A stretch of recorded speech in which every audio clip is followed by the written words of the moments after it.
Okay, good morning, everybody. Welcome to Friday, August 22nd, meeting number 6, the last meeting of our budget wrap-up. It's been quite a journey to get here today, and I'm glad we made it, all of us. Today we have a full council, so we're going to start with introductions. To my left, please.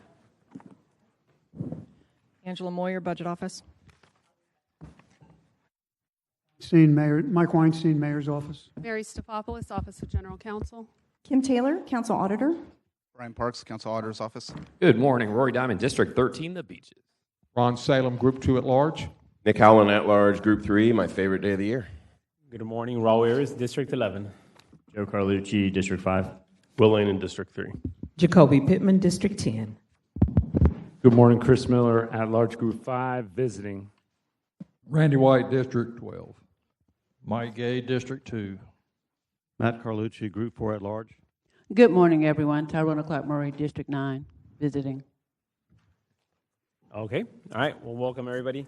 As mentioned, last day, so we have quite the agenda today. Myself and the auditors were up last night. I know they were still here till like 9 o'clock at night, still working on this. I was on the phone with them for a couple hours, and we put a lot of work into today's final agenda. It is a long one, so I do foresee us being here till maybe 2 or 3 o'clock. We'll see about that, but there's a lot of action items to discuss, and mean that we have a lot of visiting council members as well. I want to make sure that everybody has the opportunity to speak today, including the visiting as well as us. So with that being said, I'm going to go back to the original rules, which was 3 minutes for committee members, 2 minutes for visiting, and then second time around is 2 minutes for everybody else. And then obviously if we need more time, guys, just get back in the queue and I'll call you guys back up again. Not a big deal. All right, we have a lot of action items that we tabled to today.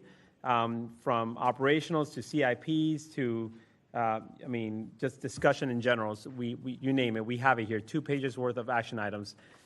So as promised yesterday, I would like to go and start off with our capital improvement projects part, because that's the part that's going to take a little bit more. So Ms. Taylor, I'll let you lead the conversation, and then from there we'll just have our dialogue here. And if anybody wants to speak on any particular item, please get on the queue, and I'll call you up. And Ms. Clark Murray, I know that you wanted to speak about your district because even though we didn't mess with it, you still want to have input on it. If you do want to, this will be the category you'll do it in the CIP section. All right? Okay, Ms. Taylor, go ahead. Thank you, Mr. Chairman. Through the chair to the committee, your first item is your Florida Theater that you talked about yesterday. That is a city building, and they are asking for additional dollars, basically of $10 million from the city. However, there is already a $500,000 amount in the 25-26 year and a $500,000 amount in the 26-27 year. So then the total additional request is $9 million. So it basically would be $2.5 million for each of the next 4 years that they are asking for. Okay, 2.5 million. So we're adding $2 million to the next 2 years because they already have $500,000 in there, and then 2.5 for the additional. Okay, Mr. Lanen, you're on the queue. Yeah, thank you, Chair. I alluded to it yesterday. I'll be a no on this, and I'll be a no on any CIP project that adds more debt. Just as a reminder, we started yesterday with a pretty strong warning from Ms. Taylor. And if you look at page 5, it says, I'll read it pretty much verbatim, that anything increased beyond what is in the 5-year CIP will only add to projected future deficits, which will need to be addressed through cost reductions or increases to taxes and fees. We then added $23 million in debt after that. So again, anything that is debt, and unfortunately that means item B for Council District 2 and item C, the sidewalks. If we had the money, I would certainly support those district projects, which look like essentially basic infrastructure type projects. And going back to the Florida Theater, this is similar to some of the other big ticket items we've had throughout this process. It reminds me of kind of the Edward Waters $9 million ask, the Jacks Urban League, Veterans Center, just big ticket items that no one really reached out to us ahead of time. They just kind of appeared. We don't have a lot of information and then asked to vote for it. So again, my main reason is just since we were given the biggest debt-funded CIP ever and have added to it, I'll be a no on anything that adds any more debt just due to my concerns with that, what that is doing to us in the future. Thank you. Mr. Salem, go ahead. Thank you, Chair. I completely respect Mr. Lanen's position. However, I disagree on this particular project. And I'm sorry they did not reach out to you or did not communicate with you I have taken 2 tours of the Florida Theater in the last 3 or 4 months.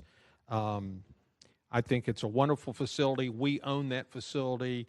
They have had some renovations. They are booked pretty consistently, and I want that to continue. It's a very historic building, and the other part is these dollars are matched 50-50. So anytime we can get that kind of a match in providing dollars to a city structure, I think that's a wonderful concept, and I will be supporting this today. Thank you. Thank you, Mr. Diamond. Thank you. Exactly what Councilman Lane had said. Ditto for me. All right, Mr. Howland. Thank you, Mr. Chair. Ms. Taylor, I don't have it in front of me, and I don't recall it exactly from yesterday. How much is already in there for the Florida Theater? Did you say? Through the chair to Councilmember Howland, there's $500,000 in this year, so budgeted and approved, and then in the CIP plan, another $500,000 next year. Okay. I'm going to quote Ms. Taylor, who knows the budget, both operating and capital, better than anyone. She said yesterday, quote, "Debt will become the issue that will constrain councils in the future." For that reason, I'll be a no as well. Thanks. Okay.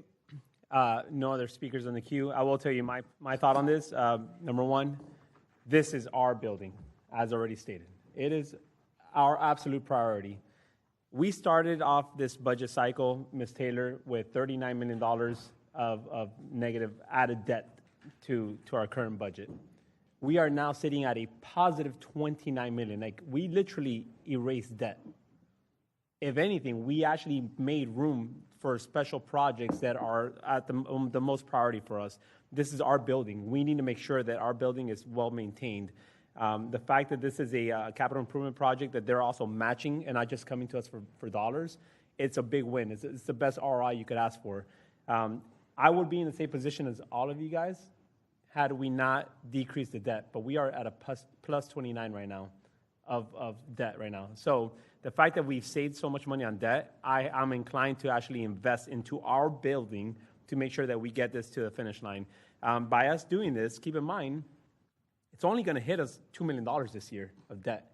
The full $10 million is not coming in the 25-26. So it's going to bring our 29 that we've already saved down to 27. We're still positive $27 million of debt saved this year from the proposed budget.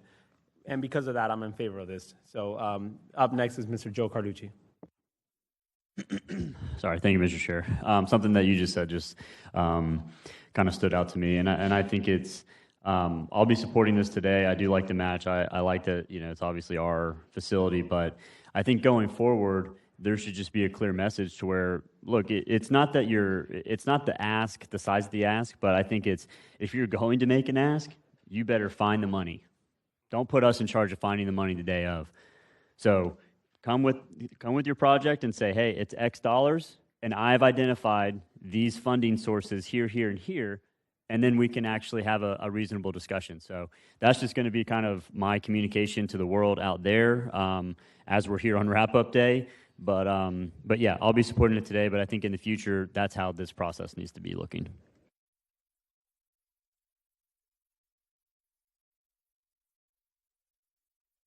All right, Ms. Pittman, go ahead. Sorry, I forgot that I'm the one calling people up. Good morning. First of all, I want to just say I love the Florida Theater. I also love the Ritz Theater. But I will say I had an opportunity within the last year or so to go and see all of the upgrades that they have made, but they do need to make more. So, this has been a tough year for us and decisions that we made. And I, my thing, I like to give organizations an opportunity before we cut. I'm just saying this outright. To give organizations a chance to try to identify other sources if they're solely depending on us.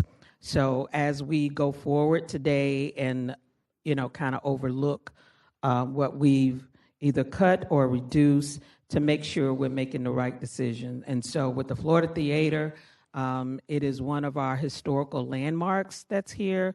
And those of you all that's probably over 30 or 40 you all have been there when you were kids, or you've been there, your parents have taken you there. So I think we also need to take care of our assets, especially when they are historic. And, I'm supporting them because I know where they came from. When I served on the Cultural Council, and the funds that they need, and what I've seen in the last year, and what they need to go forward. So I'm a yes today. Thank you, ma'am. Mr. Matt Carlucci. Thank you, Mr. Chair. If I was on finance, I would vote for it. And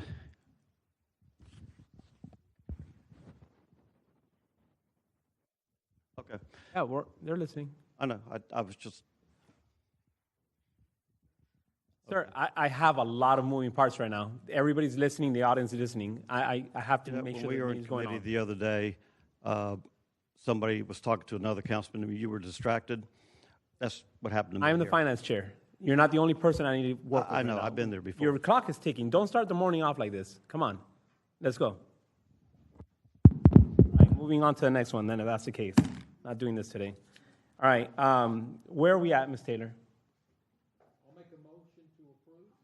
Is that what's appropriate? Yes. Right now? Who's on the queue? I don't see anybody else. Is it Ms. Miller? Go ahead, sir. Yeah. Yeah. Thank you, Mr. Chair. Not sure what's going on technology-wise, but thank you for recognizing me before going forward. Thank you.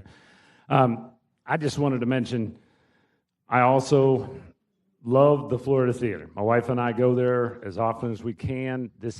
My comments that are coming after this have nothing to do with whether this is a good project or not, or good use of funds. But I've been watching, listening to the budget process, and quite frankly, overall, as a fiscal conservative, I think things were on a good track. And I think we have to prioritize the must-do, the should-do, and third, the nice-to-do things. In my opinion, where we are right now with the budget and with the projections given to us by the auditors for our out years, and we have to look at the out years, not just this year. If we're to be the leaders we should be, that the voters voted us to be, we look at years 2, 3, 4, and 5 as well, not just this year. So I believe we need to listen to the auditors and the other things that have been said by some of my colleagues here about our fiscal position. This is a nice to do thing, and it came up at the last minute, and as with others, I'm not on finance or budgets, so maybe that's part of why I didn't get contacted either. I don't know. But there's a process, and there should be a good process for us considering anything that comes before a committee or the council. So I think going forward, we do need to assess the things that we're applying our money to, but for and be able to prioritize. That's what I would like to see us stay with our priorities: must do, should do, and nice to do. This is a nice to do when this comes before the council. Not anything against the project. It's the process, how it was done, and not giving everyone the time to assess it properly. So I will be a no when it comes to full council on this one. Thank you, sir. Thank you. All right. Once again, let's be mindful of the time. If you guys want to speak some more, get on the queue again. Ms. Stefopoulos, please go ahead. Thank you. I heard a motion to approve, and I think since this wasn't coming as a recommendation of any kind from the auditor's office, my understanding of Dr. Salem's motion was he wants to approve putting $2.5 million each of the next 4 years for an increased total of overall $10 million, with the acknowledging that $500,000 is in the next fiscal year CIP and then the following CIP, so a total of $10 million going into the CIP for the capital improvements to the Florida Theater. I didn't hear a second on that, but that was my understanding of the motion. All right. Is there a second on that? We have a second by the president. Right. So now, Mr. Holland, you are actually, Mr. Carrico, go ahead, you're recognized. No, thank you, Mr. Chair. Through the chair to Mayor or the auditors, there's already 500 in this year and next year. So don't we just need to do 9 million to add for the motion? We're not adding 10, we're just adding 9. Correct, and that's that was indicated on the sheet, that it's an additional 9 over the 1 million that's already booked in the CIP over the next 2 years for a total of 10 overall. Okay. And if this motion is approved, Mr. Chair, what it would entail is we would add language into the budget bill to authorize a contract amendment with Florida Theater to effectuate that additional $10 million as part of the contract we have with them for the capital improvements. That was my question. Thank you for the clarity, Mr. Chair. Yes, sir. All right, Vice President Howland. Go Yeah, ahead. thank you again, Mr. Chair. I know I have very brief time, but I want to say that the Florida Theater will be 100 years old in 1927. Just because this motion doesn't pass, it doesn't get its additional $9 million for capital improvements this year. There's no reason you can't come next year, which gives you plenty of time to actually get to all of us, and explain the merits of the additional capital investment. So it's not dead. It just means you got to come back to us at some other time. So everyone here supports the Florida Theater. It's just a matter of budget constraints, capital constraints, and last-minute requests. Thanks. Thank you. Ms. Taylor?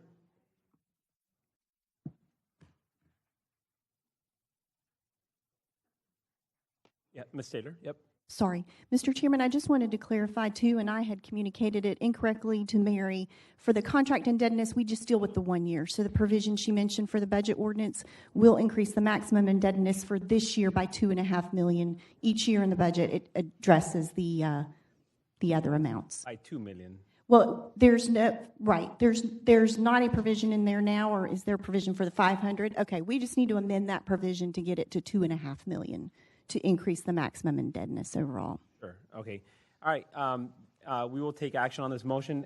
If this motion passes, where are we going to be with the debt ratio for this year so far? 20 plus 27 plus 27.5.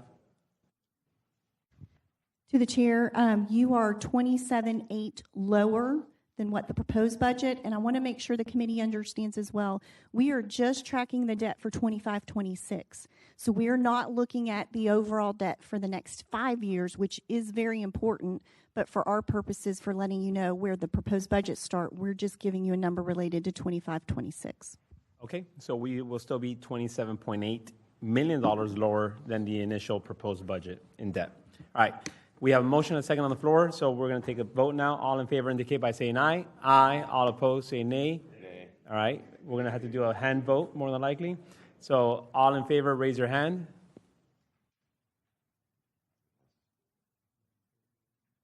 And all opposed say nay. Raise your hand. Okay. All right. So it passes. All right. This is a notice to everybody and anybody. All right, because it's not the first time this happened this year. You guys really have to do a good effort reaching out to not only the finance committee members, but just everybody in general. These are big ticket items, and we can't be doing homework like right now. Otherwise, it just convolutes things, and honestly, you guys will end up losing. Sometimes we give you guys a win, sometimes we won't. But just, whoever's out there, please make sure you reach out to everybody. And more importantly, you reach out to the leadership team, the president and the vice president. Those are the two main ones. And then from there, go down the list for anybody in the future. All right?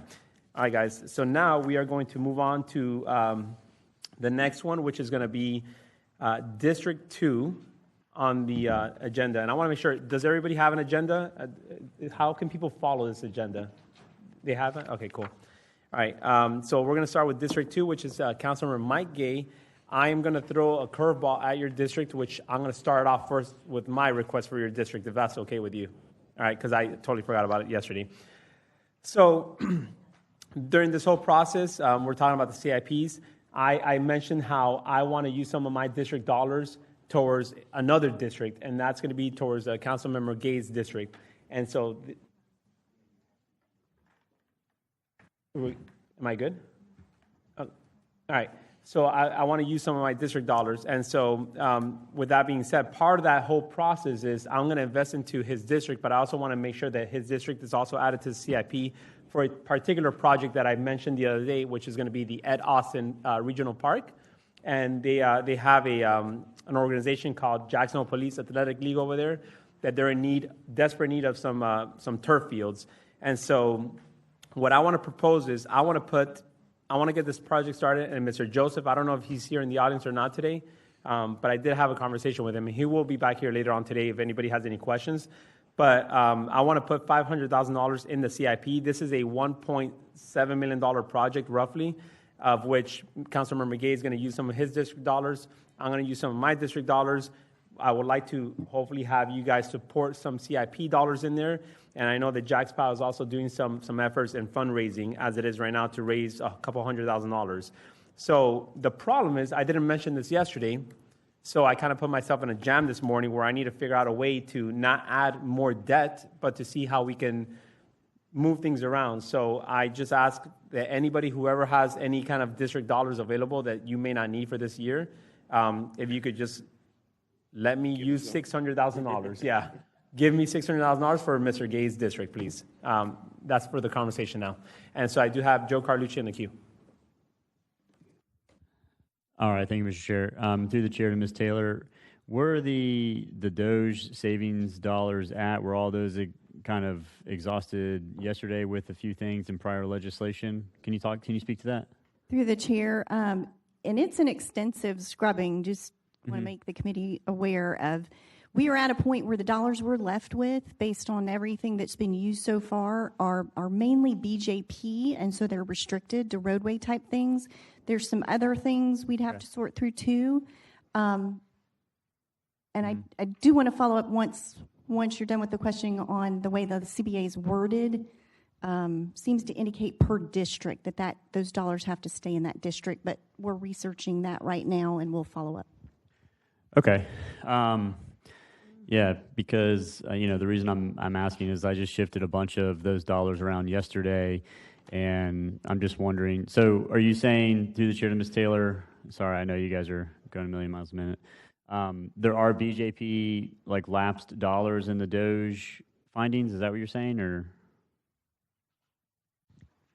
Yes, sir. Through the chair, as far as dollars remaining, there's about 2.5 million that's available, but we'd have to really look to see if there's something else that we could move around, almost the coconut shell of. Okay. And at this point. Okay, because I think, we're kind of workshopping this here. So, to the chair, what are you needing? I need $1.7 million. Well, actually, Mr. Gay needs 1.7. Okay, no further questions. But I really need $600,000 because the project scope, Mr. Joseph, I wish he was here right now, but anyways, that's what it needs to get started. The whole project is 1.7. Mr. Gay is going to put about, 500 or 600 of his, so that's 1.2. Plus the NFL matching grant from the Jaguars, they're going to put a couple $100,000 into it. And then I'm also going to put from my CBA dollars into it, potentially. Okay. Let me go talk. Is Mr. Long here, Steve?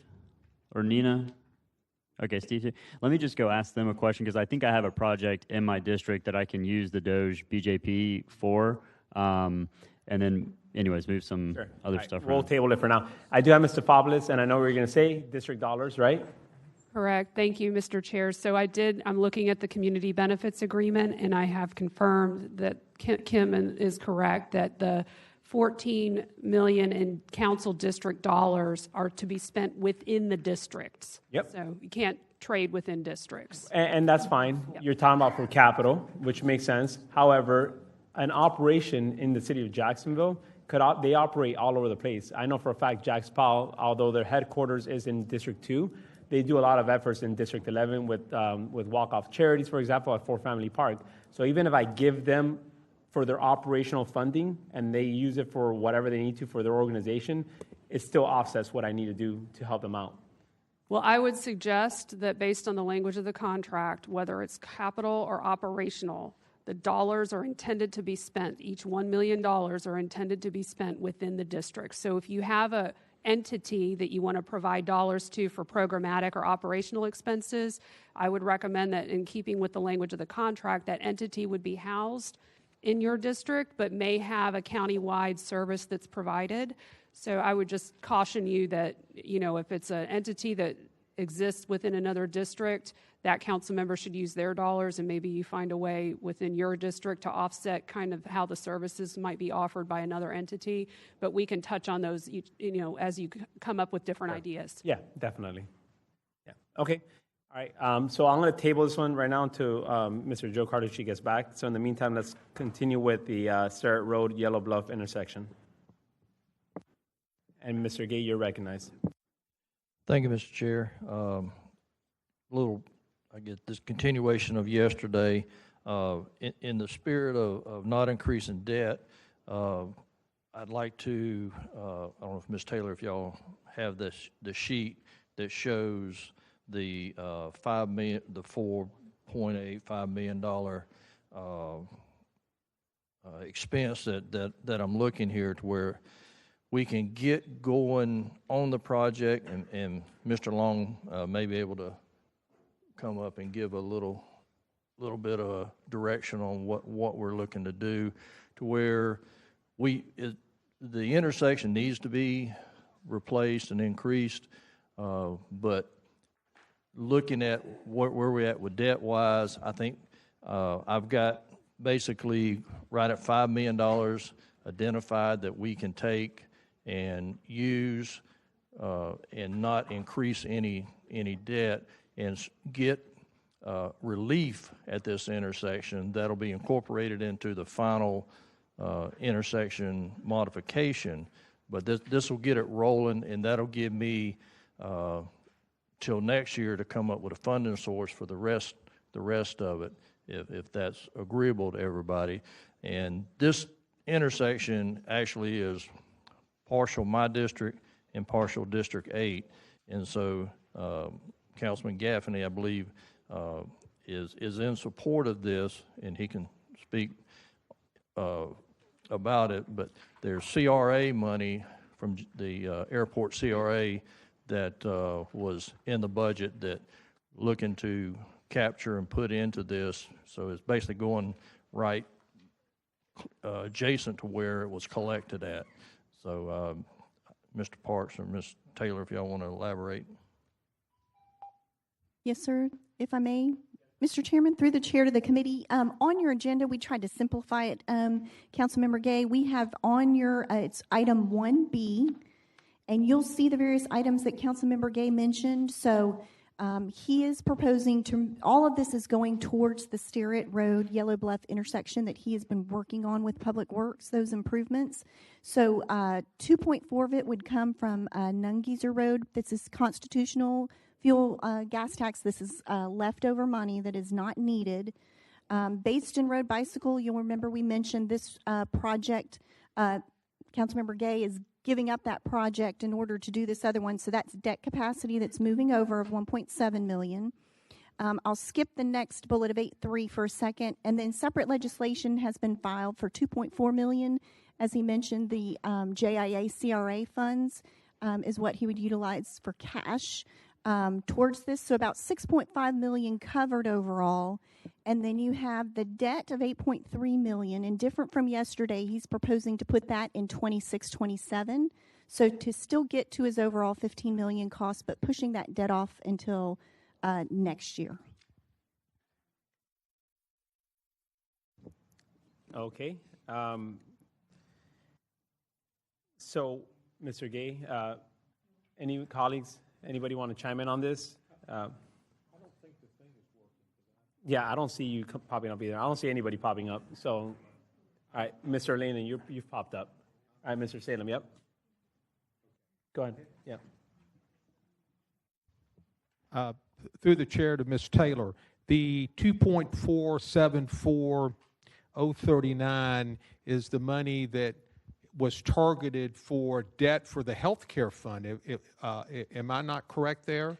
That legislation has already been filed?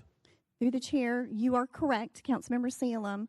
That's Bill 2025-422, I believe. That one's been deferred, of course, until we kind of finalize the group health numbers and get a better idea with time. So in the essence of realizing there's another bill that also has... No, I can, yeah, there's another bill of, I think, $9 million. Correct, yes, I don't sir. think we're going to need the full $9 million from preliminary discussions you and I have had and I intended to the dollars left over would be to add it to the general fund. Was my operational fund was my plan. So. Yes, sir. This is separate, though. This is the 2.4 would be that separate piece you alluded to. And Okay. so with the feeling that we didn't need the full 8.9, we wouldn't need that piece either. Yeah, I'm comfortable with the 2.4. We're not going to need that for the healthcare fund. So there's another bill that's $9 million, and we'll take whatever we need out of that for the healthcare reserve fund that we have to replenish by the end of the year. That legislation will be discussed in committee in the next cycle, I believe, hopefully by the next cycle. Thank you. All right, thank you, Mr. Nalen. Thank you, Chair. And through the Chair to Ms. Taylor, you can just nod, but I mean, I'm following this. It still is incremental debt of $8 million-ish in our 5-year capital improvement plan, correct? The way that we're discussing it right now? Through the chair, that's correct. Thank you. Through the Chair to Ms. Taylor, I'm just going to be consistent in anything that's additional debt. And also just going back to related, I mean, that's a $39 million unexpected cash hit to our general fund. So we're avoiding basically the debt expense of if we had financed that, but it's still about 1/10 of our general fund that is going away as we put that into escrow here in a few months. Okay. All right, so for this year, should this be approved, will this be an additional $2 million hit for this year, or how much is the total for this year on this one? Through the chair to Councilmember Arias, no hit to the debt. It would be in this year. In next year, it would have a hit of 8.3. So overall, adding to your debt, but not this year. So it doesn't change the number we just gave you for the 27.8, I believe.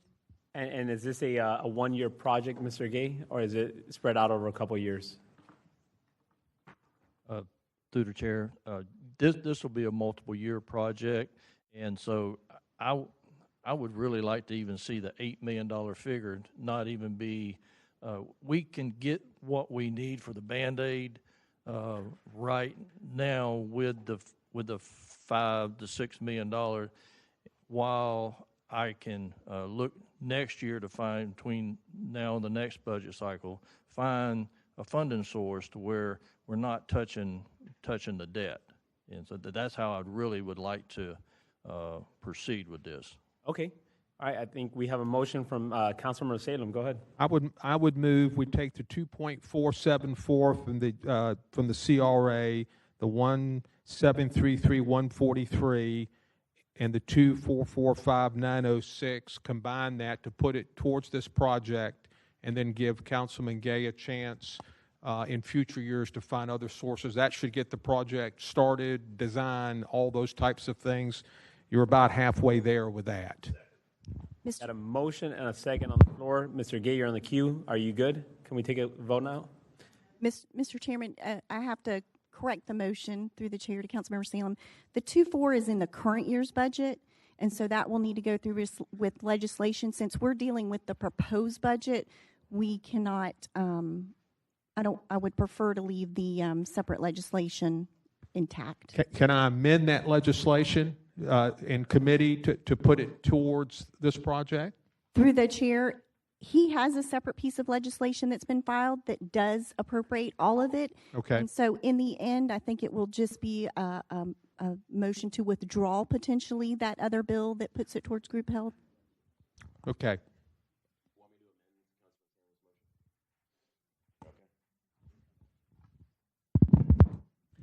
All right, Mr. Chair, if I may, I want to amend the motion on the table to reflect that just the funding from the Nungezer Road Pago and the Blazden Road Bicycle goes to the project. We have a motion and a second on the floor. Mr. Joe Carlucci. Okay. All right. All in favor indicate by saying aye. Aye. All opposed say nay. Move the amendment as amended. We have a motion and a second to move the amendment as amended. All in favor indicate by saying aye. Aye. All opposed say nay. All right. Motion, amendment as amended passes. All right. Congratulations, Mr. Gay. All right. We are now going back to the Ed Austin Park $600,000 conversation. Mr. Parks, please. Yes, to the chair and the committee. Sorry about that. You had asked a question earlier too. We were able to find, there was the rowing center. I forgot about that project that's about $1.4 million that was agreed to during the Doge that could be closed. If they want to come back and do that in the future, they'll identify the funding later. So there is that 1.4 that would be available. Okay, so is it safe to say, okay, all right. So if that's the case, we found the funding source to use 600,000. Mr. Joe Carlucci, you're on the queue. All right. Thank you, Mr. Chair. Yeah, so I'll go ahead and make the motion for 600. Is it 600,000 even? Okay. For Councilman Arias's project, is it is it? Swapping over here. That's the motion. 600K. Boom, boom. There. You guys got that written down? It's to the Ed Austin Park. Ed Austin? Ed Austin Park, yeah. And I have Mr. Gay on the queue. Go ahead, sir. Actually, Do I need to get a is there second? a second for that motion? Second. We have a motion and a second. Mr. Gay. All right, thank you, Mr. Chair. It's not on. All right. Through the chair to Ms. Taylor, do I need at this point to go ahead and identify my CIP money in this to go to the Ed Austin so we don't have to come back and Through the chair. Yes, ma'am. Through the chair to Councilmember Gay. Yes, you could appropriate. We had one yesterday for Councilmember Carlucci that went ahead and appropriated his CBA dollars.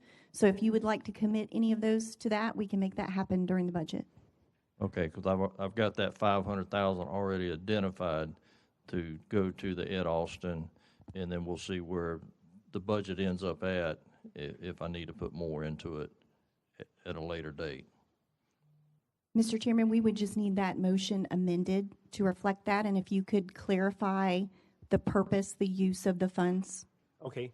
All right. So the Carlucci motion was identifying $600,000 from the rowing initiatives that you had there, and the $600,000 was going to go to Ed Austin Regional Park for a turf field for Jacksonville Police Athletic League, of which then Councilmember Gay will use some of his CBA dollars to match that, bringing it up to like 1.1 million, 1.2, and then through Parks Department, they're going to identify other funding sources through private sector dollars and also Jaguars NFL matching grants as well too. So right now, the current motion on the floor from Mr. Carlucci was $600,000 from the rowing initiative. Do you want to entertain an amendment to that motion to add the additional dollars that Councilmember Gay has referenced, the 500,000, so that you can take it all up if you amend it and approve that as Yes. one motion? So essentially, we'll have 1.1 sitting in that project. So you'll just want to call for your Okay, motion to members. amend the Gay amendment. We have a motion to amend. Can I hear a second? We got a second. All right. Are you guys good on that part? All right. So all in favor? Mr. Salem, you want to speak on this, or are you good? Are we still on the turf? We're still in the turf field. Yes, sir. Thank you, Chair. Interestingly, in my last term, we had an issue at Blue Cypress. Soccer games were going on every afternoon and all day Saturday and Sunday. And Joyce Morgan and I cobbled together some money to put down artificial turf on that field, and it's been a godsend. And I've spoken to Darrell Joseph about this. As we move forward, we need to somehow, we're spending hundreds of thousands of dollars on grass at many of these parks. Fortunately, even at J.P. Small, we put down artificial turf because we know how much that field's going to be used for not just baseball, but football, soccer, and all sorts of things. So I'm very supportive of this, and I think as we move forward, we need to take a park or two a year and find a way to put down artificial turf, because in the long run, it's going to save us money. You're right. Yes, sir. Thank you, Chair. Thank you. And also it makes it unsafe conditions for these children to be playing in anyways. All right, so we have a motion and a second. All in favor indicate by saying aye. Aye. All opposed say nay. All right, motion passes. 1.1 going to Austin. We have a motion and a second to move the amendment as amended. All indicate by saying aye. Aye. All opposed say nay. All right. Motion passes. Thank you. All right. Mr. Salem, you're still in the queue? No. No. All right. Okay.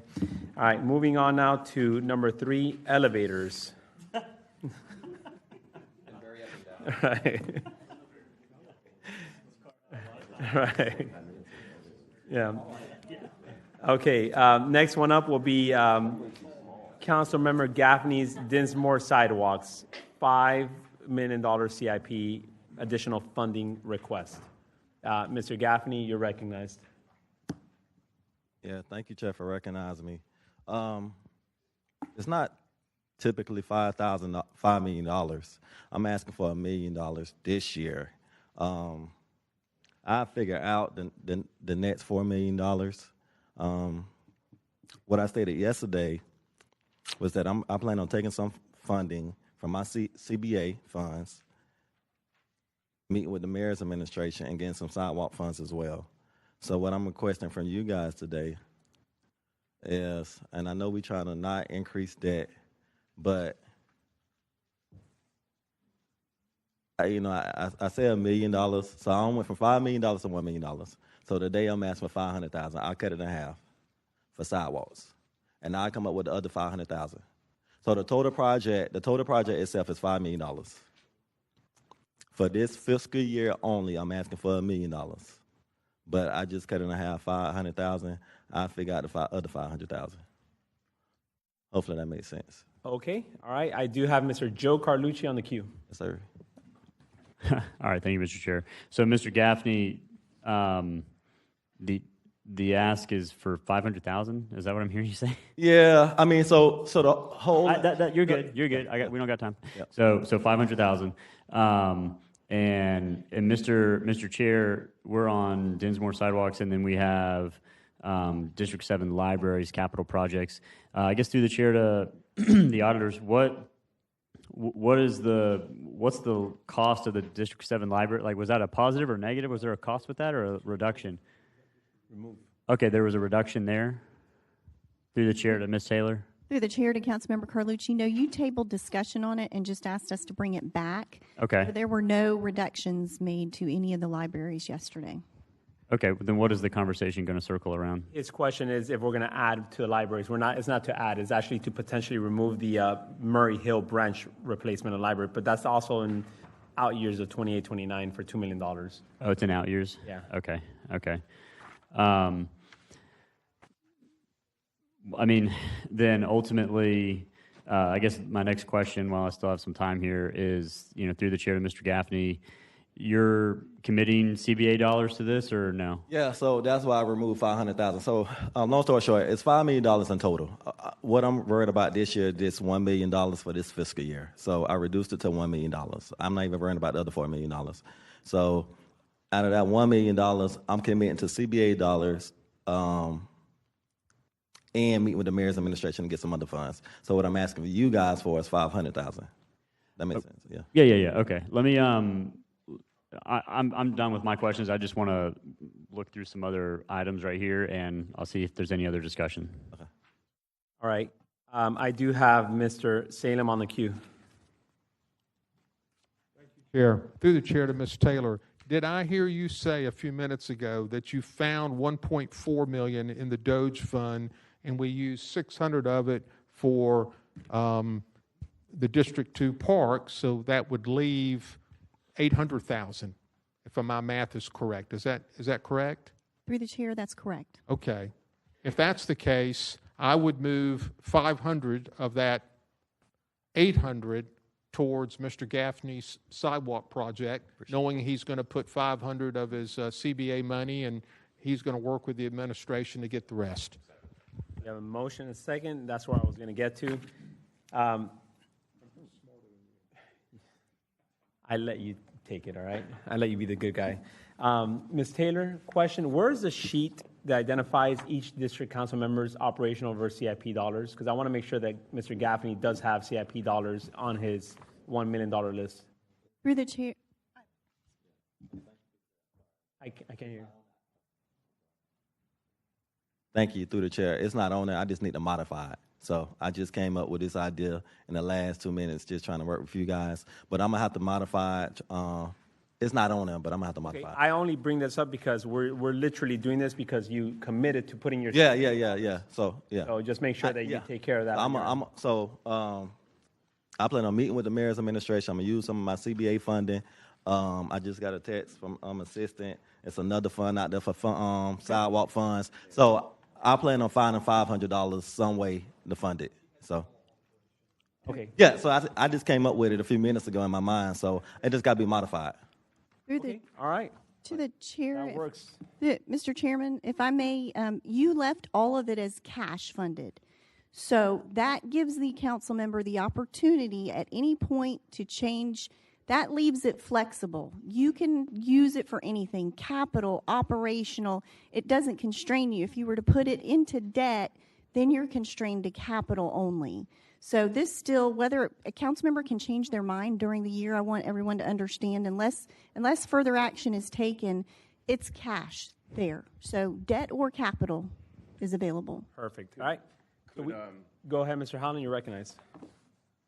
Could I beg the Thank you, Mr. Chair. Could I beg the auditors to keep that schedule and make notes on kind of what we have committed to today, even though, like, for example, Mr. Gaffney, we know is going to pull 500 out of his million. So I'm going to meet with them. Unless he finds another source. Yeah. Okay. But I'll make sure I let them know it in the next couple of weeks. So That way, because even though we may not take action on it, we know we remember, because there's going to be another 50 moving items today.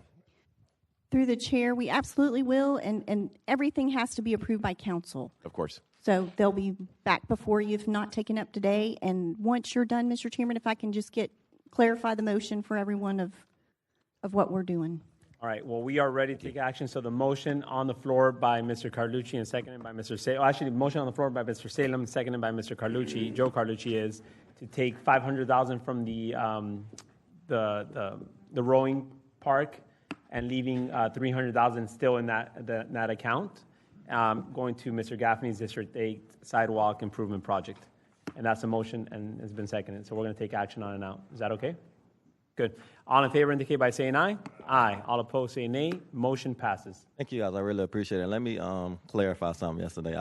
We spoke about the overhead flashing lights on Stead Road in front of First Coast and the Ocean Way. I said that in reference to the Chick-fil-A. It was a joke yesterday. So I don't know if y'all remember yesterday, but yeah. Yeah, we all remember yesterday, yep. All right, and we remember the Chick-fil-A one too. Yeah. So, all right, so we are done with letter C. Moving on to District 7 libraries. Honestly, if Mr.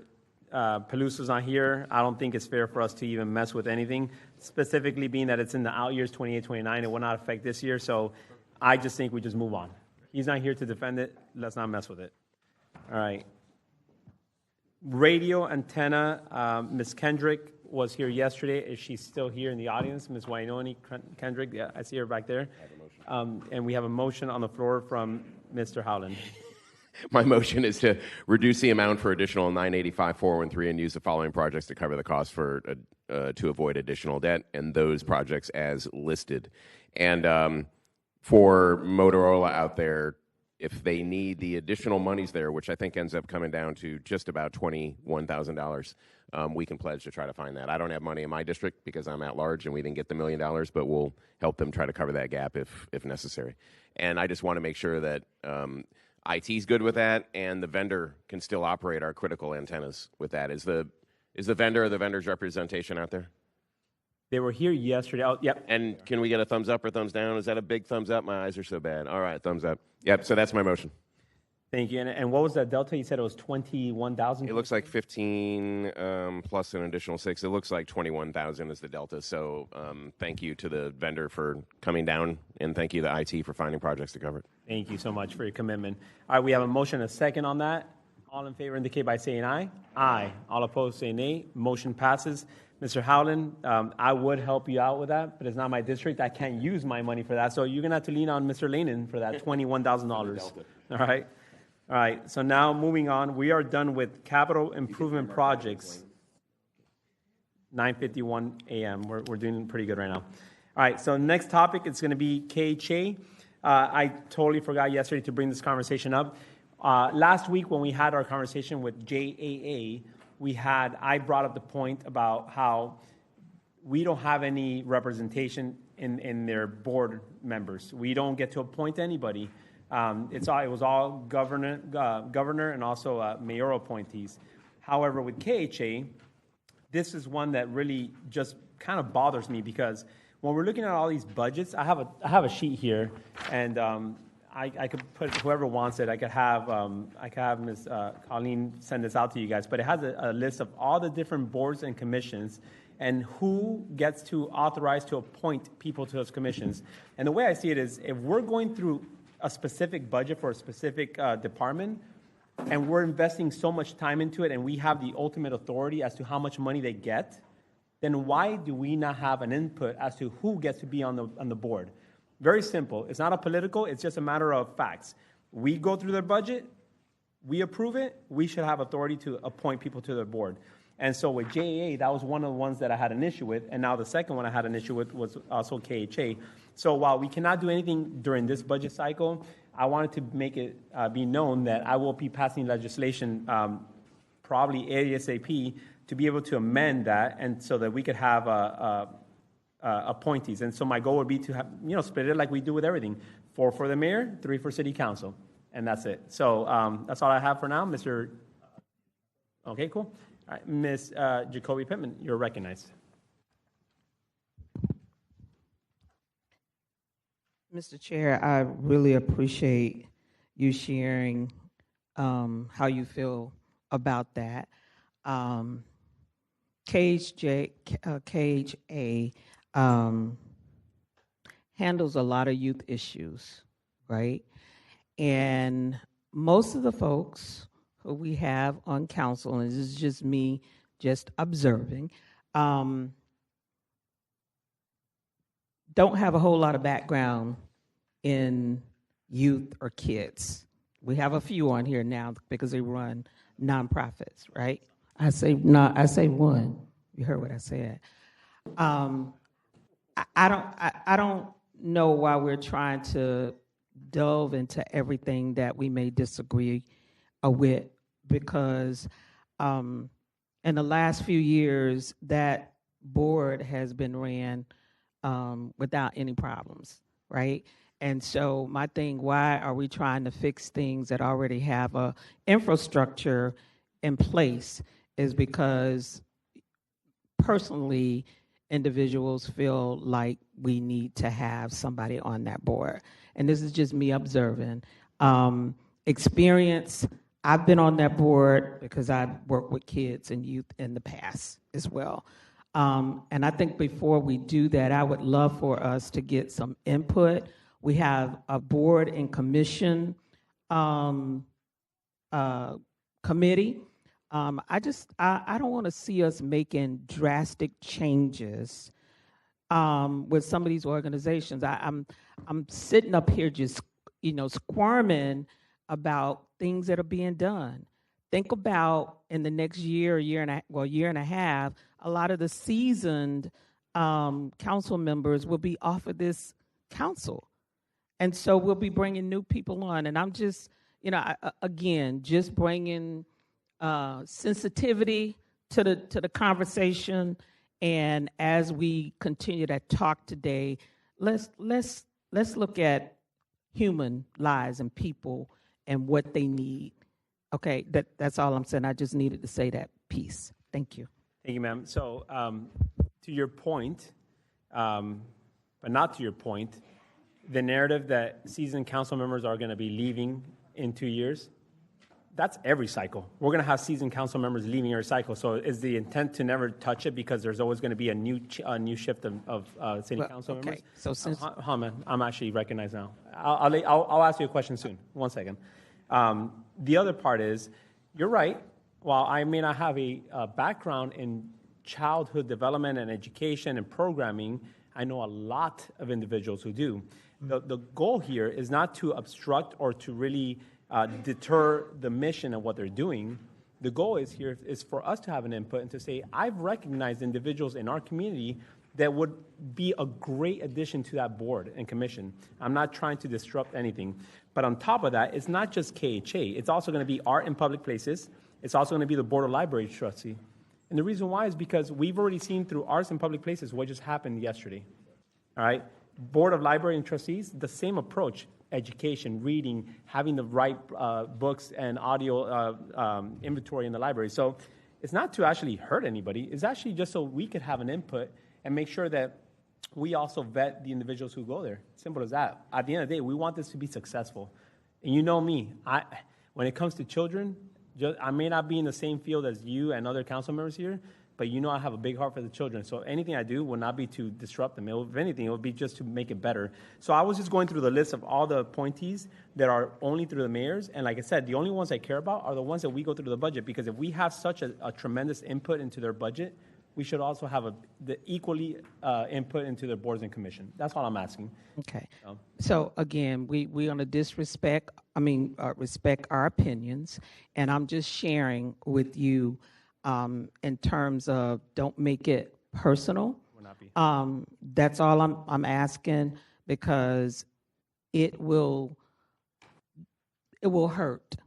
Right now, we're going through a situation where it's political and it's hurting some of the funding that I know that has been successful in our community, and I'm going to speak on it, but I will listen to your opinion, and I want you to listen to mine, if you don't mind. And I think if we want to do that, how many you have, 4 or 5, I think there needs to be a discussion about instead of just doing it, input from the mayor's office, input from KHA as well before we do all of that. That's all I'm asking you to do. Just perfect. Okay. Will do. Yes, all right. ma'am. Thank you. Okay, I do have Mr. Mike Weinstein. Thank you, Mr. Chair. And as you're considering this, I know that you're aware the council confirms the mayor's recommendation, so I'm assuming that we would confirm yours. Whatever it takes. I mean, at the end of the day, I just want to make sure that it's even for everybody. So we'll figure something out when it gets to it, but ultimately, whatever we need to make sure that we get to a happy place for everybody, I'm okay with that. We'll figure it out, like I said. Okay, so that one takes care of action item number 2. No other speakers on the queue. So we are going to go now to designated contingencies. Ms. Taylor, there's a whole bunch of them, but they're not really listed here. Can we go through them? Yes, sir. You have a whole packet that has some handouts attached. So it is marked as item number 3 in the top right corner. And we were still working on this very late last night, so those have just been made available this morning. You'll see it's page 4 in your packet, item number 3. It's got a list of all the various designated contingencies, and then also behind this is the detail on the lobbyist fees that you requested. You'll see the detail by independent authority as well as the city. Whenever you're ready for me to go through, I can mention, but you'll see on, I'll just go ahead and mention, you'll see local, state, and federal efforts for all 4 of the independent authorities, and then you'll see at the bottom, you may recall, and shown on your sheet on page 3, $150,000 was put below the line for lobbyist fees, and of that, the breakout, total $360,000 for the city. You'll see for state grant writing, federal advocacy, and then your policy creation, where that is a subcontract out. So that's your total there for the city, and we'll be happy to answer any questions on any of the contingencies as you work through it. Okay. All right. I do have Mr. Diamond on the queue. Mr. Chair, I'm looking at all these. I would have a lot of advice to our independent agencies about consolidating some of these. This is a huge amount of lobbying fees. And I understand that, for example, JTA needs to lobby the federal government and get grants like we just got. I get that. I would like us at the end of the day where we're only paying for the Fiorentino group for the city for that amount. I don't think we need the rest of this. The fact that we're paying a lobbying group for grant writing when we have an entire grants department here is ridiculous to me. Creating new positions in the mayor's office when you see that we literally have millions of dollars worth of mayoral appointees. So that's where I want us to end. I'll make that motion that we only have for the mayor's budget $150,000, which was previously informed to us it was for the Fiorentino Group. It says 60 here, but earlier in the budget process, it was 150. Okay. Can we clarify, Mr. Parks, on that part? I'm sorry, I was slightly multitasking during that piece, and so I missed exactly what Councilmember Diamond said. I apologize. Go ahead, sir. Yep. Through the chair to Mr. Parks, earlier in this budget process, we were going through the lobbyists for the mayor's team. We got this breakdown. I think there was general consensus here that $150,000 for state lobbying that the Fiorentino Group is doing was like $150,000. I think there was general sentiment that we want to continue to do that, and I'll support that. I don't want any other money in the mayor's budget for this stuff because I don't think we need grant writing services when we have a whole grant department. Federal advocacy is ridiculous in that they're not getting anything. And then creating another position, which is just circumventing our hiring policies and creating a new job for the mayor's team. I want to cut that, and my motion is that, and I think the question is, how is this described in the budget? So of this, try that again. Through the chair. It's on now? Hello? There we go. Not close enough. So in the budget, you had the non-departmental line item that has $120,000 that is called lobbyist. Of that piece, there was $60,000 that was related to Fiorentino. That is that first line right there. Then there was another $60,000 there that was described related to LinkedIn Associates. Separately from that, there was the 200 and trying to do math in my head right now. I'm so sorry. 240 that was within the Office of Director for Finance. That was also used for the overall LinkedIn contract, which covers all of these items listed there. So you'll see that it'll be $300,000 is for LinkedIn. So whichever pieces you're describing to lower, I just need some clarity on. Right now, we have $150,000 of this in a designated contingency. Got it. So, Mr. Chair, my motion is to cut the $300,000. All right, we have a motion, a second on the floor. Up for a conversation, I have Mr. Matt Carlucci recognized. Thank you, Mr. Chair. My apologies for earlier, our conversation. I just wanted my finance chair to hear what I had to say. Look, I think that as the year goes by, you never know when you might have to hire a lobbyist that specializes in some particular type of practice. And I think, in all due respect to Councilmember Diamond, this is not a wise move. The mayor needs flexibility. She is really kind of steering this ship, and then we kind of help guide it. And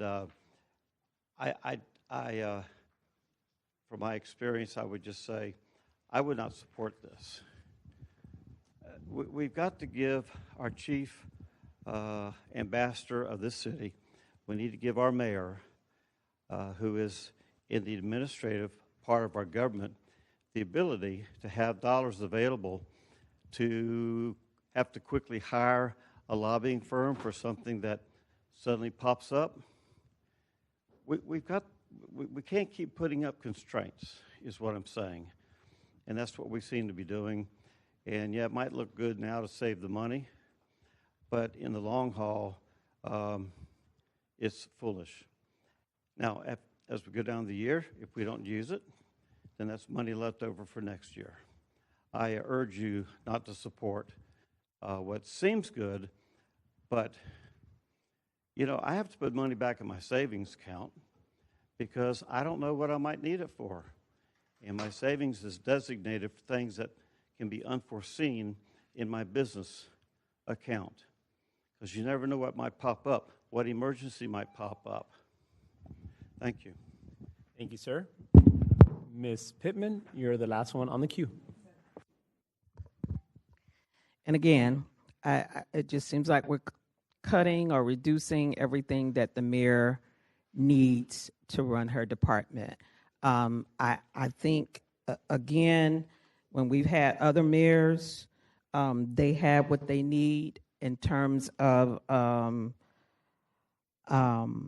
grant writers with the Langton group, and that's who she wants, just like you all want Mr. Jason Teal as our attorney. Again, we're handcuffing her. You want to cut the staff, you want to cut the travel, and now you want to cut the support, as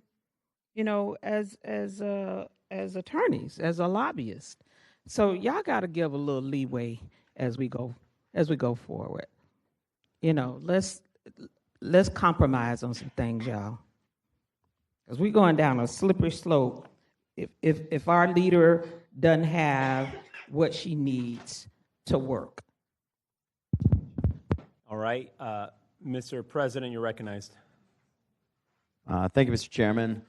Just want to be clear on the motion. Is it to leave 150 in there? All right. So when I look at the spreadsheet, state lobbying, very important. No, that's not the motion. They're looking at me. All right. Yes or no? Ms. Taylor. Mr. Chairman, if I may clarify, Mr. President, basically it would leave the $60,000 for Fiorentino. So you already have $150,000 below line that, as I understand it, Councilmember Diamond would like to cut, and then on top of that, cut another $150,000.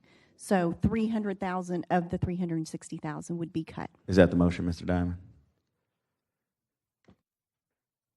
Through the chair to the council president, yes, I'm fine with leaving $150,000 for state lobbying only, total. So there's 60 now, so I'm fine if the council president rather there be 150, but they only asked for 60. Yeah, where I'm coming at it is, I think grant writing services is something that's always been done in-house. We have a grant department. I don't know why we need an outside person under a lobbyist to write grants when we have a whole department of grants and administration. Then the policy creation is something I'm just not sure what that department does or what kind of policies are created by lobbyists. We do need a state lobbyist. We do need a federal lobbyist. I mean, if we're going to go after federal dollars, we have to have something.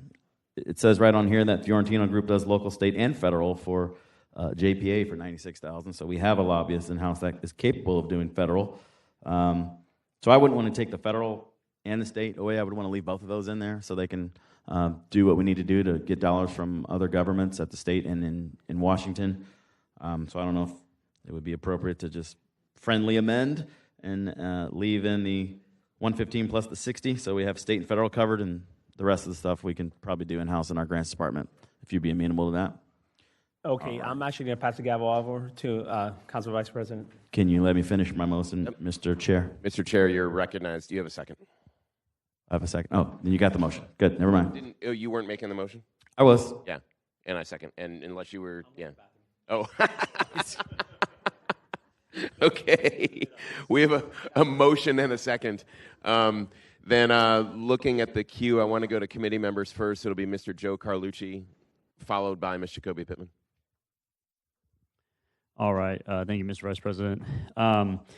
Just so I'm understanding, okay, through the Vice Chair to Mr. Carrico, can you restate your motion? Because I was trying to figure out some other things on my phone. Mr. President? Yeah, the motion was to leave the $60,000 for state, leave the $115,000 for federal advocacy, and then eliminate the $115,000 for grant writing and $70,000 for policy creation, removing that.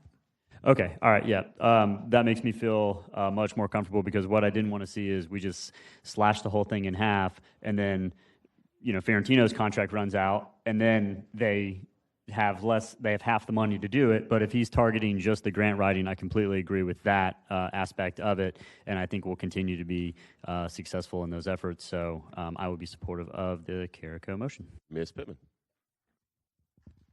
And again, I'd like to get from you, Mr. Weinstein, how is this going to impact operations? Go ahead, Mr. Weinstein.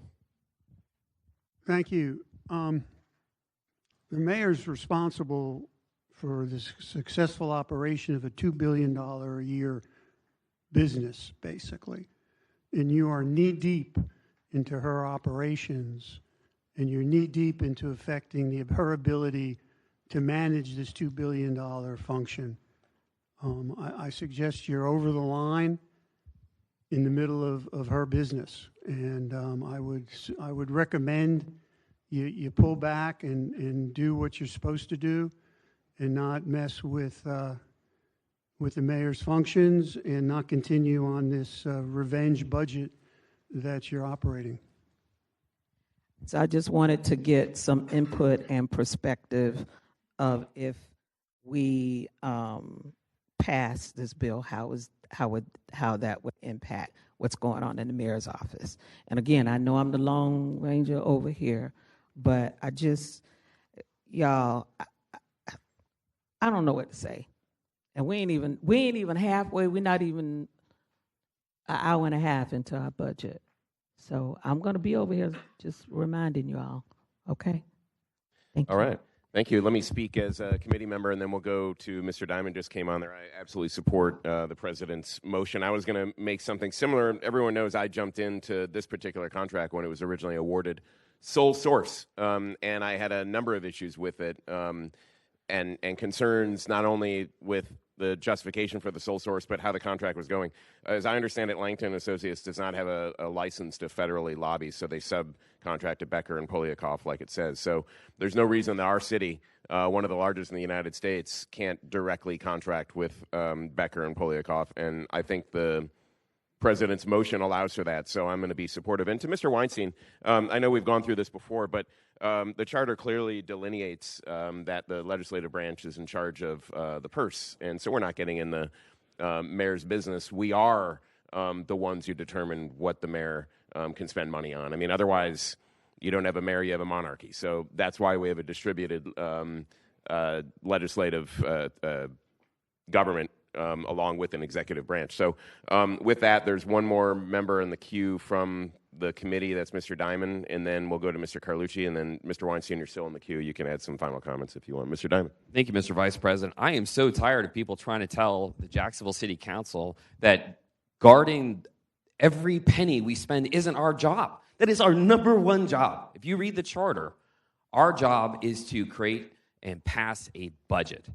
And if we don't guard the taxpayers, this mayor will just throw money at everything she can find. I love the work that we are doing right now. And guess who else loves the work that we're doing right now? The people who earn the money that goes to pay for this $2 billion budget. They are so upset with what the city of Jacksonville has done with their tax dollars. Ask them. They will tell you. Walk around town center and say, are you happy with how they're spending all your money downtown? And they will say no. Absolutely not. Do you like it that the Jacksonville City Council is scrutinizing every single penny? They will say yes. Thank you. That's our job. I'm proud of it. Anybody who says that we shouldn't be doing this has got some other agenda that is not for the taxpayer.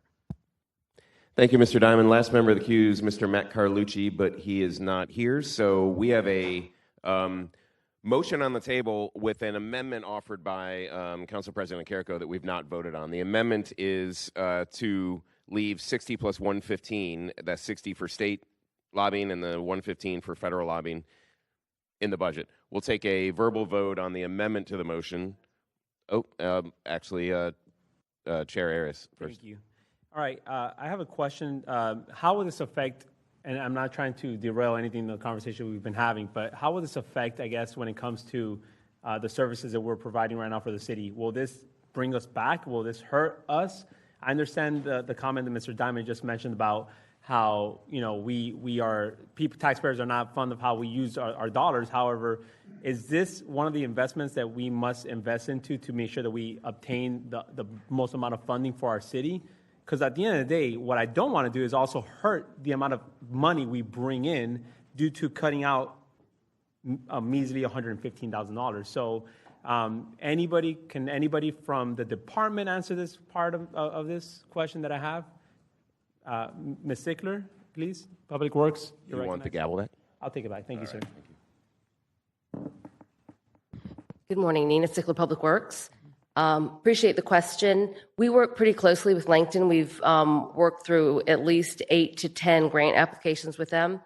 They were successful in obtaining a $1.25 million grant for our downtown train station, trying to bring Amtrak to downtown. We are working with them on a grant for a very unique situation that they identified for us, which is intended to help the Mayport Docks project for revitalizing commercial fishing. So the value that they bring is that they identify the specific types of grants that we might be eligible for, and they actually do all of the legwork. They help us obtain the benefit cost analysis and put the paperwork together for us to apply for those grants. So the intent, my understanding from the administration, is to utilize those services to actually multiply the dollars that they spend, as services to us. Thank you for that. All right. I see Mr. Weinstein on the queue. Did you already speak, or is that a new? You want to speak again? I'd like to speak a lot, but Well, you're recognized. You got. No, I just, to Councilman Diamond and to Howland, I understand the role that you have. It's just frustrating when you're in the weeds and you don't know what you're doing. You don't know the impact of what it is you're doing because you don't operate, you're not part of the executive branch, you don't know how we function. And most of the things you've cut are the mayor's initiatives in the mayor's office. And that's why basically I look at this as basically a revenge budget because you're only after her. That's it. Thank you, Mr. Chairman, for letting me say that. Yes, sir. I had, actually, Mr. President, you're on the queue. Recognized. I was trying to maintain composure, and I still will, but that's the second time you've said revenge budget, Mr. Weinstein, through the chair. This budget isn't final until the end of the day, so we technically haven't cut anything. And we've been working with your team. I've been sitting in the green room trying to figure out what you want to get back in this budget. After we do our work and after we see what's left, we get constituent calls. We know what the issues are. We're not monsters up here. And for you to call this a revenge budget, I can show you a revenge budget. But that's not the plan. I'm still going to work forward. I still want to see what we can do, what we can put back in, what we can do to help save these programs. So I just don't appreciate the narrative, and I just want to get that on the record. Okay. All right. I don't see anybody on the queue. I just want to confirm. So initially we started with a $300,000 reduction on this part. Are we now saying it's only going to be $115,000? It'll be $185,000. So, Mr. Chair, you have an amendment to the amendment on the floor to add back in the $115,000 for federal advocacy, Okay. which, when combined with the original $60,000, if you approve that motion and you take up the amendment as amended, you would be retaining the $115,000 for federal advocacy and the $60,000 for the state lobbying services. Okay. Correct. Right. Thank you for mathing the math, because you did not hire me for math. All right. All right. So that's the motion on the floor. We have a second. So we're just going to take a vote now. All in favor indicate by saying aye. Aye. All opposed say nay. Nay. All right. Motion. Amended as amended. Motion has been moved and wait a second. So motion moved and amended as amended. All in favor indicate by saying aye. Aye. All opposed say nay. Nay. All right. So motion passes. At the end of the day, ultimately, like I said, my biggest thing is I want to make sure that whatever we do, it's really in the best efforts and thinking about the citizens of Jacksonville. So that's why I didn't agree with that motion, but it is what it is. All right, moving on now to the next one. We are still in the designated contingencies line item. And so we went down to the finance and non-departmental lobbying, which is number 4, but we skipped number 1, 2, and 3. So I would like to start off with number 3, health. Actually, let's go in order. Number 1, municipal dues and affiliations. Ms. Taylor, please.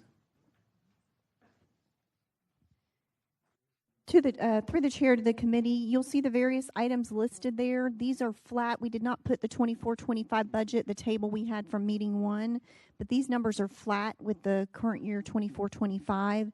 And these are all below the line for your consideration to either leave below the line or bring above the line. Okay, I have Mr. Lanin on the queue. Go ahead. Yeah, thank you, Chair, and to the committee. I'm speaking in support of the Jack's Chamber, $750,000. So this is my 3rd year of being the liaison to the Office of Economic Development, and just in a little over 2 years, just some of the big deals that the Chamber's been instrumental. We have Project Bluebird, which became Auto Aviation, $400 million capital investment, 1,200 employees. Project Paper, $216 million, 1,500 employees. And these are just the 2 that were on the top of my mind that I printed out before coming down here. And like I said, the chamber's been instrumental in this. If not for this grant, Ed Randolph's team, he would have to insource a lot of the work, the marketing and the prospect mining that a lot of the $750,000 goes for. And most importantly, the chamber has listened to our concerns. You may recall Project Paper originally came to us as an $11 million cash incentive. Myself and Councilmember Howland were very vocal about we're not going to support a cash incentive of that magnitude. They went back, they renegotiated it, they cut it in half the size of that cash incentive, and really since then, I think everything has been essentially rev only that has come to us as far as what the chamber has been working with the Office of Economic Development, and there's some confidential discussions I'm sure going on right now on finding that next big deal. So I do think this is a worthy investment of our taxpayer dollars because it brings a lot of new jobs, a lot of new tax revenue, and a lot of new people to Jacksonville. All right, thank you, Mr. Diamond. You're recognized. Thank you, Mr. Chair. I'm not going to support bringing any of these above the line. Probably not a surprise to anybody. That being said, I did talk to Daniel Davis about the Chamber of Commerce money yesterday or the day before. I always, if I know the people involved, I'm always going to pick up the phone and tell them I'm going to vote against their money, to be honest, and straightforward. But he did ask that we hear from Andre Wallace about what the 750 is for, and I said absolutely, that makes perfect sense. So with the chair's indulgence, it would be great if we could hear from him about that. Yes, sir. I do have him to present. I'm just going to go through the queue first, but that was already part of the plan. Yes, sir. All right. I will recognize Mr. Howland. Go ahead. Yeah, thank you, Mr. Chair. I'll be brief because I also wanted to invite up Mr. Wallace. And Mr. Wallace, when you do come up, I'd like to know, this says it's going to the Jacksonville Regional Chamber of Commerce, but I think it's actually going to the nonprofit subsidiary, Jax USA, which has a specific purpose, I believe. So it'd be great if you could kind of enumerate that and discuss it in detail when you do come up. Thanks. All right. Thank you. Mr. Carrico. Thank you very much, Mr. Chair. Always been a fan of the chamber and the work that they do. At this point, though, we're in the final wrap-up day. You also have the Hispanic chamber. You have the Black chamber. Are they all going to come down and present? Does everyone get a fair chance to talk and present about what they do? Or are we just asking the big chamber, the Jax chamber? And if all those people aren't here or weren't invited or weren't ready to present, then it's really not fair to make decisions today. I would just want to ask that. I don't see anybody from the other chambers here, at least not from the Hispanic chamber, and they're not here right now. So, did anyone invite them? I'm sorry, through the chair to the chair, because I'm sure Jack's chamber was invited. I can only speak for myself. I didn't invite them, so I have a slight issue with that. But we can continue. We can hear from Mr. Wallace whenever you're ready. Okay. One more speaker in the queue, Mr. Salem. Thank you, Chair. I agree with almost everything Mr. Lanin said. I was endorsed by the chamber in both my elections. I see Mr. Wallace virtually 5 or 6 days a week at the Y, and we have numerous discussions. My concern with the chamber is the positions they're taking on issues. And I'm going to use one specific example, was the land swap.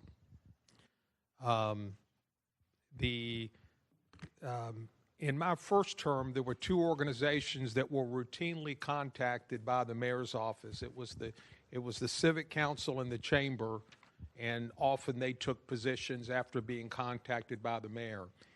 It seems since Mr. Whittle became the executive director, for lack of a better term, to the Civic Council, they have become much more careful about taking positions. I think they're more thoughtful and have not taken positions on some of the more controversial issues, such as the garbage fee and the land swap, to my knowledge. Nor did they, to my knowledge, lobby as an organization. I may have gotten calls from individual members, but Mr. Whittle was never over here, to my knowledge, lobbying on behalf of the Civic Council. So I have an issue with that we are giving money to an organization that is lobbying against a position that many of the council members held on the land swap or the garbage fee. The chamber can they could take no position, they could take a position but not lobby, or they could take a position and get aggressive in lobbying. And when I was going through the land swap, the question I asked myself is, has the chamber, when was the last time the chamber took a position against the mayor, a mayor, not this mayor, a mayor, and lobbied against that mayor on an issue? And I would guess it's never happened. I would ask Mr. Wallace if he's aware of it, or if Mr. Davis is in the audience. I'd like to know that. So I'm just concerned. I want the chamber to do what they should do, and I would urge them to stay out of issues such as that where there is such a split on the council, because we're cutting a check of $750,000 to them, and that's our responsibility. So I am concerned about that. I've expressed it to Mr. Wallace. I've expressed it to Daniel Davis myself, and I'd like to hear if other people have that same concern. Thank you. All right, we do have Councilmember Leanan and then Matt Carlucci on the queue. Thank you, Chair. To Councilmember Salem, I completely agree. And the other one, we got, I think it was sent out at midnight for Councilmember Carlucci's bill with the downtown investments of $45 million, which we amended a little. But I agree, there have been a lot of letters from the chamber. My support, though, is on the economic development side of this. But I do think that is feedback they need to hear about the amount of times we're hearing lobbying against us, or for or against us, I guess, depending on your take. As far as just the frequency that we're hearing it while we're deliberating, having public meetings, discussing and debating what's best for Jacksonville. Thank you. I did say I will call Matt Carlucci, so let's go with Matt Carlucci, and then I have Mr. Joe Carlucci and then Mr. Ron Salem next again. Okay, Ashley, Joe, you could go first. All right, thank you, Mr. Chair. And I guess through the chair to Ms. Taylor or whoever, why are all the chambers under like municipal dues and affiliations versus us just giving money to another nonprofit?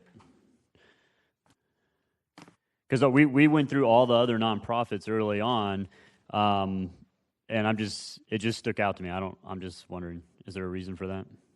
Through the chair to Councilmember Carlucci, I don't have a great explanation for you. Historically, it was initially put in many, many years ago when it was a $250,000 amount, but we do have a contract with them, and I know in looking in the past with OED, there are marketing services they have to document that they have provided, so it is a little different. That may be a question for the administration. Okay.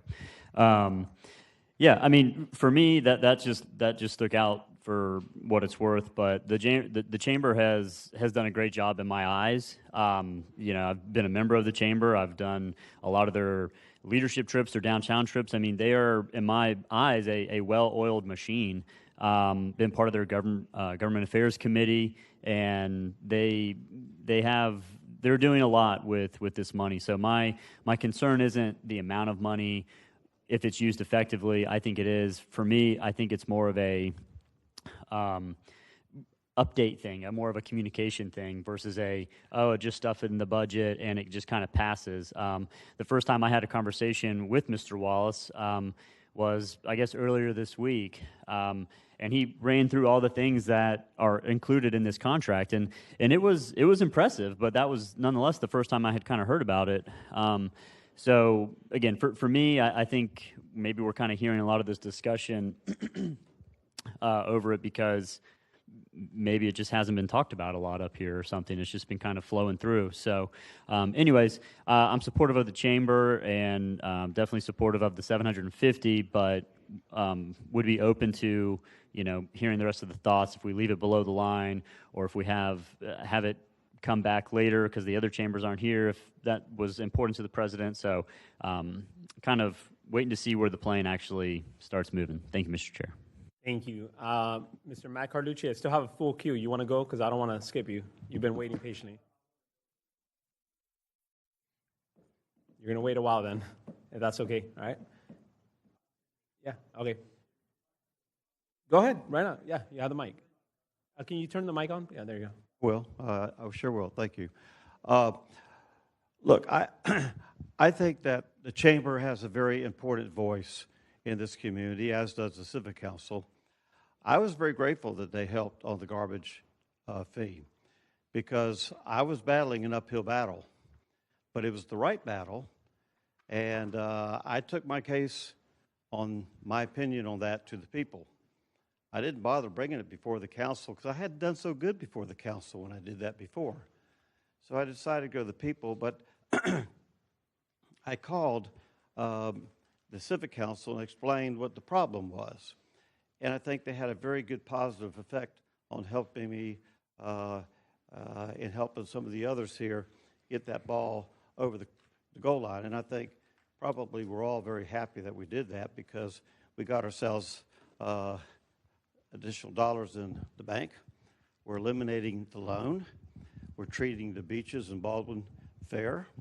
And it was just the right thing to do, and we all knew it. So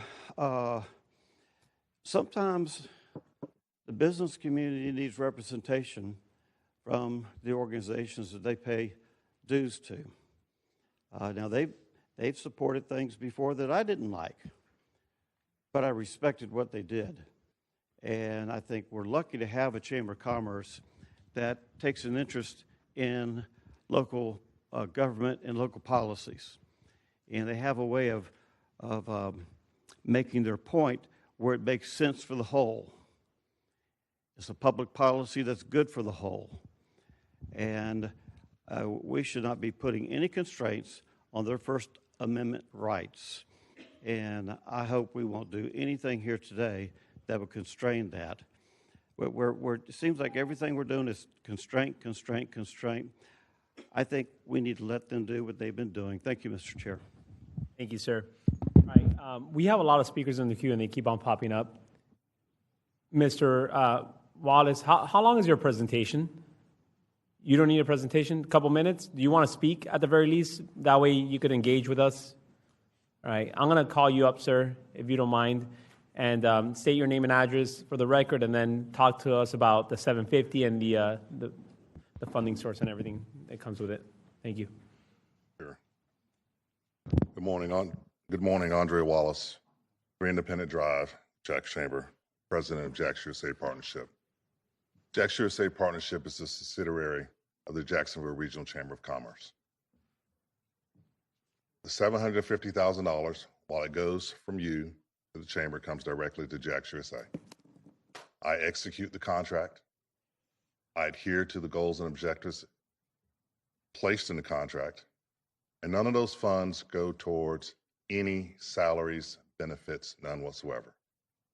Pursuant to your contract, it can only be used exclusively for website development, digital advertising, content marketing, public relations, and social media to brand Jacksonville's key industries and outreach to potential and future local talent, site selectors, and corporate decision makers, and global branding of Jacksonville itself. That's how your funds can be utilized. With regards to comments from my dear friend, Mr. Salem, who I do see at the gym most mornings, and I didn't see you this morning. We had a robust conversation on a Saturday, and I respect your position. I will always be a resource from a technical position of any question that you or anyone has of asking of me about any respective policy decision before you. I will continue to be that resource no matter what. I think you'll be fine hard-pressed that you've ever seen me contact you outside of an economic development project that I am working on with regards to anything before you. And I will continue to do that if I'm bringing an economic development project before you. And there will be projects coming to you soon that I will be contacting you. I will give you the facts. It is up to you to make your policy decisions about how you determine that. I took this role in 2018, 2019. You were the 27th ranked community in the country from an economic development standpoint. You are now the second hottest job market in the entire country. Your $750,000 goes a long way to projecting how we contact site selectors, how we contact C-suite individuals to make you the place that talented individuals and companies want to come see. You want to talk about a return on investment since 2019? 110 companies, 16,000 jobs, $6 billion in capital investment. Thank you. Thank you, sir. If you want, just have a seat in the front in case somebody calls you up for any questions. All right, we're going to proceed with the queue, and going now with Council President Carrico. You're recognized.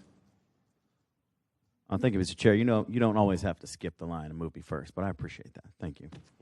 My remarks are really about the process that we've taken throughout this whole budget and the transparency piece and asking people to come before us and really get an understanding of what they do. I love everything that you said, all the ROIs that the Chamber brings to town. You know, I see the rest of the Chamber folks out there.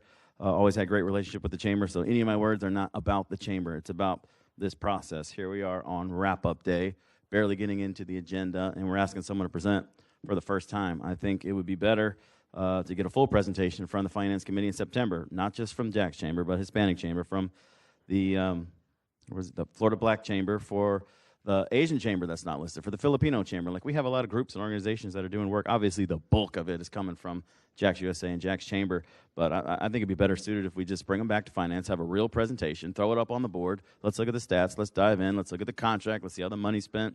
And I'll be happy to file that bill as soon as that presentation is made. Taxpayers are comfortable with what the Chamber is doing for us, and we'll get them funded. But I just don't think today is the day during wrap-up day to be hearing all this and not opening it up to the other folks that are either going to be below the line, above the line, or cut. So that's my, I don't know if that's a motion, but that's where I stand. All right, well, there is a motion. I do have, for a conversation, that was not a motion. Okay. All right, so, all right, yeah, it's below the line. All right, so Mr. Salem, you're recognized. Yeah.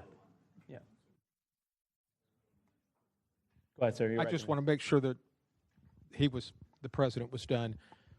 Let me make a couple points. Number one, every person that comes into my office to lobby me or educate me, I ask them, who are you representing? So I know what the agenda is. I have all the confidence in the world in Mr. Wallace. We've had numerous discussions, usually 5 to 10 minute discussions on this issue. And I do not want to infringe upon anybody's First Amendment rights to lobby us. That's not the point here. But I just see the organization on one side of every issue that comes in front of this city, and they're representing the mayor. As I said, I want to know when they didn't represent the mayor's position, and did they lobby against it? And I don't think anyone can tell me when that's happened.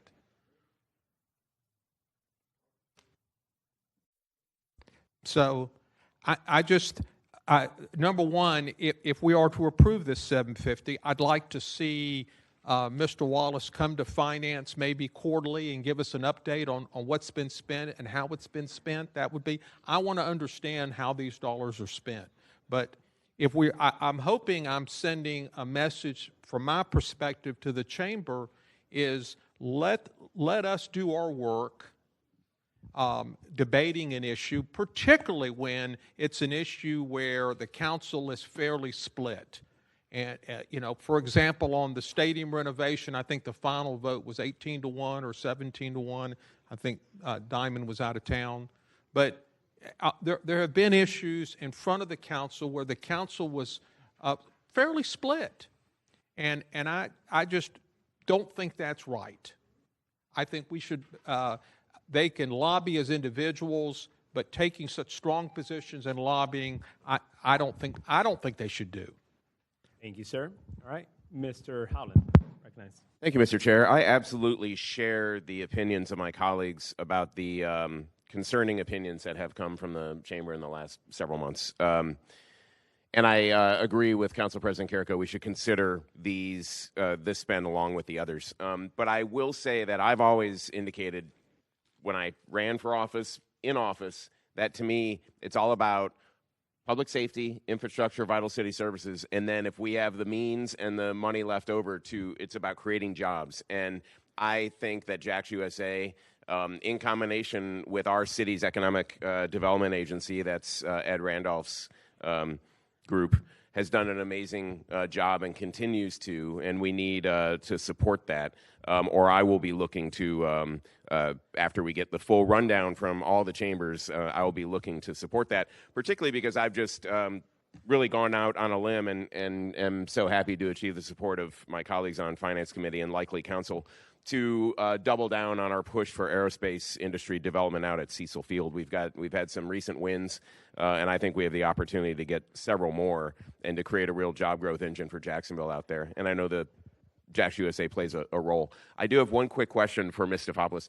When we contract for the 750, do we contract with the Jacksonville Regional Chamber of Commerce, or do we contract with JAX USA? Through the chair to Council Vice President Howland, I believe the contract is with JAX USA, but we're double checking to confirm that. If so, it might be worthwhile for us to change that because it's a misnomer here if we're contracting with the chamber, particularly if there's any, and I'll ask this when they come before us, if there's any, I would imagine there's not, if there's any money that of our 750 that JAX USA dividends up to the chamber. And the answer appears to be no from Mr. Wallace. So, yeah, we would be contracting with JAX USA here. I look forward to a meeting looking at all the spend with all the chambers. Thanks. Okay. Ms. Stefopoulos, you're on the queue. Yes, thank you, Mr. Chair. Just to follow up on the council president's last comment with respect to having an opportunity to hear from each of the chambers at a future meeting. So what this committee has done is already put the funds below the line for each of these entities. And so if you wanted to allow for an opportunity for that meeting to occur and to receive presentations from each of the entities, this committee could determine it appropriate just to leave all the funds below the line in the budget. And then once there's an opportunity for those presentations to be made, you could file separate legislation if it's after October 1 to bring those dollars back above the line and to authorize the execution of the respective contracts with those entities, just to make sure you're aware of kind of your options there. Thank you, ma'am. All right, I do have Ms. Pittman on the queue. Go ahead, ma'am. This is just going to be quick.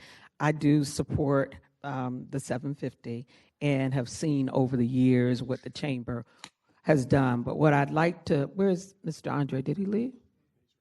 It's right there. Oh, could you just come? I just want him to share this again because JAX USA is a subsidiary, is not the chamber. Is that correct? And the funds that you have allocated, it sounds like for marketing, pretty much only. Funds are only for marketing, and we're a subsidiary of the chamber. Okay. That's and Councilman Holland just mentioned that. So we're not talking about the whole chamber. We're talking about a specific initiative of the chamber. Thank you. I do want to recognize Joe Carlucci. All right. Thank you, Mr. Chair.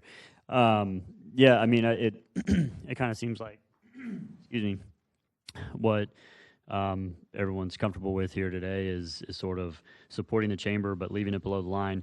And again, just for future clarity, I don't think this is a municipal dues or an affiliation, because if it was, we would be a member of the chamber, and I guess the city is, you know, a member, but we're not giving the money to the chamber, we're giving it to JAX USA. So I just think there's some untangling, minor untangling there. I'd rather it be just a normal, you know, contract, you know, JAX USA, like it normally is. All these other things under municipal dues and affiliations are like associations and, you know, things that we are joining and a member of, so to speak.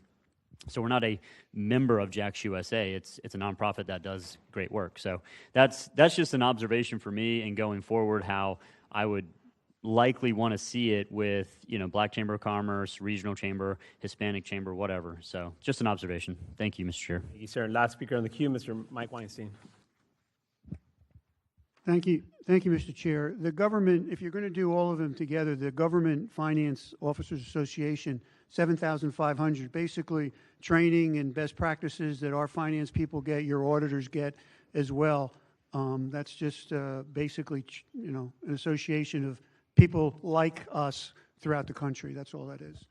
Okay, thank you. Great point, because I was actually going to bring up the other entities here listed. So nobody on the queue, I'll just say my thoughts. Ultimately, at the end of the day, I don't see Daniel Davis in the audience right now, but I did speak with him earlier last week on this. I spoke with Mr. Wallace as well on the initiatives and what they do and they spend the money on, and I think it's the best ROI possible. The problem we have here is not really a JAX USA thing. It's about all the other entities, the Hispanic Chamber, the Black Chamber, sister cities, and the Government Finance Office Association. So the fact that we don't have them all in one room at this given time under municipal dues and affiliation, I don't think it's appropriate for us to even consider putting them above the line. However, I say that to say that none of this is being cut. It is currently residing in a placeholder so that we could do separate legislation in a week, if need be, to bring them back above the line. So I think we all are in agreement this is the best ROI for our city. So it's not cutting it, it's just really just putting it on pause until we have a full-on presentation with all the entities listed here below. So I will make I guess we're not going to make a recommendation. It's already below the line, so there's nothing else to discuss at this point.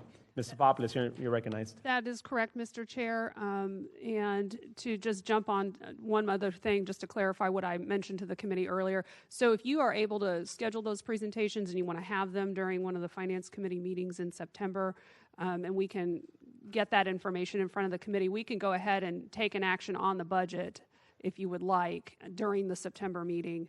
But if there is not an opportunity for that, then of course you can leave it below the line and we can do the separate legislation. So I think the timing allows. What I'm going to do is, based on the timing of the matter, I will make it my priority from all of us here to schedule a meeting with all these entities. It's not a matter of when, it's a matter of when I could get everybody in the room at the same time. So it's not really my prerogative. It's based on the time for everybody. So Ms. Taylor, go ahead. Through the chair, I do not in any way want this to come across as advocating for one. I just want to clarify on the Government Finance Officers Association, that is considerate for the nerds, for the accountants. We utilize that. We're also a member as part of the government to get industry-like guidance on what reserve levels you should have. When we've provided that information, it comes from that. There's conferences that the accounting staff, so I don't know that we would be able to get a representative here for that one. Okay. So I just wanted to clarify on that one. So are you saying you want to double it? Is that what you want? All right. Okay. All right, so how about this then? Because of that, what you just stated, let's just... Motion to move above the line. Motion and second to move it above the line, only because they don't have representation that will be here. The other four will be able to be here. So that is already, Mr. Salem, you want anything else? Can we just take action on that already? All right, let's vote on this. All in favor indicate by saying aye. Aye. All opposed say nay. Motion passes for Government Finance Officers Association. $7,500, not a penny more. All right. Mr. Salem, go ahead. Thank you, Chair. We're in foreign territory as far as I'm concerned. So we don't have to finish the budget today. We can move these things to a separate meeting. What is the deadline for finishing the budget? Because I've never, this is my 7th year on finance, and I've never seen us not finish on wrap-up day. So please tell me the constraints we're under.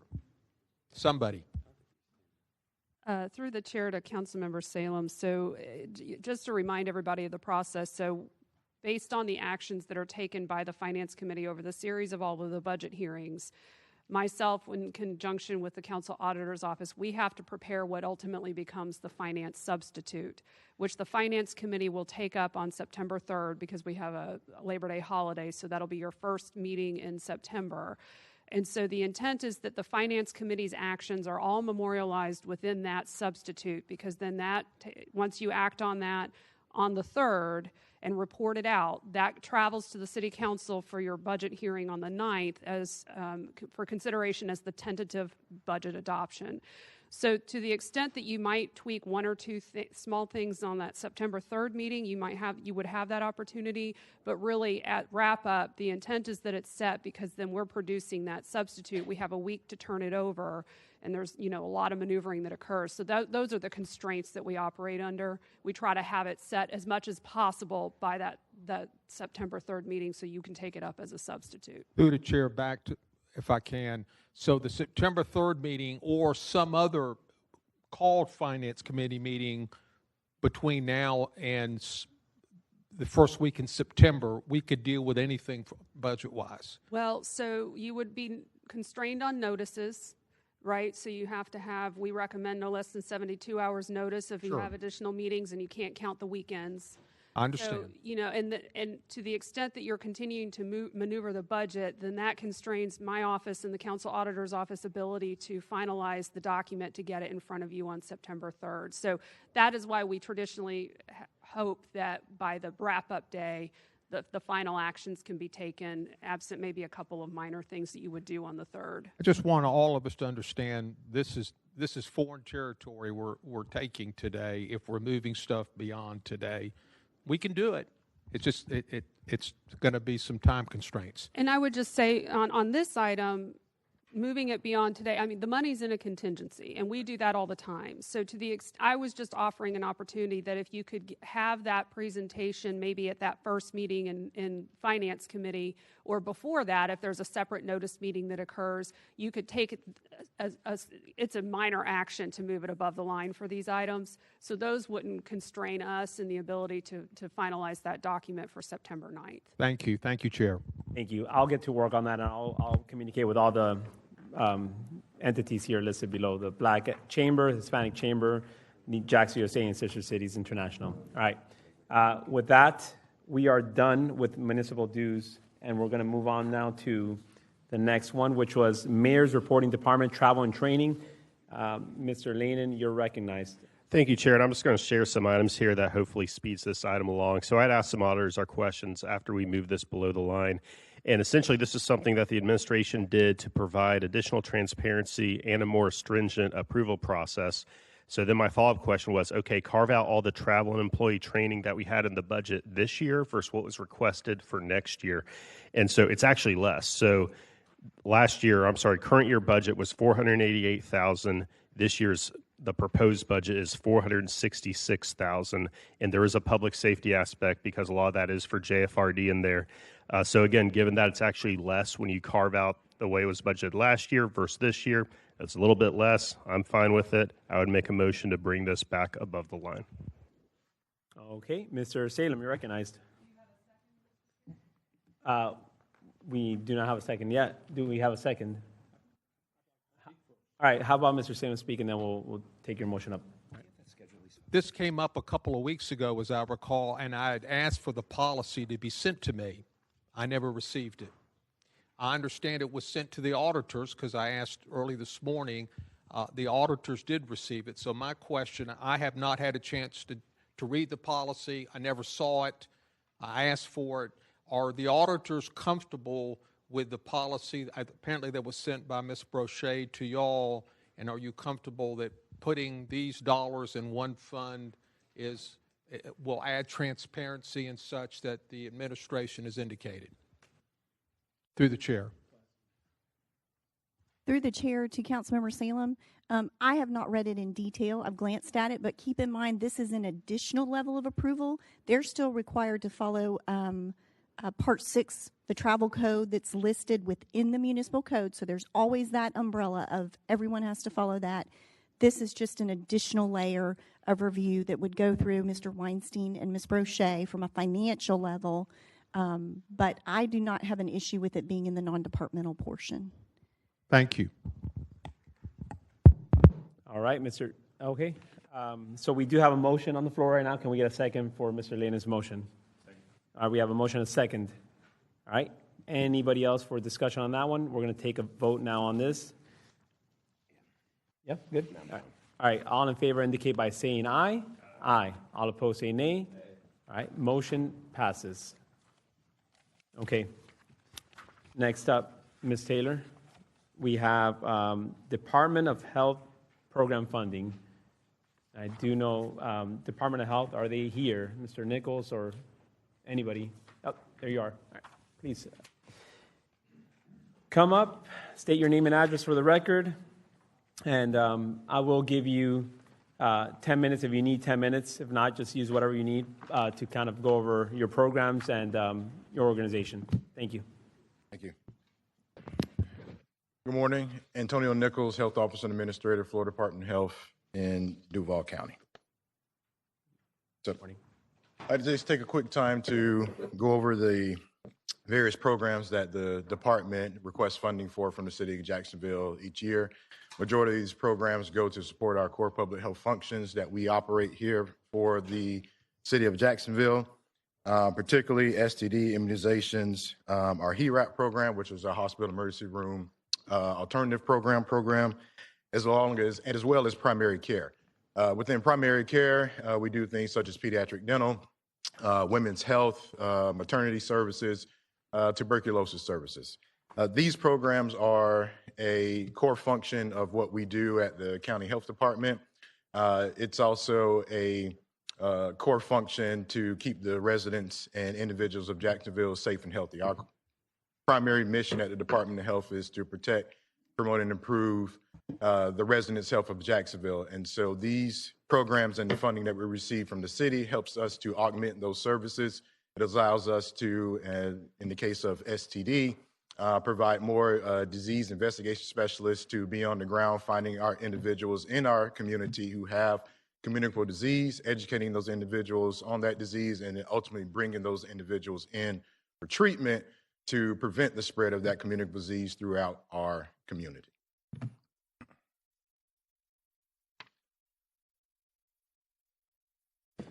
Okay, thank you for that, sir. I would like to recognize Council President Carrico. Thank you, Mr. Chair. Through the chair to Mr. Nichols, thanks for coming down. We appreciate it. You being able to come here and give us a little more inside look at what the health department is doing. I know it's more of a state entity, but we do fund the grants through the city, and they are important for the better all health. And I just want to appreciate that you're willing to work with me. We've had some conversations too about kind of filling in the gaps on my side of town, if you will, on the south side, and areas that have just as much need as some other sides of town. So I look forward to continue working with you, and I appreciate you coming down personally and sharing those things. Thank you. Yes, sir. Thank you. All right, Ms. Pittman. To the chair as well, good morning. I really want you to give us a perspective, the hospital emergency room alternative, and how you all have impacted the community with those dollars that have been allocated to the health department. Through the chair to Councilwoman Pittman, it's a great question. And so that particular program is geared toward the individuals in our community who are living with HIV and AIDS. And so what that program does is to help to educate those individuals to prevent them from using the hospital emergency rooms as their primary care source for treatment of that particular condition. And so what those dollars provided by the city has done has allowed us to hire more nurses and more physicians. So as we go out to the hospital emergency rooms to find these individuals who are living with that condition and then bring them into care, that allows us to keep up with that impact on our workforce. And so the dollars from the city goes directly to funding our medical professionals who are seeing the increase of the individuals that we are diverting from the emergency room into our care network. Okay. And do you partner with like UF or any other hospitals or anything like that, or telemedicine as well? Through the chair, yes. And so we have several partners. So in the realm of communicable disease, one of the things that we realize here at the health department is we don't have the manpower or the resources to see everyone in our community experiencing a communicable disease. And so we partner with individuals such as UF Health, Agape, several other safety net organizations within our community to ensure that these individuals who are utilizing the hospital emergency room or just out in our community and unknown of their diagnosis, that we can bring those individuals into care and get them treated quickly. Okay, thank you very much.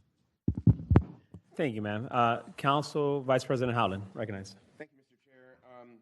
One further question. The primary care program, you explained it a little bit, but can you go into a little bit more detail? Sure, absolutely. Through the chair to Councilmember Howland. What that primary care program does is the dollars that we receive from the city of Jacksonville goes directly into our primary care network. Our primary care network is a conglomerate of several services that we offer to our community residents. As I mentioned before, we have several pediatric sites to where we are supporting pediatrics for individuals in our community. We have several pediatric dental sites that we operate within our community. It also goes to support specific programs such as our tuberculosis program. And so individuals who come in to be treated and or who we go out to find with these diseases, these dollars again goes to enhance our resources such as medical professionals. So as we are seeing that increased volume coming through our doors, we're able to see and treat those individuals. Thank you. Thanks. I appreciate that detail. my head is kind of spinning with all the various primary care and hospitalization initiatives we have. I mean, UF Shands is our designated indigent care program for the city, and we up them by $16 million. I'm of course going to be supportive of the health department here because that's your charge, that's your goal. But then I wonder about all these other initiatives and how many various disparate initiatives we have to divert folks from emergency rooms and things like that.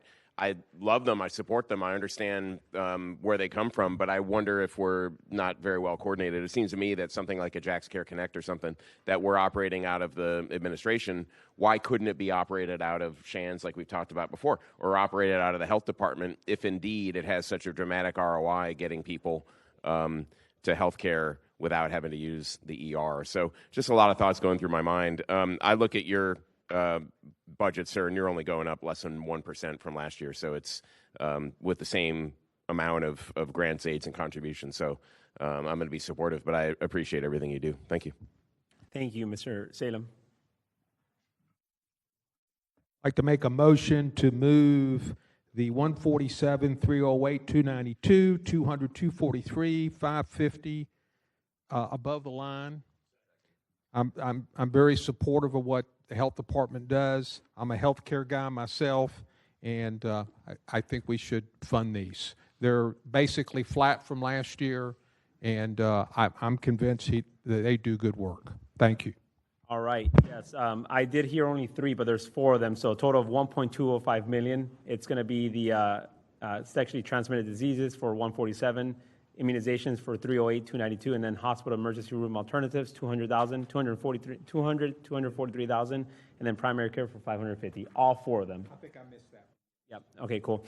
So 1.205, and honestly, the main reason why we asked you to come today is so we could hear from you to talk about what initiatives you're providing, what services the city of Jacksonville already receives.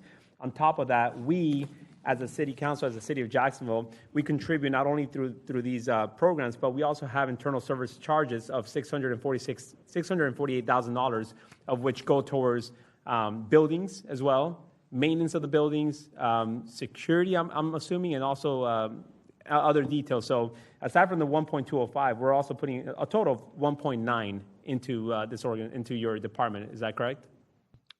To the chair, yes, that is correct. All right, cool. And the last thing is, when you and I spoke over the phone maybe a week or 2 ago, you mentioned you have over 15 to 16 buildings in your inventory. You're probably going to shift some things around? To the chair, if I can just provide a quick correction to that. The amount of buildings that we have are 8 City of Jacksonville facilities. Currently, really 7. 1 was decommissioned due to fire, and of the 7 that are active, 5 provide health services. The other 2 are maintenance facilities that we utilize. Okay. All right. Well, thank you so much for your time here. I do have one more speaker, Mr. Michael Boylan. Go ahead.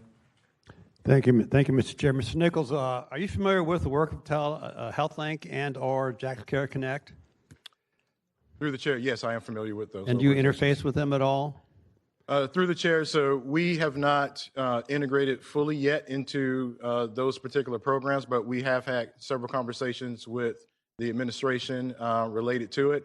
We at the health department want to be part of that safety net link so that individuals can be referred over to our organization as well and come into our network of care.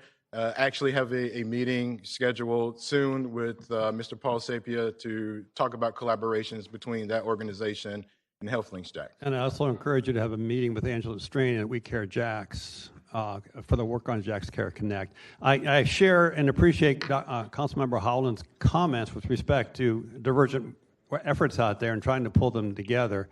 I think your office, your facility, the department, I think has probably the better opportunity of focusing on saying how do we fully impact the ROI that diverting people out of our ERs, et cetera, is something we all need to be working on collectively. I'm going to continue to support those 2 initiatives, and as my colleagues will hear from me later today. But I think having you in the middle of that mix and providing some leadership on it would be, I think, very, very, very helpful. Thank you, sir. Thank you. No other speakers on the queue, so I need to entertain a motion to move them above the line. I did. Oh, you did? And we have a second already? So, all right, all in favor indicate by saying aye. Aye. All opposed say nay. Motion passes. Thank you, sir, for your time. All right. Thank you.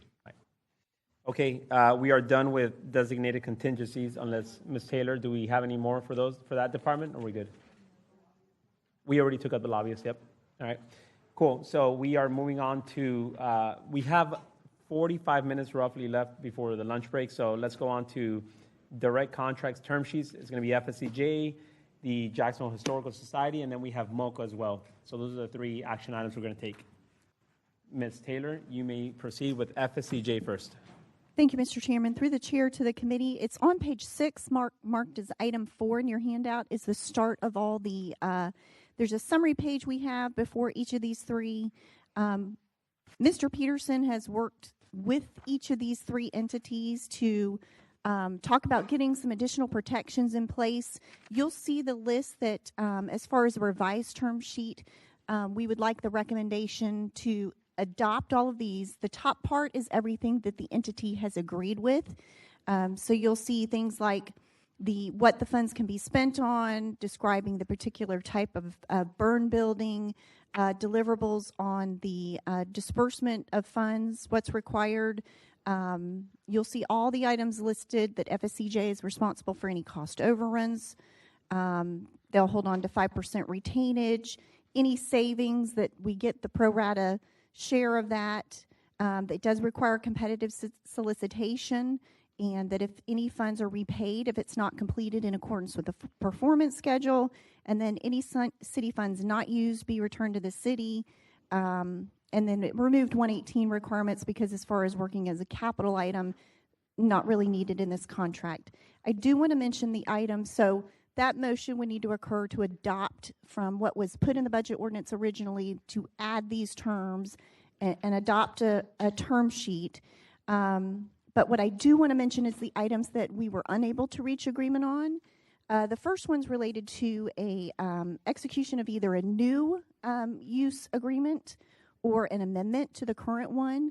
That is in process right now, so they are working with the entity. So I want to make the council aware that that's something that is not able to be mentioned within this term sheet because it has not been executed. We were not able, the funds at this point as proposed would be advanced in the term sheet to FSCJ. So the entire $3.5 million would be provided up front. We, of course, being consistent with every recommendation you'll see throughout any finance committee meeting, always recommend if we can get it on a reimbursement basis to pay it, or at least on a work performed basis. We have done that with the Jaguars, for example, that they're not out the cash, they can submit the invoices, and then we pay, in essence, and they pay the contractor. So that was one we were not able to get agreement on.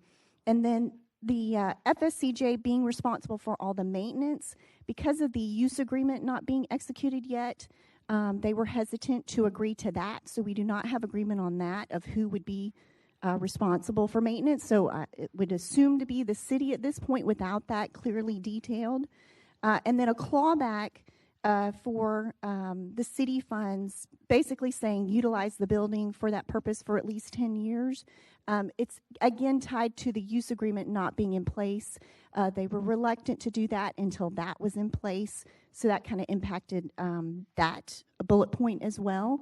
So those are the items for your discussion on this, but we do need to get the top part eventually, at least, as you discuss the other items. Thank you, ma'am. All right, I will recognize Councilmember White. Yes, sir. Through the chair, thank you for recognizing me, and I won't take all the time. I'll be brief and right to the point. Certainly respect everything the council auditors has done, but I'd like to bring FSCJ up and the things they cannot agree on. I will say this, we've been working on this 2 or 3 years, finally got money from the state.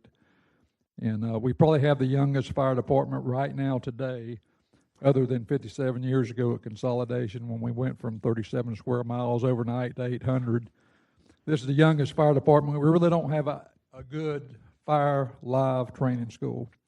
And I have an old saying, What an old fireman can do is teach a young fireman how to become an old fireman. And with that, you need the training academy. So if you'd bring her, she's already there, and try to get past this so we can move on with this training facility. Chief is in the audience, and so is the union president, if y'all need to ask more, but I'd like to get this behind us. Thank you. Thank you, sir. I will hear from FSCJ in a second. If you don't mind, just have a seat very quick. All right, Mr. Miller, you're recognized. Thank you, Mr. Chair. I'll be real short this time. There's nothing more important than our public safety for our responsibilities. There's no doubt about that, and I think we all can agree upon that. This facility has been up for over 30 years and has served our men and women firefighters well for those over 30 years. But it's time for a new, updated facility. They really need this, and I am asking that we all get behind this so that our young men and women, as my colleague has said, have the current state, the current facility that they really need. And this is a joint partnership as far as what's going into it and the funding associated with it. $2 million from the Florida legislature, $1 million from FSCJ. So great partnership that has existed for some time. Let's keep this going and make sure that our young men and women who are protecting us have the best available for the next 30 years. Thank you very much. Thank you, sir. Couldn't agree with you more. All right, Ms. Stefopoulos, and then I will call up FSCJ. To the chair and through the chair to the committee. So one of the things that I'd just like to note here is the comment that you have on the summary of recommendations not agreed to is with respect to execution of a new or an amendment to a current agreement for use of the burn building. So one of the things we talk about and that you all are aware of is that anytime we provide city dollars towards this type of an expenditure by a private entity, there has to be a public purpose to the use of those dollars or the expenditure of those dollars. So my recommendation is to have firm footing on that public purpose, is that you might consider amending the term sheet to require that they enter into that use agreement with the city before an initial disbursement is made on these dollars. So we can make sure that that public purpose is well established in the term sheet and that agreement is executed before they proceed to receive the funds. And that's especially important in light of the fact that it's 100% advanced disbursement of the dollars. Yep, they're next up. All right, Ms. Taylor, we have a motion and a second on the floor right now for that. Thank you. Taylor Mejia Roberts with FSCJ. So in regards to the facility use agreement, we have a facility use agreement with JFRD there for the past 30 years. So there's not one that we're not working on right now, or I'm sorry, we're working on the updated one right now, but there is one that currently stands. And that's for all of the facilities out at the Fire Academy, the office spaces that we allow JFRD to use, as well as the props and the existing burn building, all of that. So we're operating under an existing facility use agreement. The big hangup is the facility use agreement, and the one that's proposed and moving through the motions right now does not guarantee FSCJ any classes through JFRD. It's a zero contract, essentially. So our worry is that in a couple of years, JFRD could leave and say, hey, we want to go train in Gainesville or somewhere else, and then we couldn't fulfill the 10-year agreement for JFRD to be using this new burn building. That's our concern. I don't think we're ever going to get to that point. Like Councilman Miller said, we've been out there for 30 years operating under this kind of a zeroed out contract, no guarantee for any classes. So we don't anticipate any issues moving forward, but that's where our hang up is that we wouldn't be able to fulfill the requirement if JFRD left. All right, thank you. Ms. Taylor. Thank you, Mr. Chairman. I just want to clarify that agreement expires September 30th of this year. So that's why we mentioned saying either amending the current agreement or new agreement that they are working on to get, but it does expire this September 30th. Thank you. All right, Mr. Howland, you're recognized. Thank you. Since I have the motion on the table to amend the term sheet such as to ensure there's a use agreement, how do we get to where Taylor and Mary are on the same page? So how can we adjust that use agreement that's satisfied with you in this motion and get Mario what she needs? Because we obviously can't do this without having the use, public use specified. And yet that agreement runs out on 30 September. But you have some concerns about the agreement. How can we adjust this? So through the chair to Council Vice President Howland, so my recommendation was, there's other contingencies that are written into the term sheet that you have in front of you relative to what has to occur prior to a disbursement. So my recommendation was that additional contingency be put in the term sheet. So I think we will ultimately resolve and enter into a new use agreement, or there will be an amendment. It would just be that the business terms would say that has to be effectuated before the initial disbursement. So it gives us the time to get there. And it may be that in the negotiations of the use agreement, the fire department and the administration determined it's appropriate for them to say, we will agree to use the facility and not shift our training exercises to another location for the 10-year period or however long that they might negotiate. So then right now, the motion on the table is the monies cannot be dispersed unless there's a use agreement in place that has been agreed on by both parties? It would be an amendment to the existing one or a new one, and it would just be to add that contingency, that requirement in the term sheet, so it's not... So you're okay with this because we have to do that, right? It's just, it leaves it open, though, that there has to be a FSCJ's got to agree with the city on the terms of that use, either for the continuation or a new agreement beyond September 30th. And execute it before that we disperse the funds. Are you okay with that? Sure. My understanding was the updated use agreement was circulating on Tuesday for signatures.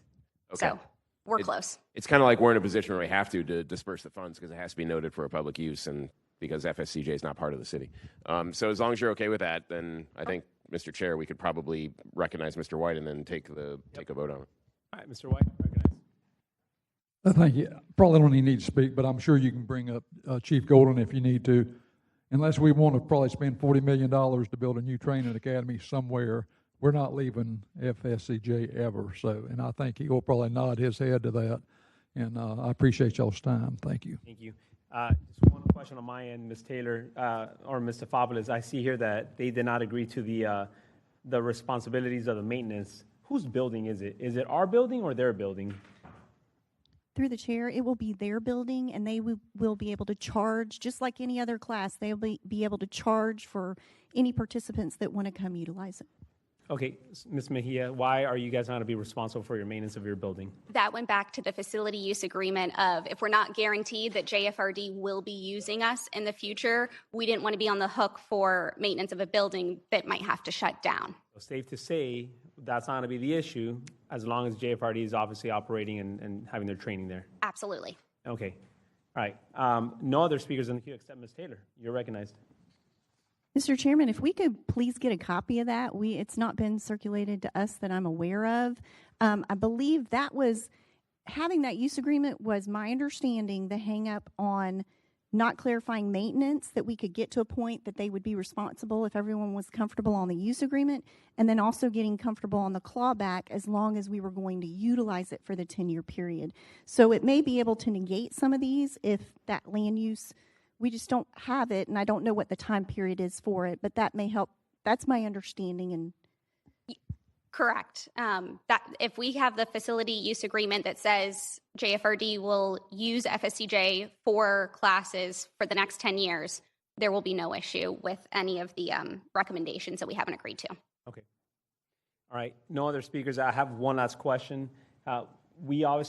We've already approved this. We just wanted to come back for further conversation, but it's already been approved, correct? through the chair, you left it above the line and you allowed us to work through to get some more protections in place for the city. So that top box is the additional protections that in working with them we did get agreement on, and then it was the remaining items in the bottom part where we did not. But it sounds like the one motion that Councilmember Howland would address one of the items, and then it's just some of these lingering without knowing where the city is on this land use agreement and what they've agreed to.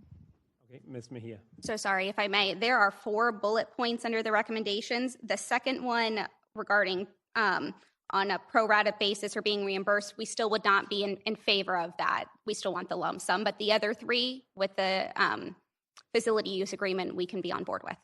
Just wanted to clarify. Yep. Ms. Taylor. Through the chair, then could we maybe getting that understanding, make all of it contingent upon that they've agreed, in other words, that they will maintain it, and put the clawback in contingent upon and executed along with the one that was. That's just my recommendation, that it sounds like we're agreeable as long as there's a use agreement in place, that they don't have opposition to those items, at least to resolve. Agreed. Okay. All right, so there is a motion, a second on the floor, so we're going to take a vote now. All in favor indicate by saying aye. Aye. All opposed say nay. Motion passes, and we are good with FSCJ, right? Mr. Chairman, may I just clarify? So it will be contingent upon, do you want to jump in? Mary, I'll let her. Use agreement. Thank you. So to kind of re-summarize what Ms. Taylor just said, so the disbursement of the funds would be contingent upon the execution of a new or amended joint use agreement with the city, and that would include addressing responsibility for maintenance and the clawback provision that was referenced here. So I think that it sounds like the committee's decision was the contingency of the disbursement is relative to all of that, and assuming it would be all addressed through that joint use agreement. It is. Yeah. Okay. That was the intent of the motion. Okay, thank you. All right, now let's go on to letter B, Jacksonville Historical Society, Old St. Luke's Hospital Restoration. Yes, sir. This is also in your packet. We have a summary sheet at the front, and bear with me one second.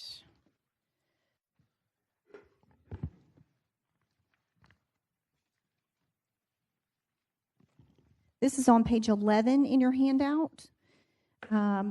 We were able to work through all of the items with the Historical Society, so we would need these items that are noted on page 11 as a revised term sheet. We would need your approval to incorporate. What I do want to mention is that the total project cost is $420,098. The city's request is $200,000. So right now, this would just be on a cost reimbursement basis. They have not raised the funds, as I understand it, yet for the full project, but the dollars would not be, there's not a risk for the city dollars. In other words, they have at least that much for work that needs to be done. So the $200,000, they've agreed to be on a reimbursement basis. They've put in the clawback that if they're not within that building for 10 years, that the funds would come back to the city. So it will be on reimbursement basis only for the $200,000 as they do the work. All right, I have Mr. Salem on the queue. Move for approval with the changes mentioned by the council auditor. Yeah, we have a motion and a second on the floor. Yeah, I've toured the facility, big supporter of the Historical Society over there, and I think they're doing some great things for the history of Jacksonville, and I think this is a good investment. Thank you. Thank you. All right. All in favor indicate by saying aye. Aye. All opposed say nay. Motion passes. $200,000 for the Jacksonville Historical Society. All right. Moving on to the third one, the last one on this list, MoCA, Stack Stars. And if we have somebody from TDC, if they could just make their way up here to confirm what we're going to do today for this funding source. All right, Ms. Taylor, go ahead. Through the chair to the committee, the summary sheet is on page 14, and then the full revised term sheet is behind that page. We did get agreement on the items noted here, so basically everything that we were in essence requesting. I'll just mention these quickly. The established project installation date to be complete by 9/30/26. Installation location to be approved by the city and accessible to the public. At no cost for a period of no less than 10 years. Required maintenance to be provided at MoCA, so no cost to the city. City funds to be provided on a reimbursement basis after installation of the sculpture, so we would have to see those invoices related to that. MoCA is responsible for any cost overruns, and then a clawback if it's not at that location, or if it's moved for any reason and it's not open to the public within the 10 years, then those dollars return to the city. And we've removed Chapter 118 because it is a reimbursement for the installation. I will note at the top there, we do have a note that a waiver is not provided to allow MOCA to seek additional cultural service grant dollars. They have applied, is my understanding. So if council wants to provide this direct contract and also if allow them the potential to receive a cultural service grant, you would need a waiver within the budget to allow that to occur. Thank you. All right, Mr. Diamond, you're recognized. Thank you, Mr. Chair. I appreciate that you're going to do this through TDC, so it makes life a little easier. Just for my own edification, I'm going to vote no on this. This one's really unpopular, and I don't want my name on it, so I'm a no today. Thanks. Thank you, sir. No other speakers in the queue. Just wanted to, like you just stated, when this came up in the budget process, my initial thought was, I'm not sure if we have an appetite for that. However, they've been obviously trying to get this done for about a year now. This is going on year number 2. So I made it an initiative of mine to find out where we could find funding source for this. And through doing some research, I met with the TDC, Ms. Carol Brock. She's here in attendance. And we identified that there are specific uses for dollars from TDC that have to be used for public use and museums or whatever the case is for tourism purposes. And this met one of those criteria. So through the conversations that her and I had, we identified, like I said, the $500,000 for this, and that's how we were able to get to this point now. So thank you, Ms. Brock, for this, and for allowing us to work together to find a final solution for this for the stars.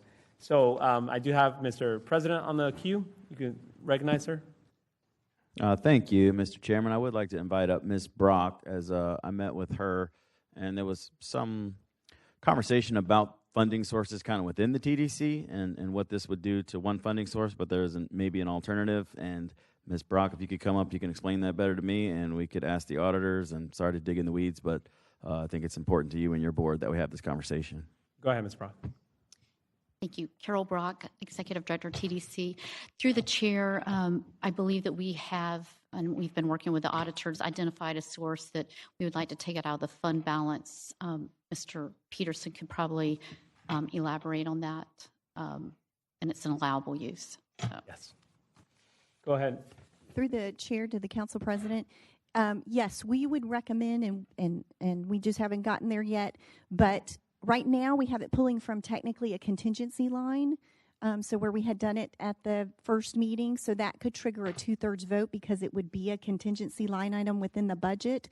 So in an effort to try to avoid that, once we looked at it, we would recommend the main TDC account that you see where all your grants, your dollars funnel through to the other funds. It's got a fund balance of about $7.5 to $8 million, so it has adequate fund balance to cover this item. Yes, and then tell me again, what was the balance of that original one that we were looking at? If we would have pulled the 500 out, it was significantly less. Through the chair to the council president, about $1 million to $1.5 million. Right, so 500 would have depleted that, and I would have had to face those board members as the chair of the TDC. So I like it better the way we figured it out. I'm glad we all worked together, and I don't know if that requires a motion or that's just something you do on your end. It does, so motion to take it out of the TDC fund balance. We have a motion and a second on the floor. All in favor indicate by saying aye. Aye. All opposed say nay. All right, motion passes. Thank you, Mr. Diamond. Yeah, Mr. I Fabris? was just going to let the committee know we kind of needed a more comprehensive motion, so we'll I got it. We'll take it up as use of TDC fund balance, but we also need a motion to approve the revised term sheet. And if you wanted to authorize a waiver so they could pursue those cultural services grant dollars, you would need to include authorization to include that waiver. We have a motion and a second. All in favor indicate by saying aye. Aye. All opposed say nay. All right, we heard you loud and clear. Motion passes. Thank you. Thank you, Ms. Brock. All right. Okay, 11:30, so we still have time. All right, we are done with direct contracts. Now we're going to move on to Planning and Development Division. So they are back here today because when we took up their action item in the budget, we were progressing through the budget pretty quick, and they didn't make it in time. However, I spoke to Ms. Parola, and I asked her, hey, would you like to come back to see if there's any primary initiatives that you would like to see funded? And so the one that I identified from her list was the sidewalk inventory. So Ms. Parola, if you don't mind coming up here and just talking about that program and to see if there's an appetite within the body to fund your $100,000 request. Thank you, Mr. Chair. We would like to pursue funding to pay for data that will give us a sidewalk inventory of the entire city. And that is in conjunction with the Public Works Department. This $100,000 would be combined with the Public Works Department's $100,000 that they have already identified, and it would be to purchase that data. Currently, the Public Works Department already does an inventory collecting the condition of the roadways, and in that data, the consultant also can find conditions of the sidewalks. So this money would be towards purchasing that data. And once we get that data, it will directly contribute to a number of different initiatives that the planning department has going on.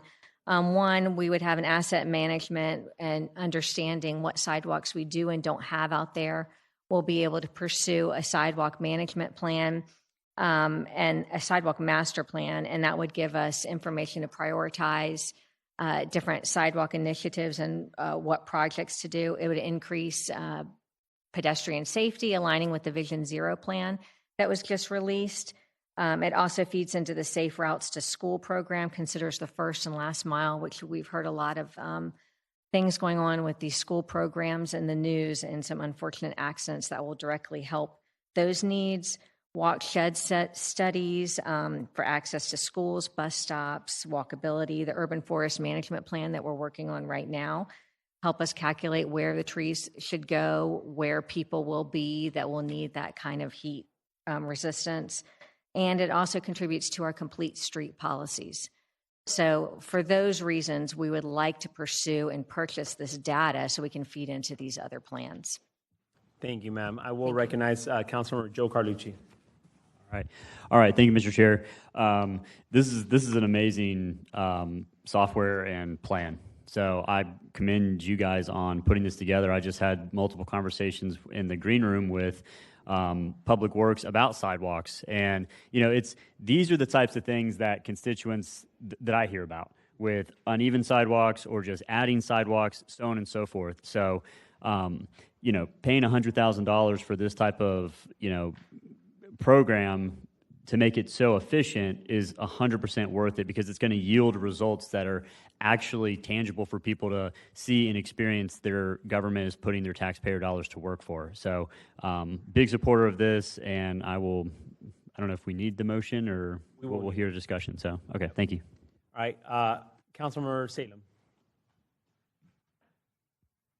Thank you, Chair. Ms. Parola, can you come back up? Who is the company that you're buying this data from? Let me call up Chief Santana of the Transportation Planning Division, and she has more details on the actual data. Okay, thank you. Ms. Santana?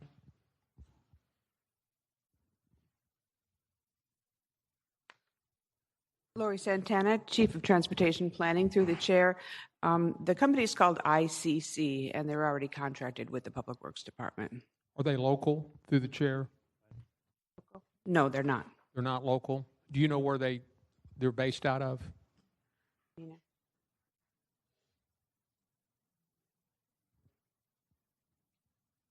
What does ICC stand for? Do you know?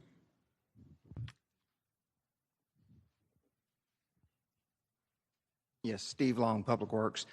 It's International Cybernetics, and they're a international company, and their headquarters is in Canada, but they have local offices as far as for Florida, and the closest office to us is in the Tampa-St. Pete area. Okay, thank you. I'll move for approval. Thank you. We have a motion and a second. Mr. Lenin, recognized. Yeah, thank you, Chair. I was just going to say I support this, even knowing it's a Canadian company now. But the big thing here is, as a district council member, I feel like all of our sidewalk things are always reactive. And so here's an opportunity to be a little bit more proactive.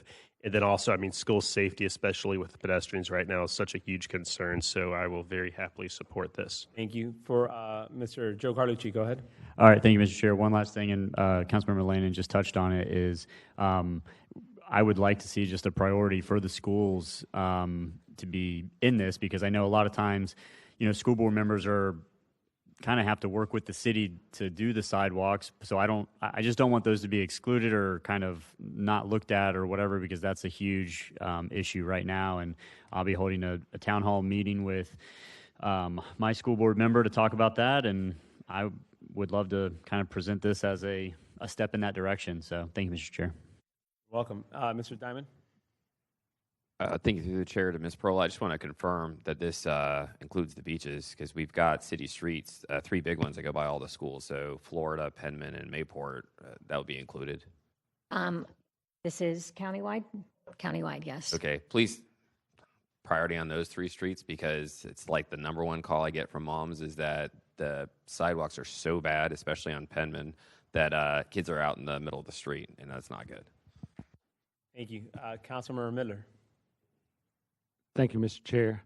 Through the chair, I just want to echo some of the comments I've already heard. I actually had a good exchange with Ms. Pearl as she was going through the process of getting nominated and approved in her current position. And one of the things she told me was we have a mixture of young planners and older planners. And some of the younger folks are coming through with new ideas on technology and other ways to become more efficient and for us to be able to cover the city more effectively. That this is one good example, I think, of that, of increasing this technology to be able to do that. And I also wanted to support Councilmember Carlucci's comments about including the schools. Councilman Pittman has a prime example in her area of where we didn't do that, and kids were walking to school on the road to get to their new school, elementary kids, because the sidewalks weren't included in that process to make sure that they were getting to school safely, and semi-tractor trailer trucks were screaming through that area where they shouldn't be. So definitely in support of this and any other technology advances and any new ways of doing things, and be able to count on the maturity and experience of the older planners, but also bring those newer technologies and ideas to bear. So thank you very much. Thank you. No other speakers on the queue. I'm just going to ask a couple questions. This $100,000, Ms. Perola, is this an annual subscription or a one-time investment, and we have it now forever? How does it work? One time. We'll collect the data and we'll have it, and then we'll know where to move from there. And so let's say in a couple of years, obviously data, changes every year. Do we need to spend the money again, or is it going to be automatically updated? I'm going to let Ms. Sickler answer that. Good morning, Nina Sickler, Public Works. So this is in conjunction with our roadway resurfacing evaluation program. So it's the same vehicles that evaluate our roads for their condition, and the data is captured through millions of points, but it's not processed. So we'll have the data, but this effort is for the processing of that data that comes in. Would you say, Ms. Sickler, you're going to look at the refreshed data once every 3 years or every 5 years? Like, how often should we expect you guys to come back for this? So we look at roads on a 2-year cycle. So we could choose some increment of that. If you wanted to look at a 4-year cycle of sidewalks, we could fund it from that type of standpoint. It's a policy decision that we'd have to make together. Okay, well, we'll tackle 1 year at a time. We'll start with this year, and then moving forward, we'll see what you recommend, whether it's every 2 years or whatever the case is. And then the last question I have, being that this is a sidewalk inventory, this has nothing to do with my sidewalk, right? The state of Jack's My Sidewalk is totally different, right? That is correct. It's completely independent from that. Okay. Has no relationship. Thank you. All right. This is exactly what we need in our city. Great ROI. Thanks, Ms. Perola, for bringing this to my attention. So we have a motion and a second on the floor. We're going to entertain that action now. So all in favor indicate by saying aye. Aye. All opposed say nay. Motion passes. $100,000 being moved above the line for the sidewalk inventory. Okay? All right. Through the chair, just to clarify, that does have a negative impact on special counsel contingency. Yeah. The intent was not to do this, but this is something that should have been addressed a couple days ago, and it wasn't. So we're here now. Okay, we have 20 minutes left. Ms. Taylor or Ms. Stefopoulos, do you think we could go through DIA in the next 20 minutes? Yeah? Okay. All right, so let's go ahead. All right.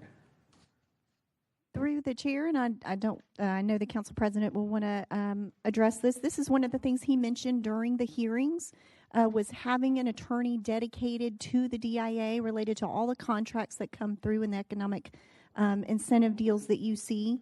What we've worked out with the budget office as far as cost, and this would be an attorney that is within the Office of General Counsel, but they are dedicated solely to doing work for DIA.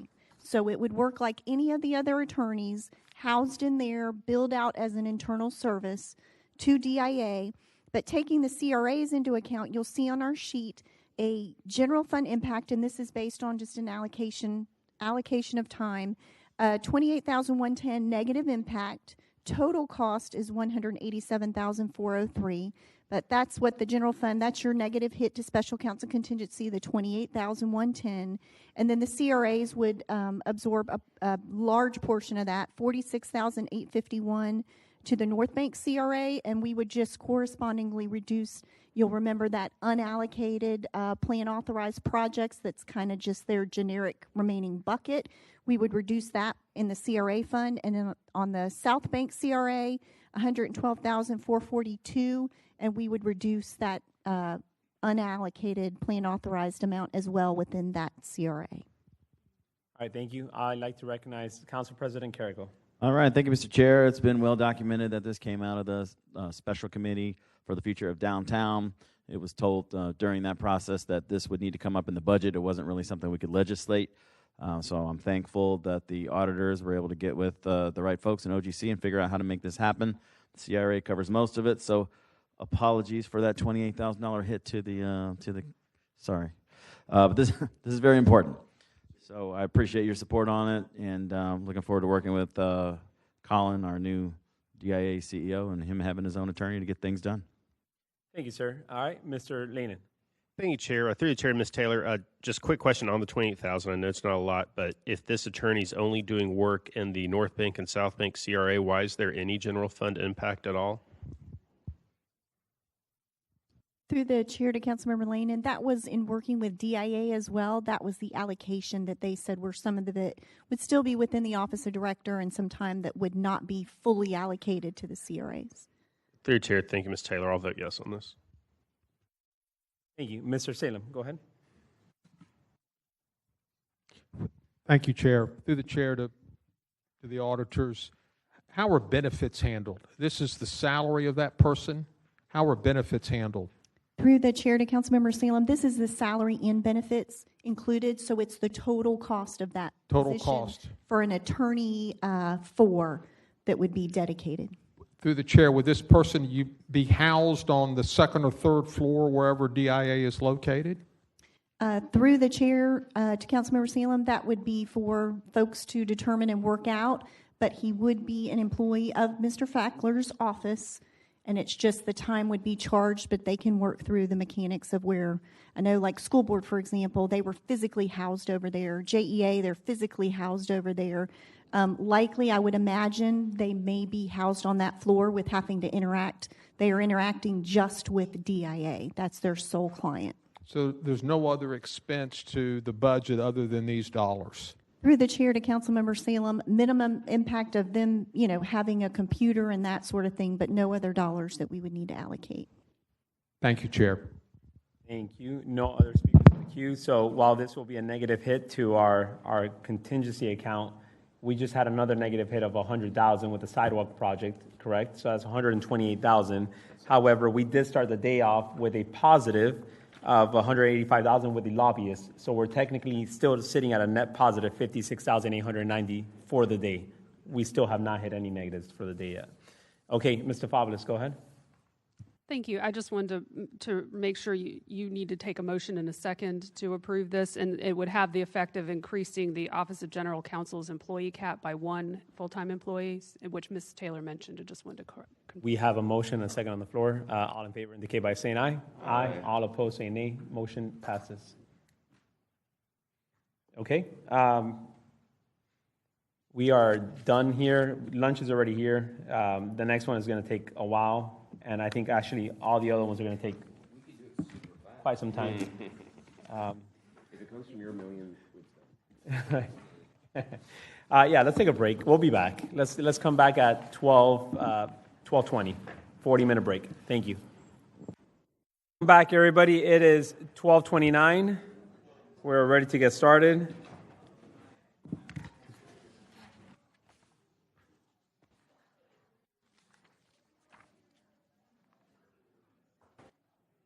All right, if everybody please just have a seat. We are going to proceed now. We have done 1 through 6, so we're on to number 7, Animal Care and Protective Services. I do see Mr. Michael Bricker here, and I do see Mr. Rory Diamond on the queue, so why don't you kick us off, Mr. Diamond? Thank you, Mr. Chair. I'm going to move that we fund an additional $950,000 to Animal Control and Protective Services. I can get a second. I'll explain it, and hopefully Mr. Bricker can come up and chat about it. Sure. We have a motion and a second. Is there a second for conversation? All right. Second for discussion. Mr. Lehnen, you're recognized, and then Mr. Bricker. Can I give my piece? Oh, yeah. Sorry. All right, go ahead. Thank you. Look, I have my entire time in city government tried to cut every single time I could to shrink the size of government.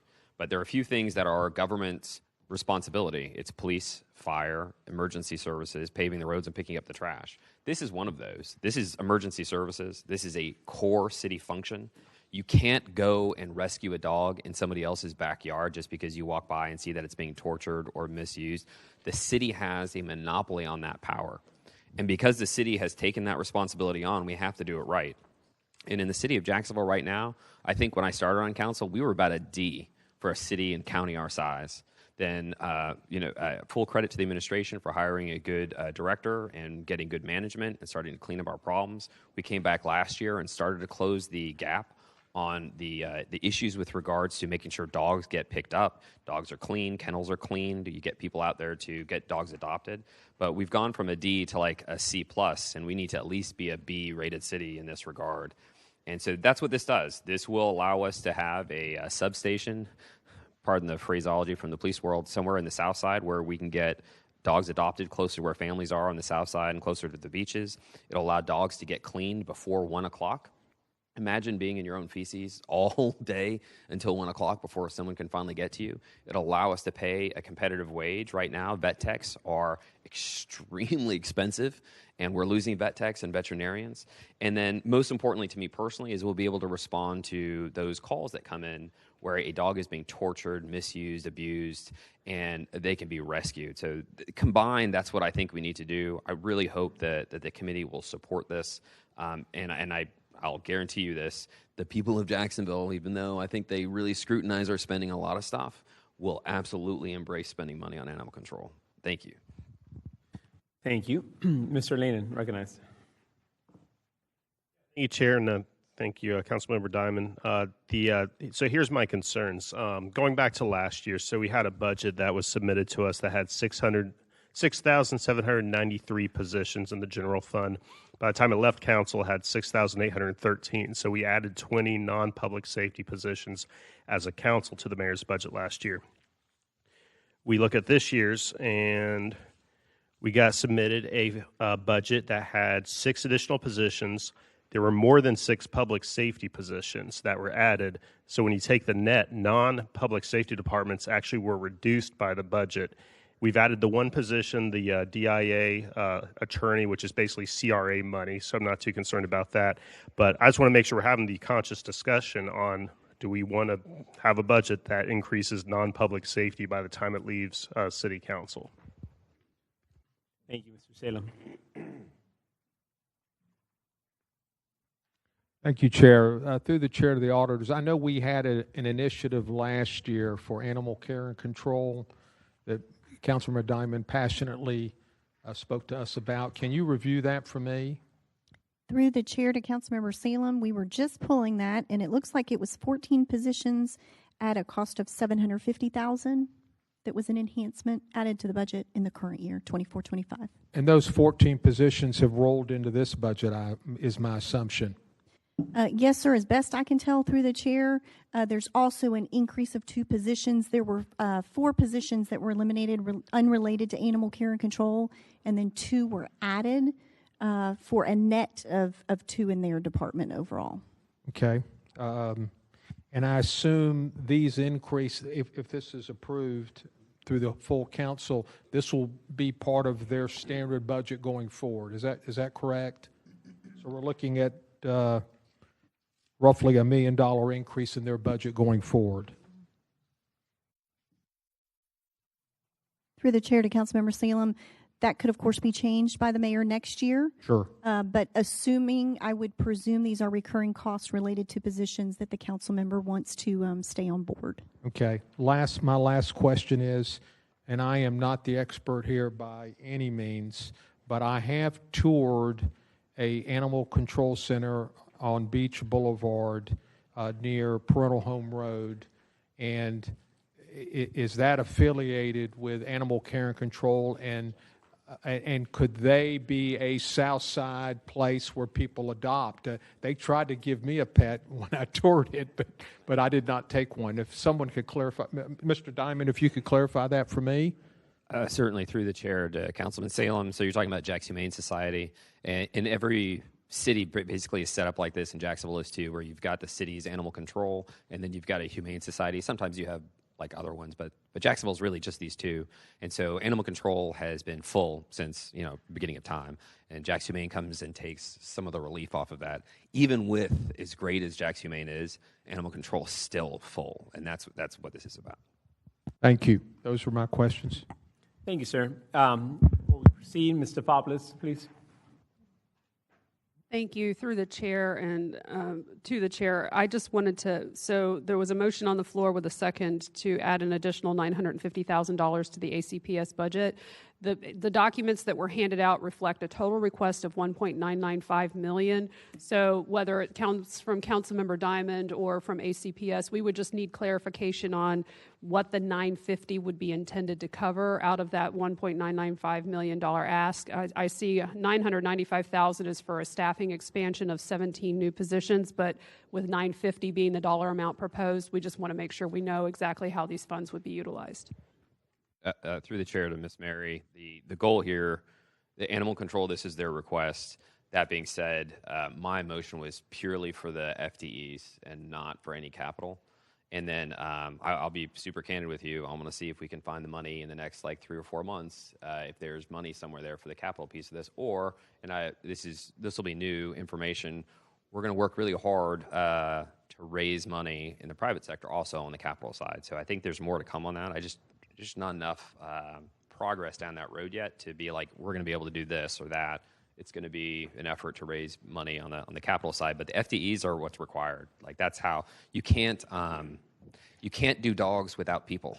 And cats. You just can't. Someone's got to take them places. Someone's got to feed them. Someone's got to take care of their health care. Someone's got to wash them. Someone's got to help them adapt their worst traits so they're adoptable. You can't do it without people. There's no AI, there's no math that can get us out of that equation. Trust me, I'm from a guy who's run multiple animal welfare centers around the country. You need people to do it. They're not very expensive people, but we need them. Then if I could, Mr. Chair, just to jump on that, and I appreciate the clarification, Councilmember Diamond. So the ask for the 17 new positions was $995, and we're offering $950. So we would just need confirmation that would still allow them to have the 17 positions and add those additional positions, or if it means a lesser amount would be funded. Yes, thank you. I was actually going to call Mr. Bricker up. Sir, you have 5 minutes or whatever you need to talk about the program and the FTEs. I know that we talked about $950. However, I know that some of that also includes potentially vehicles as well. So I don't think the full $950 is for FTEs, if you don't mind elaborating. If you hit the button, make sure it turns green. The mic, on the base of the mic. Yep. Thank you. There you go. All right, so good afternoon, council members. Thank you so much for your time and for the support you've already shown ACPS. I also want to thank the mayor's office. The care and attention given to our department this past year means a lot. Not just to me, but to every officer, technician, and kennel staff member doing this work every single day. Today, I'm here to ask for your support again, $950,000 to add 17 essential staff to Animal Care and Protective Services. We're responding to over 30,000 calls a year, bite cases, cruelty investigations, dangerous dogs, and doing it with fewer staff than other cities our size. We're at a point where we simply can't keep up. Calls stack, animals stay longer, costs go up, and it puts our team and the public at risk. These 17 roles are not fluff. They are field officers, vet techs, animal care staff, and frontline support. They directly impact safety and outcomes. This investment does three things. It improves public safety by speeding up response. It saves money by reducing the length of stay of the animals in our care and their medical costs that are associated with that. And it creates real jobs, full-time, permanent jobs right here in Jacksonville. We're proud of the progress we've made so far, but to keep that going, we need your continued support. Thank you again. Thank you, sir. Can you elaborate on the question that Ms. Stefopoulos had regarding the FTEs and all that other stuff? Ms. Mary, if you don't mind asking the question one more time. Absolutely. Through the chair. So the question was, the ask in the packet that was provided was for 17 new positions at a total cost of $905,000. The motion on the floor is for $950,000. So we were just seeking clarification for OGC and the Council Auditor's Office if the $950 would still fully fund 17 positions, or if it would be a lesser number of positions based on the dollar amount that's being recommended.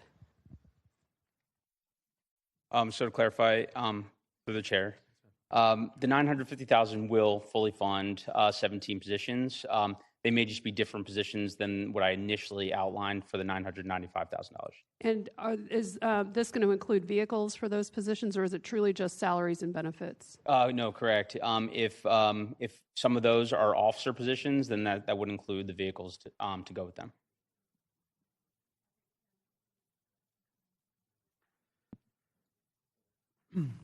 All right. Ms. Taylor, please. Through the chair to the committee, we will just need further breakdown. There are thousands of journal entries that we book to get these numbers in the right spot, and we want to make sure we meet the intent of Councilmember Diamond. If there are vehicle costs, how much dedicated, usually we have just a portion that shows up because we amortize it and bill back over a few years. Like, we need to know if there's an additional cost as such to the city related to that. So we need all the breakdown if we can get it. Okay. Is it safe to say that, do we table this, come back? I know you need data, so what do we do here? Through the chair, if you'd like to go ahead and take it up, and if the division chief will stick around, and if we can get that detail from him, and we'll work quickly during this and see if we need to bring anything back up to you. Okay. All right. Well, I have the entire queue, plus I need to scroll down for more, so we're filled up right now. So let's go with Council Vice President Howland. Go ahead. Thank you, Mr. Chair. I appreciate that. Rory, I want to help on this. I really do. But I also want to be consistent. When I look at the numbers on page 188 of the budget book, the Animal Care and Protective Services Division received $5.4 million in fiscal year 24. We granted them $6.3 million in fiscal year 25. That's a $1 million increase, which is 17%. And we've got them at 6.4 in this budget. If we were to do another million, or close to $1 million, it would be another 17% increase. And why I say I want to be consistent is that back when we had the solid waste fee adjustment discussion, I asked the auditors, to help me prepare that 7-year spreadsheet that showed how government is growing, with the point of trying to see what departments were growing above the annual rate of inflation plus population growth, which ended up being about a figure of 4%. And we wanted to see who might be growing more, who might be growing less, what kind of growth was responsible, but we always knew there was a caveat of departments that before that maybe were underfunded. That's what I thought we took care of last year with a 17% increase and $1 million more. So it's really difficult for me to justify allowing a department to grow 17% when we're trying to keep everyone roughly equivalent to the growth of inflation and population growth. I'm willing to give something, but I think the $1 million is a little bit too much for me here. Unless it could be found from somewhere else cut right now, and it's even. Thanks. All right. Thank you. Council President Carrico, recognized. Thank you, Mr. Chair. I was on the queue a long time ago when I wanted to add context to what Dr. Salem was saying about the parental home location, the Jacksonville Humane Society over there in District 4. I worked really hard with Brian Hughes and their leadership a couple of years ago to increase the amount of dollars that the city gives them to kind of offset their costs and all that they do for animal control. over on South Side and adoptions and all that. So they are a partner in this. And then back to the original conversation, many people always say about Councilmember Diamond that he loves dogs more than people. That may be true. I probably love people a little more, so I'm looking at the total number, right? I think it is an issue that we do need to fix. But on wrap-up day, when we're still looking to see how many seniors we can get off the waiting list and some other things, I support an increase for sure, but I hope just through our dialogue we can come up with a number or maybe another source and figure out how to get it where it needs to go. But those are just my two thoughts, and since the queue is lit up, I guess I'll see what everyone else has to say. Sir, thank you. All right, Mr. Joe Carlucci. All right, thank you, Mr. Chair. Yep, I won't belabor it too much, but I can't support the full ask here. That's just not going to happen from me right now. I know you guys do a great job. You have an amazing staff. You've done an incredible job taking it, the whole organization. It's just when I'm looking at the list here of all the other things that we have to fund, I mean, we've got downtown parks maintenance, emergency reserves, operating reserves, FOP, IFF, telehealth. I mean, we've got all these other things that are coming up. I don't even know what number I would assign to this because I just feel like there's other priorities that would come in front of this particular ask for me. So I would prefer not even assign a number to this until we have other conversations about some of these other things, because I don't want to get to, another item down here on the list that is a bigger priority and we've already backed ourselves into a corner. I mean, we can always reduce it later, I guess, but those are just my kind of thoughts out loud, and I know you got a full queue, so thank you, Mr. Chair. Thank you. Ms. Taylor, just for clarification, is this currently below the line or is it above the line? Where is it at right now? Through the chair, it is just a motion request. It's It is neither. Not Yes, even sir. in the budget at all. Got it, yep. All right, Mr. Woolanen, go ahead. Thank you, Chair. I was just going to ask some clarifying comments here.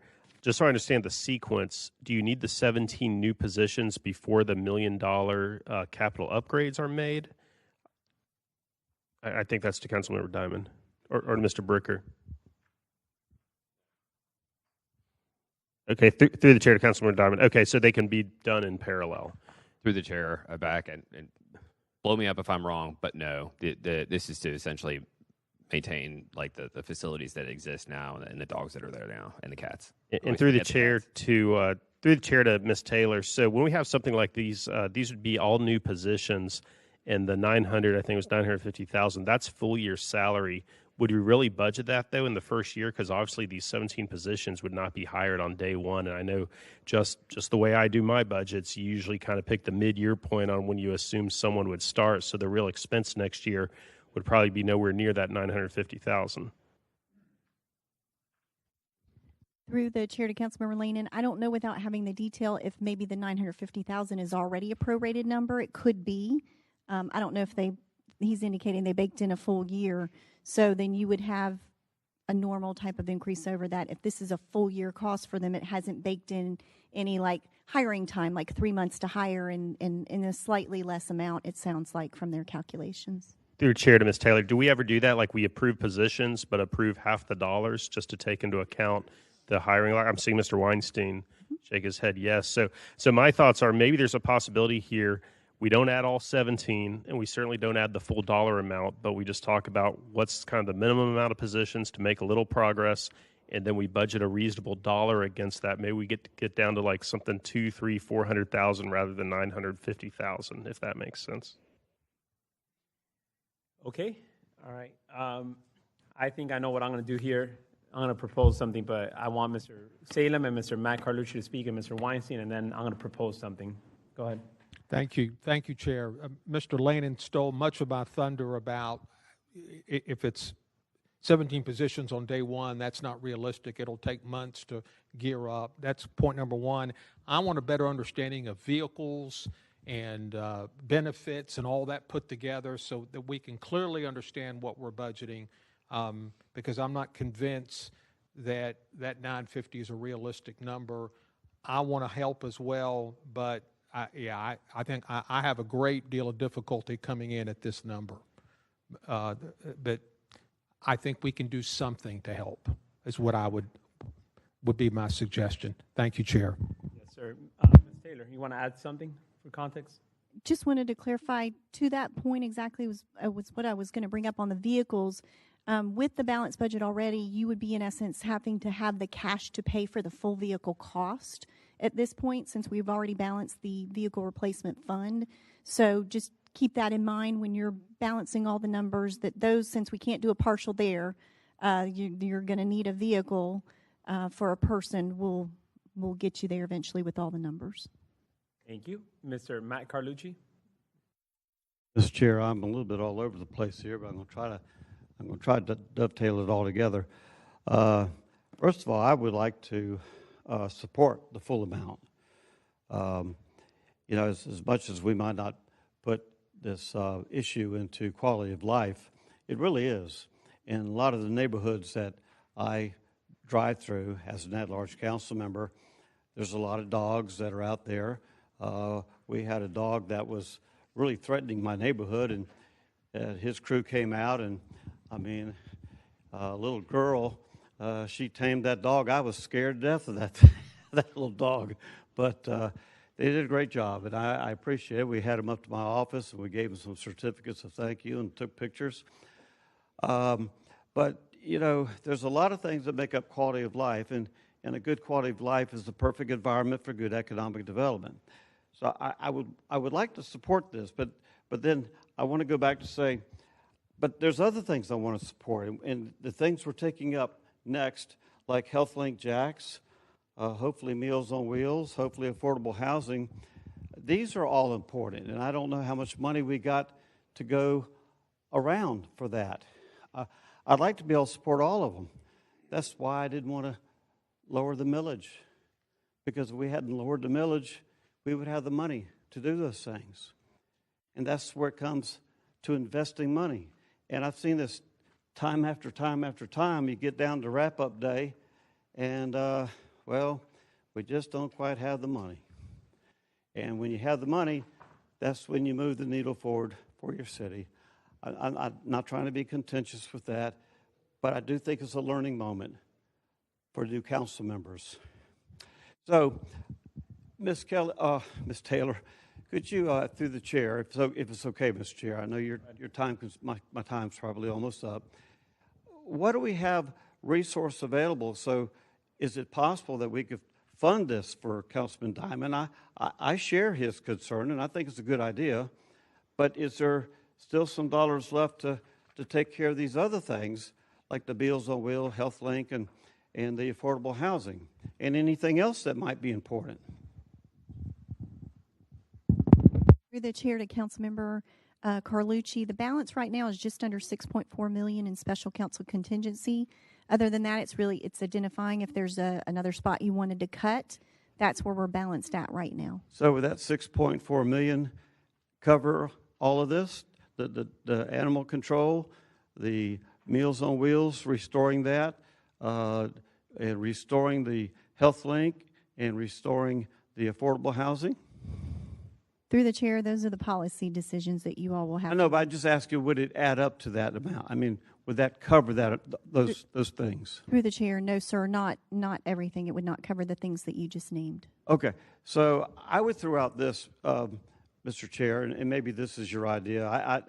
I'll bend the knee to your idea, but I'm just going to throw this out there. Maybe we split the baby on this one, okay, and do half. But I think Councilman Diamond, in a rare moment, coming from exile, I think this might be worth at least splitting the baby, and that way you don't get everything you want, but you get half of it, and that's better than nothing. All right. Well, you know, you bring up great points, which is why I gave you extra time, because the points you were bringing up were in line with my train of thought. First of all, we cannot address this right now.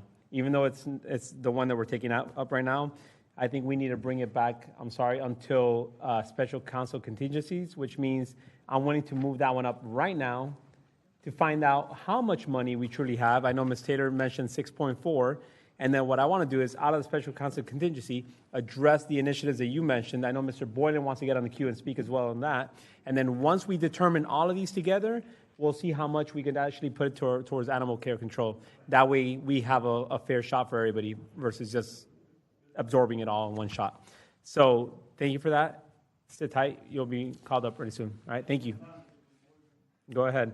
All right, so Ms. Taylor, sorry, Mr. Weinstein, actually, sorry about that. Yes, sir, go ahead, you're recognized. Thank you, Mr. Chairman. If I could take a second just to piggyback on Councilman Lane's first discussions. We worked real hard not to increase the cap, other than in public safety.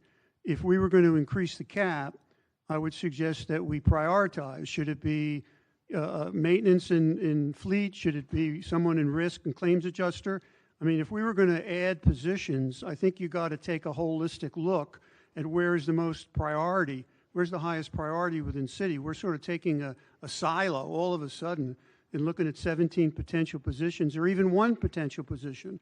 If we were going to increase the budget by one, is this the most important place to put that position? That's the way we looked at it when we did the budget, and that's why we didn't increase the cap, because we know it would be difficult and we knew we had public safety to deal with. That's all. Thank you. Yes, sir, thank you. All right, Ms. Taylor, if you don't mind starting us off with special council contingencies. We're going to go through that list first so we could address the animal care as well, too, at the same time. Yes, sir. So through the chair to the committee, just to give you your balance right now through all the actions that you've taken, even this morning, you're at $6,396,759. So your first item is your emergency reserves and operating reserves. We had talked about in the first meeting that we were very close to that 7%. The range is 7 to 10% goal on the emergency reserve. To get it up to the 7%, you are looking at right around $780,000. That's certainly a policy decision by you all, but we had it on the list since you all had mentioned it during that meeting. Okay, so that is my number one, and I think the body's number one priority is make sure we take care of the reserves. We have a threshold that we need to meet that we're not meeting right now, which is the 7%. So I'd like to actually hear Mr. Salem, if you don't mind, you're on the queue. Emergency. If this will be for emergency. Operating or emergency? This is the emergency reserve. I authored the legislation that set the goal at 7 to 10%. I feel strongly about meeting the minimum, so I would make a motion that we move the $780,000 to meet the minimum number in our emergency reserve. We have a motion and a second. Mr. Boylan, are you on the queue for that? No? Okay. All right, so are you in the queue for that? Oh, sorry. Go ahead, sir. You're recognized. Thank you, Mr. Chair. I know, and maybe it's this question for Mr. Parks, our operating reserve, I think we are at an abundance level there. What is the operating reserve, and how is it opposed to target? Through the chair, the operating reserve is right now at about $370 million as of June 30th, and its target is 5 to 7% of basically the GSD budget. Is that where we are? We are a little over 18% on just that one. So I'd offer, if I can't to the committee, but suggest perhaps we take that from the operating reserve, since we have an excess in operating reserve, to move to the emergency reserve, so you can get that threshold that you're looking for, Mr. Salem, while impacting the other council contingency initiatives. Thank you. That was a question for Mr. Salem, but I was made aware of something before we even had this conversation.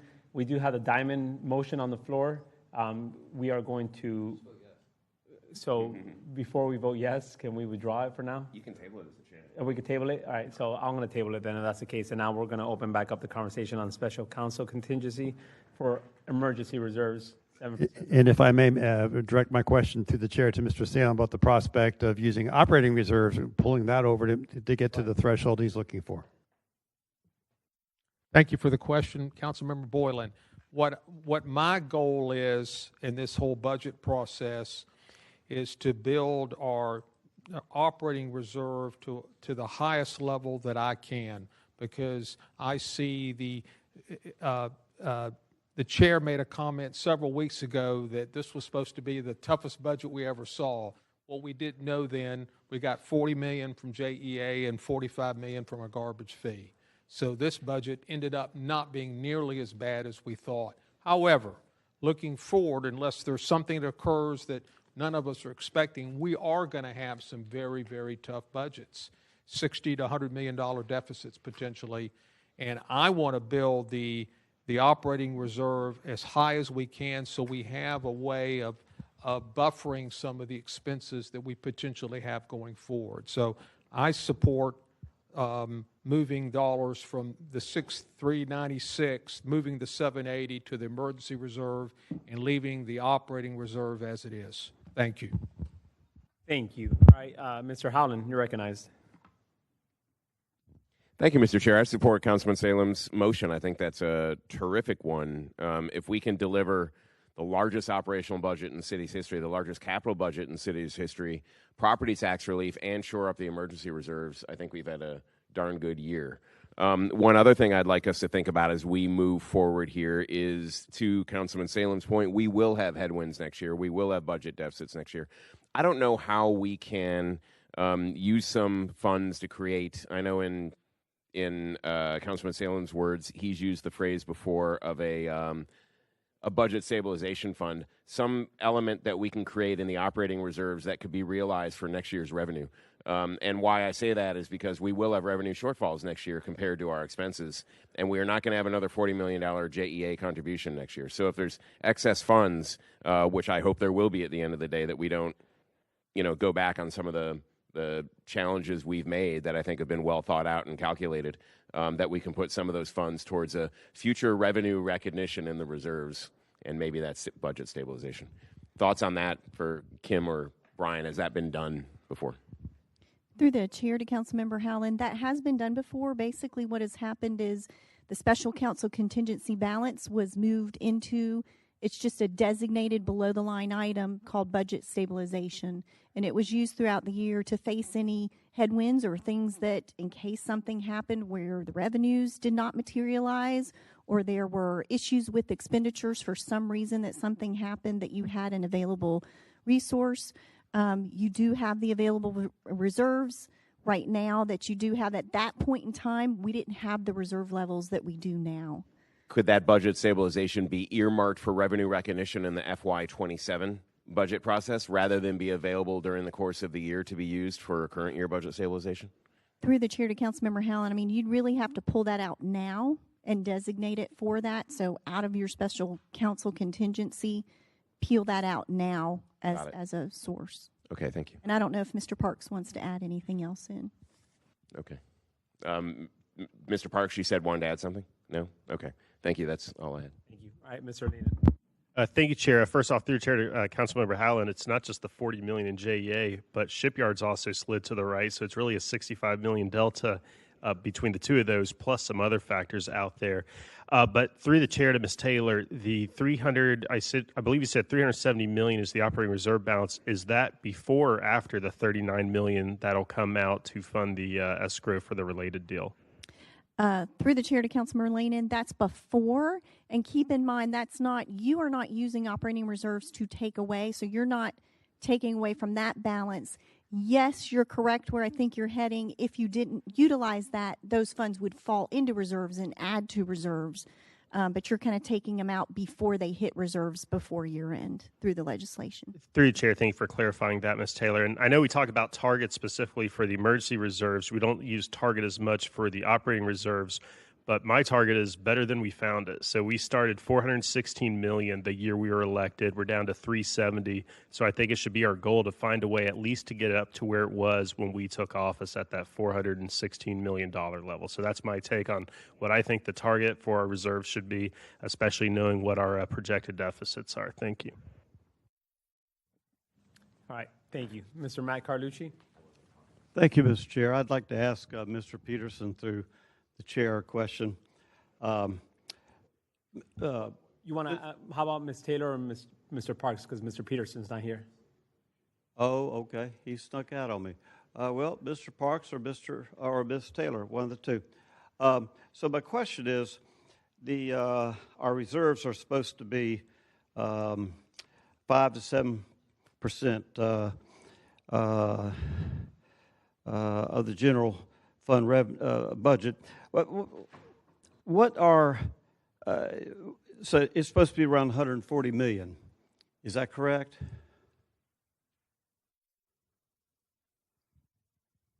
Through the chair, I'm not sure I follow your question. The operating reserves, what are they required to be, and what are they in actuality?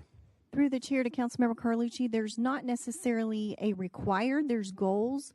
The Government Finance Officers Association, they recommend 2 months, which is a little over 16%. And we are at, on the operating reserve, we're at 18.85%, so just a little bit over that. Okay, so is that like about $35 million above? Is that what's known as the gold standard? Through the chair to Councilmember Carlucci, it's one that we rely on because it's the government finance officers that represent cities and counties. I was talking to Philip the other day. That's why I was asking him, and he said that was kind of the gold standard. And we're about 35 million above that. And then he said when you include emergency operating reserves, that's 139 million over and above that. Through the chair to Councilmember Carlucci, as of June 30th, we were at 131 million. Okay. And then we'll add more within interest earnings in this year to get to that around that amount that you're referencing. So I think it's safe to say that we are in pretty good shape with our reserves. Through the chair, overall, yes, these are good. It's not quite at the 7 to 10% goal that's recommended for the emergency reserve. Okay, but our reserves are in good shape. They're in good shape. We're wanting to put more money in reserves, but at the same time, we're rolling our millage back. This is the concern, because if we had left the millage like it was, and we still have a chance to do that, we would be adding back much more money, which at that point we could take care of a lot of these remaining items on the list, and then we could put those dollars in reserves. Now, people that need a home, people that need Meals on Wheels, people that need these healthcare services, which are so important, those are emergencies. I think we should forego the need to put more money in reserves when we are already over and above the amounts we need to see that we fulfill these three that were in the budget before. And that's the point I wanted to make, Mr. Chairman, and I appreciate you allowing me to do that. But I don't think we need to be, oh, woe is me on our reserves. We're doing a really good job on that. Thank you, sir. All right, Mr. Joe Carlucci, and then I'll give you my. Go ahead. All right, thank you, Mr. Chair. This will be quick. Yeah, I'm going to support the 780 going into the emergency reserves. But my question through the chair to Ms. Taylor is the operating reserves, as Mr. Lannon alluded, he said 416 million when we came into office, and that was kind of his goal for the operating reserves. Can you? Through the chair to Councilmember Carlucci, that was a slightly different way that number was shown that kind of distorts things historically. Mm-hmm. It's actually been restated in the financials it did not take out any transfers from fund balance. So it kind of showed everything, not the true unassigned portion, and we're showing the unassigned true available. So in the restated so Councilmember Lane, that would have been, are you talking the 23-24 year? 9/30-23 number was 368 million, and then 9/30-24 was 392 million. Through the chair to Ms. Taylor, at one point the 9/30-2023 balance, I believe, had been stated as 416 million. If you're telling me the restated balance is 368 million, that'll be my new target, to be at or above that whenever I leave office. Okay, cool. That's what I wanted to confirm, because that's a big kind of difference in numbers or whatever. And where were the ARP dollars parked? Were they parked totally separate from? Okay, I'm seeing head shakes. Yes. All right. I just wanted to make sure. So again, just to confirm, operating reserves as of right now is 370 million. As of June 30th of this year. Okay, got it. All right. Thank you, Mr. Chair. Okay, thank you. So early on when we first started this budget hearing, and honestly when I first started the first committee meeting for finance, we as a body in unison talked about cutting the millage rate. It's our one priority. And for the first time in a couple years, actually not taking out of reserves. Last year, we had no choice but to take out of reserves. I think it was roughly $9 million. The year prior to that, we took out roughly $7 million from reserves. This year, the buck stops here. We're not taking out of reserves anymore. On the contrary, what we're going to do is we're going to put money back into reserves. We have an excess of, like I said earlier, $40 million from JA one-time contributions to solid waste, plus additional $87 million of added revenue that came in this year just alone from ad valorem taxes. We are sitting in so much money that if we constantly continue to deplete the reserves, it's going to get to a point when we actually need the reserves, we're not going to have any money. So to ask to even put $780,000 into reserves compared to the last $15 million that we took out of reserves in the last 2 years, it's a drop in the bucket, but at the very least, it's a start to at least being fruitful and mindful of the reserves. So to ask for $780,000 to the emergency reserves to bring it to a 7% minimum threshold is not a big ask. I think if we're talking about meeting in the middle, this is meeting in the middle. Because if it was up to me, I would have put the whole $6 million into reserves. But we have other priorities we need to address as well, like you said, feeding the homeless, the elderly, affordable housing. So we need to be mindful of all that. So I think, Mr. Salem, your approach to $780,000 is a step in the right direction to, at the very least, put money back into reserves for the first time in 3-4 years. So I definitely love your motion. I know there's a second on the floor, so we're going to take action on that now. All in favor indicate by saying aye. Aye. All opposed say nay. All right, motion passes. We officially put money back into reserves. Thank you for that. Mr. Chairman, may I, and I just want to clarify for the record, that is coming from special counsel contingency to fund that $780,000. Thank you. Correct. So we should be sitting at around 5.6 now, 5.7 for the contingency account. Thank you, everybody, for that. Okay, moving on to the next, which is still in this contingency account. We have FOP and IAFF. This was one of the reasons why I wanted to see this in the agenda is because what's disappointing to me in this big budget that is a well-balanced budget and a great budget is the lack of consideration for our first responders, the people that actually protect us every single day. And not just those people, but also their families. And on this budget, I see that they defunded the FOP Foundation on page 22. It was $200,000, and they brought them down to $0. They didn't even put a 1 on it, meaning they wanted to consider funding them back in. They just put 0, right? So I would like to pass the gavel over to Council Vice President Howland, and there's 2 considerations I would like for the body to consider, and please, just support me on this. And it will be to not only reinstitute the FOP Foundation at the level of $200,000 as it's already been, right? And the second part is I don't see anything for the Jacksonville Association of Firefighters here. Once again, these are the people that keep us safe. And so I have Mr. White on the queue as well, too. But I would like to not only fund FOP for $200,000, but also bring up the IAFF also as well here for around $240,000. And I'll get you those exact numbers fairly soon. I just need the spreadsheet. Mr. White or somebody has these numbers. I think, Kelly, are you here with the... There you are. If you don't mind coming up here, please, sir, and talk to us about what you guys plan on doing with the tower, the fire tower. Is that a motion? Did you have a motion, or are you not making one yet? My motion is to actually fund both of them. I just need to know, for clarification, the number for the firefighters.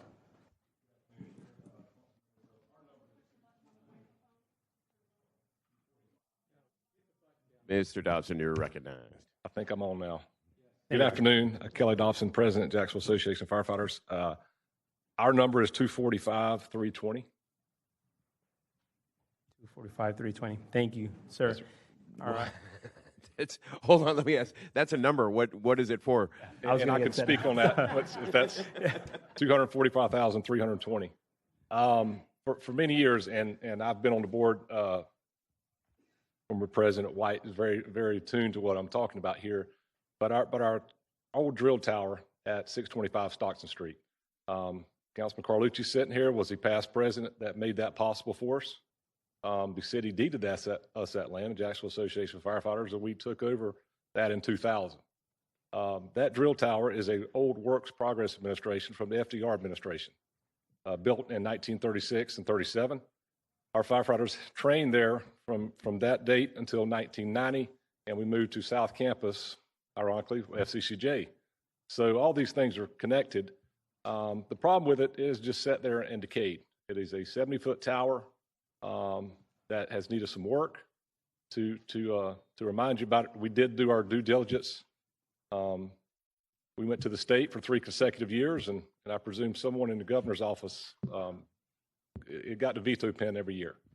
So we've exhausted all remedies on how to prioritize the dollars to fix it. So that's where we're at, and we'd appreciate any support. All right, Mr. Dobson, please stay up there. I'll bet you will get some questions. Back to the chair. Did you make those motions, or do you want to make them now, and then we can open it up for discussion? Yeah, so I'll make the motions now. I just wanted to clarify the numbers. So the motion that I have on the table would be funding the FOP Foundation for $200,000 for the fallen officers' families, and as well as the Jackson Association of Firefighters for $245,320. Do we have a second? All right, and first on the queue is Mr. Lanen, followed by Dr. Salem.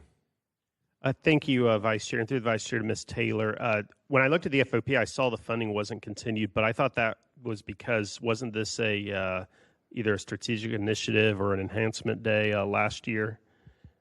Through the chair, you are correct. Okay, through the chair. Okay, so it wasn't that they didn't budget for it again. It was because it was a council member's individual enhancement last year that didn't carry over. So, okay. Through the chair, those are usually removed. Yes, sir. Okay, through the chair, thank you, or through the vice chair, thank you, Ms. Taylor. Either way, I'll support both of these. My dad trained on that tower before he went to Station 28 in the pre-consolidation world back in 66, 67, so he'd write me out of the will if I didn't support this.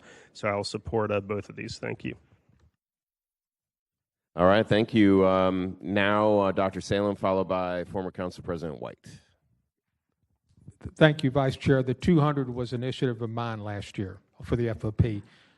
Through the chair to Mr. Dobson, do you just clarify? Are you going to take the tower down?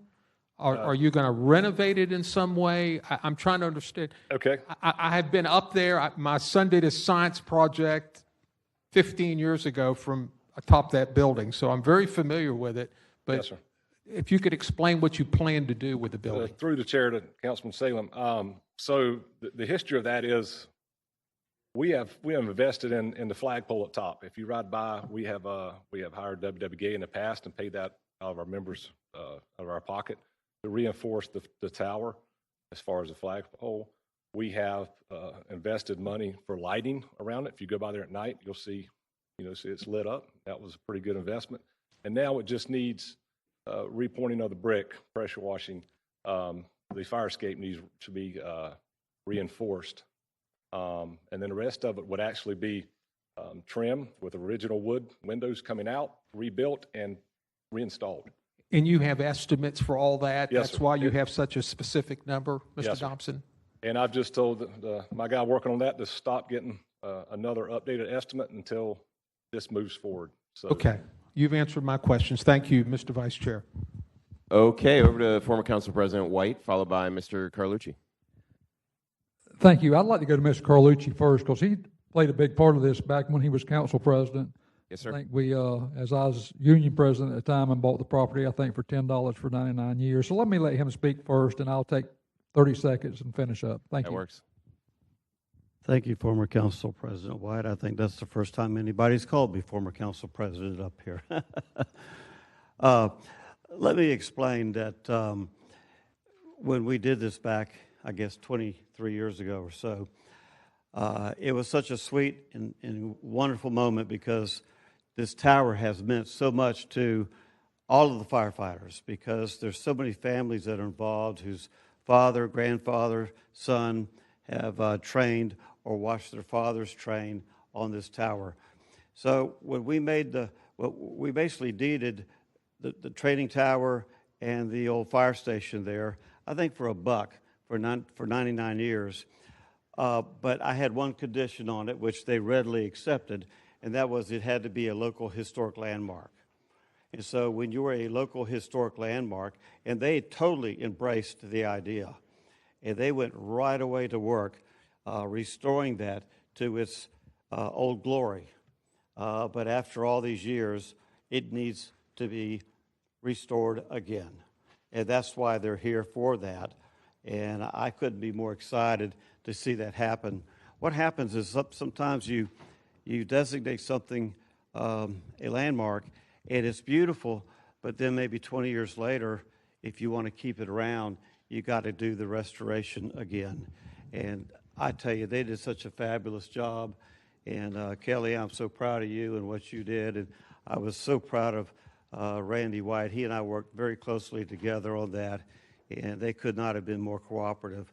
The firefighters are they're just such, they put their whole hearts into things that they believe in things that are tradition. And that's why they need the money, and I support it wholeheartedly. And whoever put the money forth in the budget for this, was it you, Mr. Chair? This is an us thing. Us thing. Well, thank you, us. I appreciate it. Thank you, Mr. Carlucci. Mr. White. Yes, sir. I'll close just to give you a little bit more history, because I think we're in good shape here. There's not but 20 years ago, there wasn't but 2 or 3 of those towers in the country, and I don't think this might be the only one left.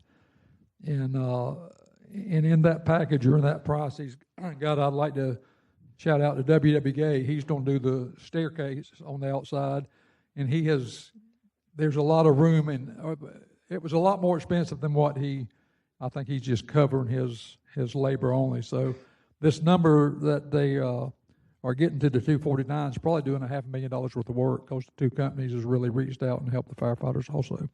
But thank you for your support. All right, Ms. Stefopoulos. Thank you. Through the vice chair to the committee, and this is a conversation that Ms. Taylor and I have had with Councilmember Arias. So as you all are taking up strategic priorities and considering giving city dollars to these entities through direct appropriations, what we'll end up doing is we'll be, if the funds are approved, they'll go into a designated contingency for that purpose, because for each of these, a term sheet and a budget has to be developed with the entity to address how the funds would be spent, much like what you've looked at on several of the other direct contracts that were part of the proposed budget. So to the extent that we can coordinate that effort and get at least some of them completed and maybe be able to bring them above the line at your first meeting in September, we'll do that. But otherwise, they'll have to just stay in those designated contingencies. And then as we work through those term sheets with the respective council members and the agencies, we can work on legislation to bring them above the line. All right, and that doesn't need a further amendment to the motion, right? Through the to the vice chair, no, it doesn't. That would I was just explaining the funding, where the funding would go, the mechanism if these are approved. Okay. Appreciate the chair for bringing this up. Before we take the vote, just have my final comments. I always support public safety. It's my number one thing. I have the utmost respect for our firefighters and our police. And I didn't know about this today, though, so I would expect in the future the courtesy and the respect to myself that just be given a heads up before we get a funding request on the final day of hearings. That said, I'll fully support it. Thanks. Seeing no one else in the queue, all those in favor indicate by saying aye. Aye. All against say no. Motions pass. Thank you. Thank you. Thank you, Council Vice President Howland. I just want to reiterate one part. Oh, wait. Why am I speaking of this? Oh, yeah, I gave you the wrong thing. All right. Not giving up that count. Okay. All right. I knew it sounded weird. All right. Thank you, Vice President Howland. So I just want to reiterate one thing that Mr. Stefopoulos just mentioned. These dollars are going to fall into a special designated council contingency account. That money will be sitting there. Don't touch it. Leave it alone, because we already know while it's not for them right now, designated for them, it's pretty much wide open. Don't try to touch it, because ultimately this money needs to go straight to them. All right, so now, and I'm looking at you, Joe Carlucci. Don't touch it. All right. So, all right. Now, Ms. Stefopoulos or Ms. Taylor, can you tell us where are we now with the council contingency pot?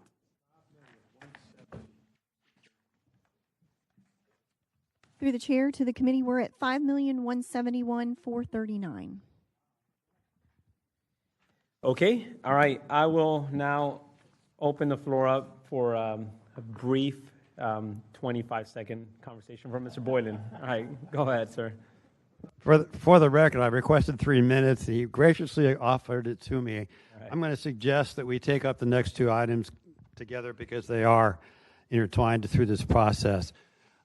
In order to keep my remarks short, I have scripted them, so bear with me as I go through this. Thank you again for the opportunity. I want to start by sharing some of the comments I made at the notice meeting on Tuesday night. This is not about compromising the funding to UF Health. With our growing population, those dollars are more important than ever. I will add this as a caveat, however. I am hopeful that they being UF Health, come to fully embrace the work of the Safety Net Collaborative in order to, so that the dollars that they receive can be properly directed to specialty care and not just ER services. You know, an essential part of the work of the Council's Critical Quality of Life Issues Committee was access to health care. While some folks are looking at this year's proposed funding for the collaborative as a mayoral initiative, it was their effort to reinstate the Council's commitment 2 years prior.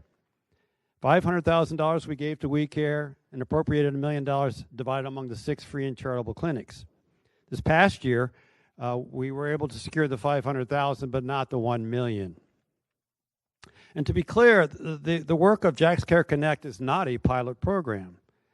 We supported the work as far back as 5 years ago. The handouts we've given you today clearly demonstrate the tremendous impact the collaborative and health-linked Jacks have on diverting individuals from emergency rooms across the city at a tremendous savings to the citizens of Jacksonville. My support of the reinstatement of these funds to both is not a political issue, as I said the other night. It's a common sense issue. That's my goal to drive home today. Now, while I don't necessarily go down this path, I was doing my daily devotional this morning, and I came across Proverbs 31:18. Speak up for those who cannot speak for themselves. Ensure justice for those being crushed. Medical debt is the #1 cause of bankruptcies in this country. Having a medical home is key to early diagnosis and ensuring preventative care. Talking about future debt. And we're talking about the Safety Net Collaborative. I would argue by supporting these 2 initiatives in full, we are providing a safety net for taxpayer dollars. Otherwise, we likely will be seeing in next year another 40% increase to the $56 million UF Health currently receives. So with that, Mr. Chair, I would encourage one of my colleagues to introduce an amendment to include full funding for both telehealth and Jack's Care Connect. All right, thank you for that, sir. All right, I do have speakers on the queue. Mr. Lanen, you're recognized. Thank you, Chair. I would introduce the amendment as Mr. Boylan outlined. What amendment is that?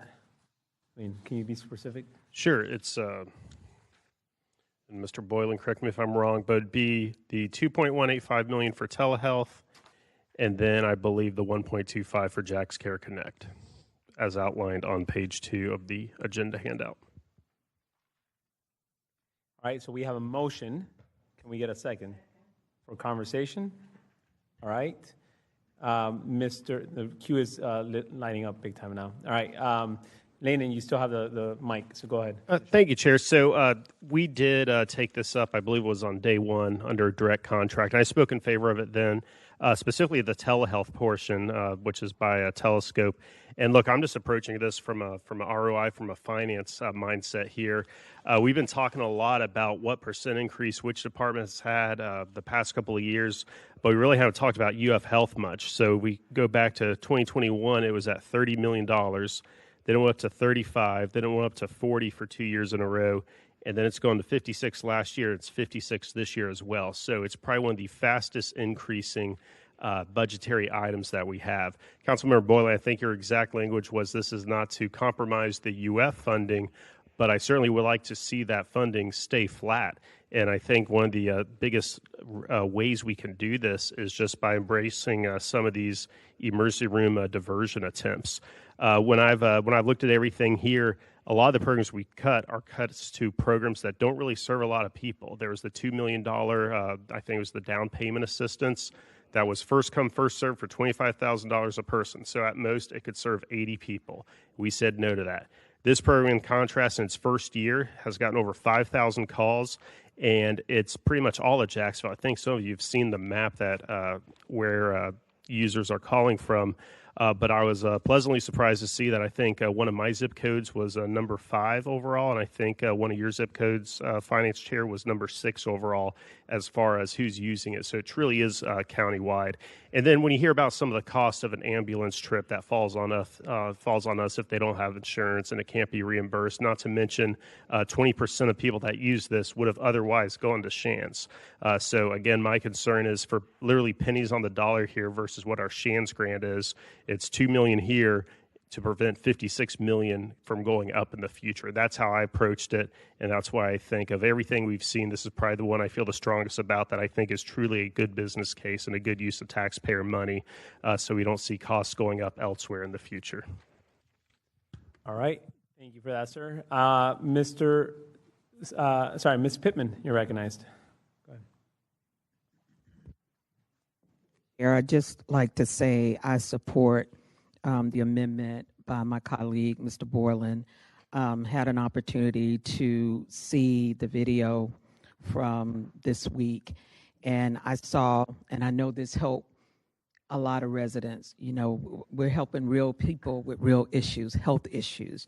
And I just like to, if I could, persuade my colleagues to really support this, because a lot of working families that don't have insurance but don't have to take off from work, they can pretty much do the telehealth at work or at home. And we're seeing this growing so much. I saw the young lady who actually lives in my district, spoke so eloquently. She had a really serious illness and did not have insurance, and was able to get some help assistance from the telehealth. And so I would just like to say to you all today, we never know who might be in our family and your family that might need these services. And we're seeing as it's growing. And Mr. Lehman, you just talked about all of the statistics of people going to the hospital, and we're seeing more and more of that. So to be able to have access to telehealth, and I wanted to stay, I think it was 1.7 and some change. What was 1.7? What his actually it is for telehealth is 2.1. 2.1. 2.2, 1 million for the clinics, and then another additional 252 weekend. Okay. So he's asking for 3.35. Yes. So I haven't asked for a whole lot today, but I'm asking my colleagues if y'all would please take this in consideration, because it is a need, and I need the support. Thank you. Thank you, ma'am. All right. Mr. Salem, recognized.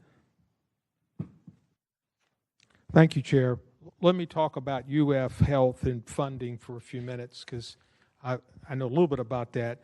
That funding for UF Health, I think, was $27 million for, I want to say, 10 straight years. They were absolutely abused during that process, to the point where the CEO of the hospital came up to the 4th floor, threw the keys of the hospital to Sam Musa, because I've heard the story, and said, if I don't get more funding, it's your place.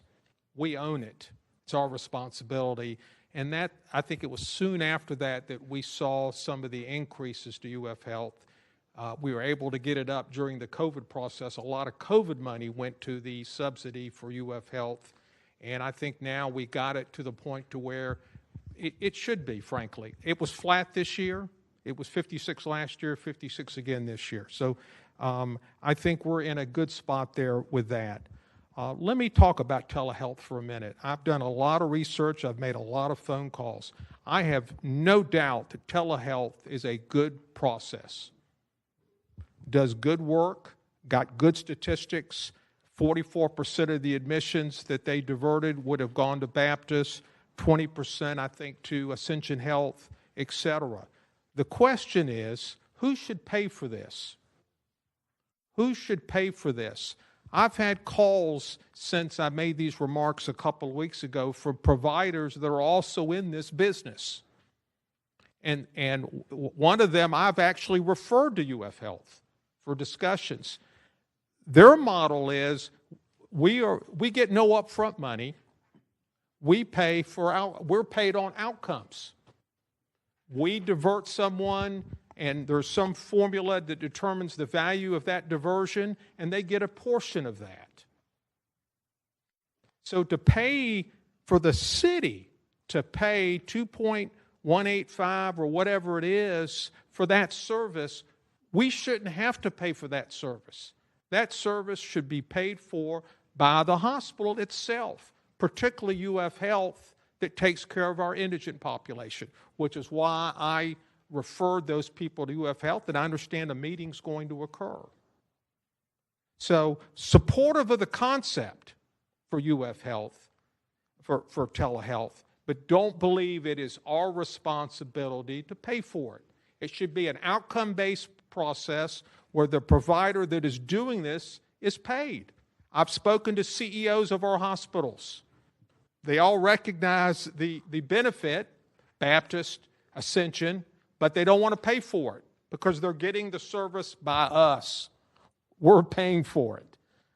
I think this thing I'll get back on the queue or I can finish. I've extended people time. You can finish up. Okay, thank you, Mr. Chair. So agree with the concept and everything else, but I don't believe we should be paying for it.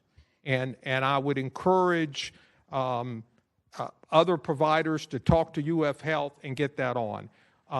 Would I accept some increases in the Jax Care Connect network to some extent? I would.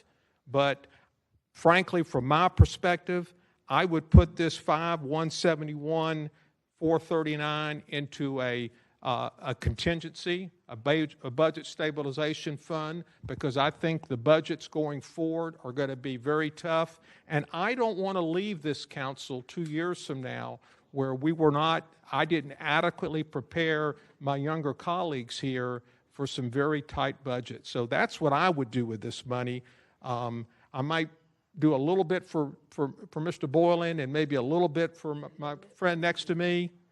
And I said a little bit for Mr. Boylan, but I think the telehealth part of this should be done by the hospitals themselves, and they should pay for it.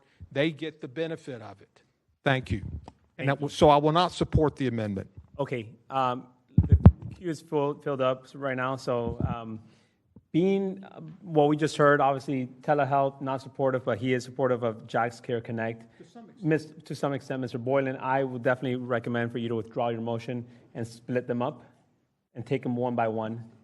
Or whose motion was that? Oh, it was Mr. Lanen's motion, if that's the case. So can we just take them up one by one if that's the case? Thank you, Chair. I will withdraw my original motion, and then I will make a motion for, I guess we'll start off with the telehealth first. Make a motion for the $2.185 million for the telehealth initiative. Okay, that's a motion on the floor. All right, I'm going to go to Mr. Carrico. Recognized.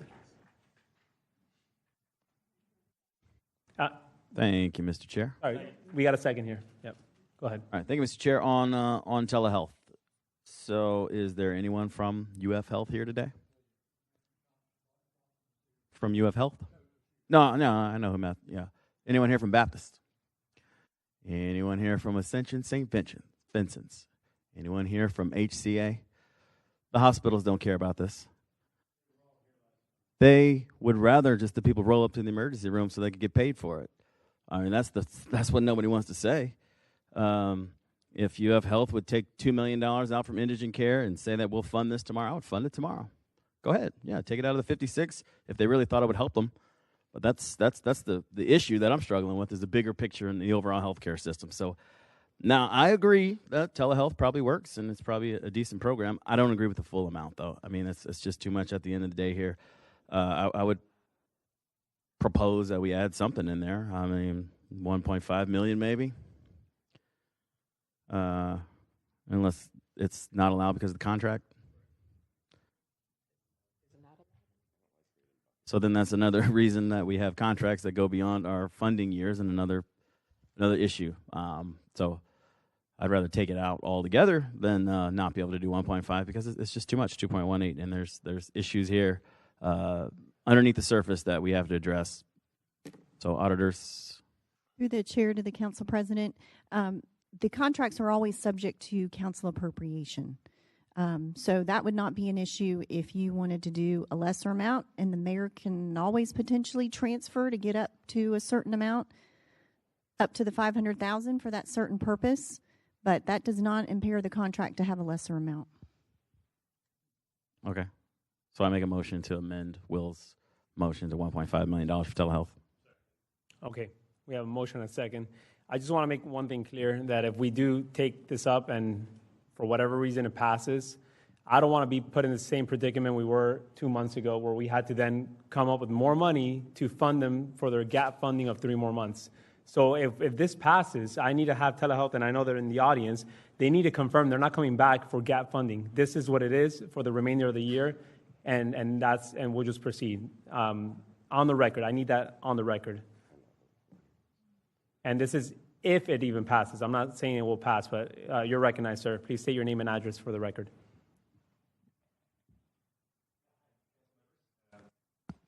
Hi, council members. My name is Matthew Thompson, MD, the CEO of Telescope Health. I think I know most of you. My address is on file, or should be on file. But I will state, yes, we started this program contractually in July last year without really an understanding at that time of the finance cycle. And so this would put us back on the right track from an October to October timeframe. And so, yes, absolutely. And I would open up, any other questions, and if it's okay, give some comments or any clarification on the program if necessary. If you want, just have a seat right there in the front. I'm pretty sure somebody will call you up because I do have a full queue. All right, I'm going to go first to Councilmember Joe Carlucci, and then Mr. Lanin, and then Mr. Howland. All right, thank you, Mr. Chair. I am on the CARECO amendment. I like that. I think that's a more than fair compromise, and we're kind of weaning them down a little bit to see if the hospitals come in and come to the table. I think that's a more than fair argument, and the mayor's office obviously has transfer authority, so that reduction from the original ask doesn't give me any heartburn. So I will be supporting that. And look, it's been a successful program. I think we can get into the weeds of should we or shouldn't we, but at the end of the day, it's can we, and if we can with a clear understanding, then I think we have a good amendment on the table for that. So thank you, Mr. Chair. Thank you. Mr. Lanin, you're recognized. Thank you, Chair. Through the chair to Dr. Thompson, if you could just come up, just one clarifying question. I just want to make sure we're all on the same page that you are agreeing for $1.5 million, you'll provide the same services you've been providing this prior year from October 1st of this year to September 30th of next year to match our fiscal year. If that's what the council is willing to provide today to keep this up and running, I will address the remaining necessary funds with the mayor's office. I do want to state what is being provided for this service. This is a 24/7 service that provides care for people all across the county, as well as a completely white labeled branded product for the city to keep that expense with UF Health down. And, this has been referenced a few times. 56 million is what's being provided. I've seen the numbers as well. 64 million is the cost to UF. That has consistently risen. Our company is designed to keep those costs down. And to the degree with which UF Health is willing to work with us, just like all the other health systems, we will help keep that cost down. And so we're also providing, all of the technology, all of the data necessary, all the analytics for this program to be successful. So, from a market standpoint, what is being provided for 2.185 is still well below the cost of the total program. I appreciate and respect the 1.5 million, willing to accept that with the contingency that I can work with the mayor's office for the remaining funding. So through the chair to Dr. Thompson, what I'm hearing is no matter what from a city perspective, we will not exceed 1.5 million, exceeding our total budget essentially. That if there is any additional, they'll take that up within the mayor's transfer authority, which I'm okay with because it does increase our current expense or our total expenses for the company. Agreed. All right, Mr. Howland. Thank you, Mr. Chair. I'm having a real difficult time with this because these are things that budget actions we took in the beginning of budget hearings that now effectively we're reversing. When our goal was to not only deliver the property tax relief, but also put more money into the reserves to guard against future budget deficits. The thing about government budgeting, it's all about priorities. And the mayor asked for the UF Shands multi-million-dollar increases to grow our level of service of indigent care in year one, and we delivered it again in year two. But the problem with that, and problem with government budgeting, is that these big jumps crowd out further investment, such as, and we've had more jumps. Parks, $200 million. CBA investment, $150 million. Mowing, $11 million. All those become items that become recurring programs, and they crowd out other investment. And I love the telehealth program. I love how it makes sense, but we've already decided to fund so many other priorities. I love Jack's Care Connect. It makes sense, but we've funded other priorities. I mean, if the administration could come tell me and say, I know we put in $11 million, we're mowing more and we're getting results, but we would rather have longer grass and mow 1 or 2 cycles left and instead put the money into telehealth and Jack's Care Connect, I would take that right now because it's a matter of priorities. And I would like to see something like that before we just fund and dig out of our really valuable $5.7 million surplus that we built that we can use to shore up future budget deficits. The administration wants to take out of mowing or another account, they can get my vote on Jack's Care Connect and telehealth and food insecurity. Thanks. Thank you, sir. Mr. Salem, go ahead.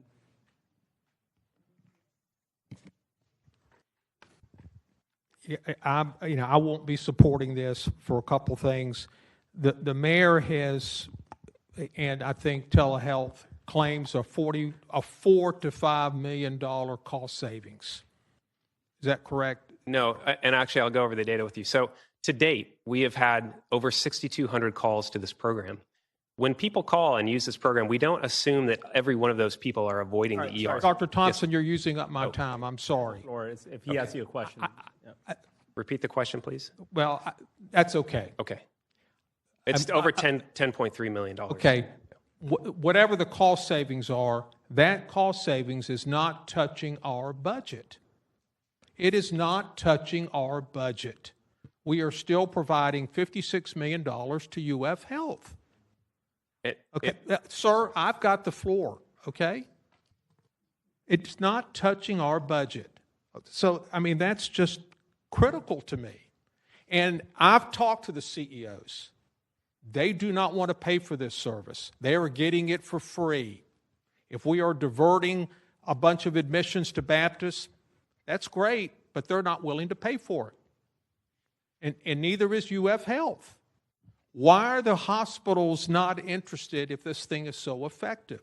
They're getting it for free right now, to some extent. The system needs to be embedded in our indigent hospital, and I've encouraged UF Health to take a look at this. And there is a provider that's doing that. As I said, I want to prepare for the next generation of council members in the next 2 or 3 years. I think we should put the whole thing minus a little bit into a budget stabilization fund, so I will not be supporting this. Thank you. Thank you, sir. Mr. Diamond. Diamond. Yep. Thank you, Mr. Chair. I'll support the motion because it's less, but I'm going to oppose the entire funding. This is just, they keep pulling us out of our main lane of police, fire, pave the road, and pick up the trash. It's core city services. Anything that's not that, I'm just not interested in paying for. Thank you. Thank you. Ms. Pittman. To the chair, I just wanted to ask Doc, if the 1.5 pass, what does that do in terms of decreasing your services? Will you not be able to provide 24 hours for service? Can you? Sure. So the reality is we've seen a significant jump month over month in this service and a significant jump in UF Health utilization, meaning that patients that are using us state that they otherwise would have gone to UF Health to the ER. In the last 2 days, we've seen a 100% increase in the utilization number of calls after that press conference. So in answer to the health systems not utilizing this or not wanting to pay for it, I'll say this. UF Health has a substantial cost and burden, right? They're providing a vital service that we as a council or as a city, taxpayers have agreed to pay for. Why would we want to pay for taxpayers and citizens to use an ER for $5,000 when that could have been avoided. We want them to use the UF Health Services to be admitted to the hospital when they need it, to have a surgery when they need it, to have their cancer treated. So this program is designed to say, hey, if you're going to spend $56 million, the cost of care is now $64 million. UF Health has stated that. We've been tracking this. Obviously, I saw the city council budget numbers for the expenses per UF Health. That's rising year over year. So if you're future-proofing the city, which is what Councilmember Salem has said, future-proofing the city needs to address that $64 million, which will be $74 million, $84 million, $94 million. What is UF Health going to do? They're going to have an increased need. So this is a core service because we've made it a core service. And I will say this too. We have 63 organizations that are using this, most notably JFRD PATH program. So Jacksonville Fire and Rescue is using this program. And the Jacksonville Sheriff's Office Reentry Program is using this as well, along with the Duval County Public Schools, as well as many, many other organizations. So this is not a hospital initiative that benefits the hospital. It benefits all of our public service organizations too. So future-proofing the city means we don't want to waste taxpayer dollars on using the ER unnecessarily. That's where we specialize and come in. And I'll say this too. This already works, and the reason why is because we have relationships with all of these organizations. Okay, I need to take some of my time back. Yes, ma'am. So thank you very much. So I wanted him to say what needed to be said and give them an opportunity. Let's do this maybe for one more year. By that time, that gives us an opportunity to bring the hospitals together, to have a conversation, to see how this could work in the future. So I'm asking you all to consider that, and hopefully we can come up with a solution to this problem. All right, thank you, ma'am. All right, the rest are going to be visiting council members, so we're going to start with Past President White, Past President Carlucci, and then Mr. Boylan to bring it home, and Mr. Weinstein. Thank you, through the chair, for recognizing me. I'll take just a second and not rehash anything that's been said. I agree totally with Mr. Borland and Mr. Langdon. 1.5 is better than nothing, and I would suggest maybe quarterly they could come and report to the Public Health and Safety Committee where they're, you know, the work they've done, and maybe we'll have some statistics that we can take to the hospitals, and maybe they will fund it later. But thank you for what you're doing. They do take a lot of people off the street. Maybe some of us has been, or some of you have, but I've been to these folks' houses that this is affecting, and they need this program. So I would urge you to support it if you could. Thank you. All right, Mr. Matt Carlucci. Thank you, Mr. Chair. I do appreciate 75% so Mr. Lannon's amendment. I appreciate some dollars going that way. But I'm going to talk about something new here. In these budget discussions about this, these programs, it's all been about dollars and cents. But what's being lost in this conversation is the people, the seniors, the families, the vulnerable residents whose lives, health, and quality of life have been improved by these programs, and those who don't get to the programs wind up in the emergency room with not good care, and sometimes their health gets worse. No one has said anything about that, and that is troubling to me. We've been in the healthcare business, whether you want to admit it or not, for decades. But we're on the back end of it because we're paying shams. I don't care who pays for it or who should be paying for it. It doesn't matter. Talk to the people who are benefiting from these programs. They don't care. Their families don't care. Their children don't care. And I can guarantee you the patient doesn't care. Health to our community members is part of the quality of life equation. And the quality of life of our city is what builds the perfect environment for economic development. And I will say that over and over and over again.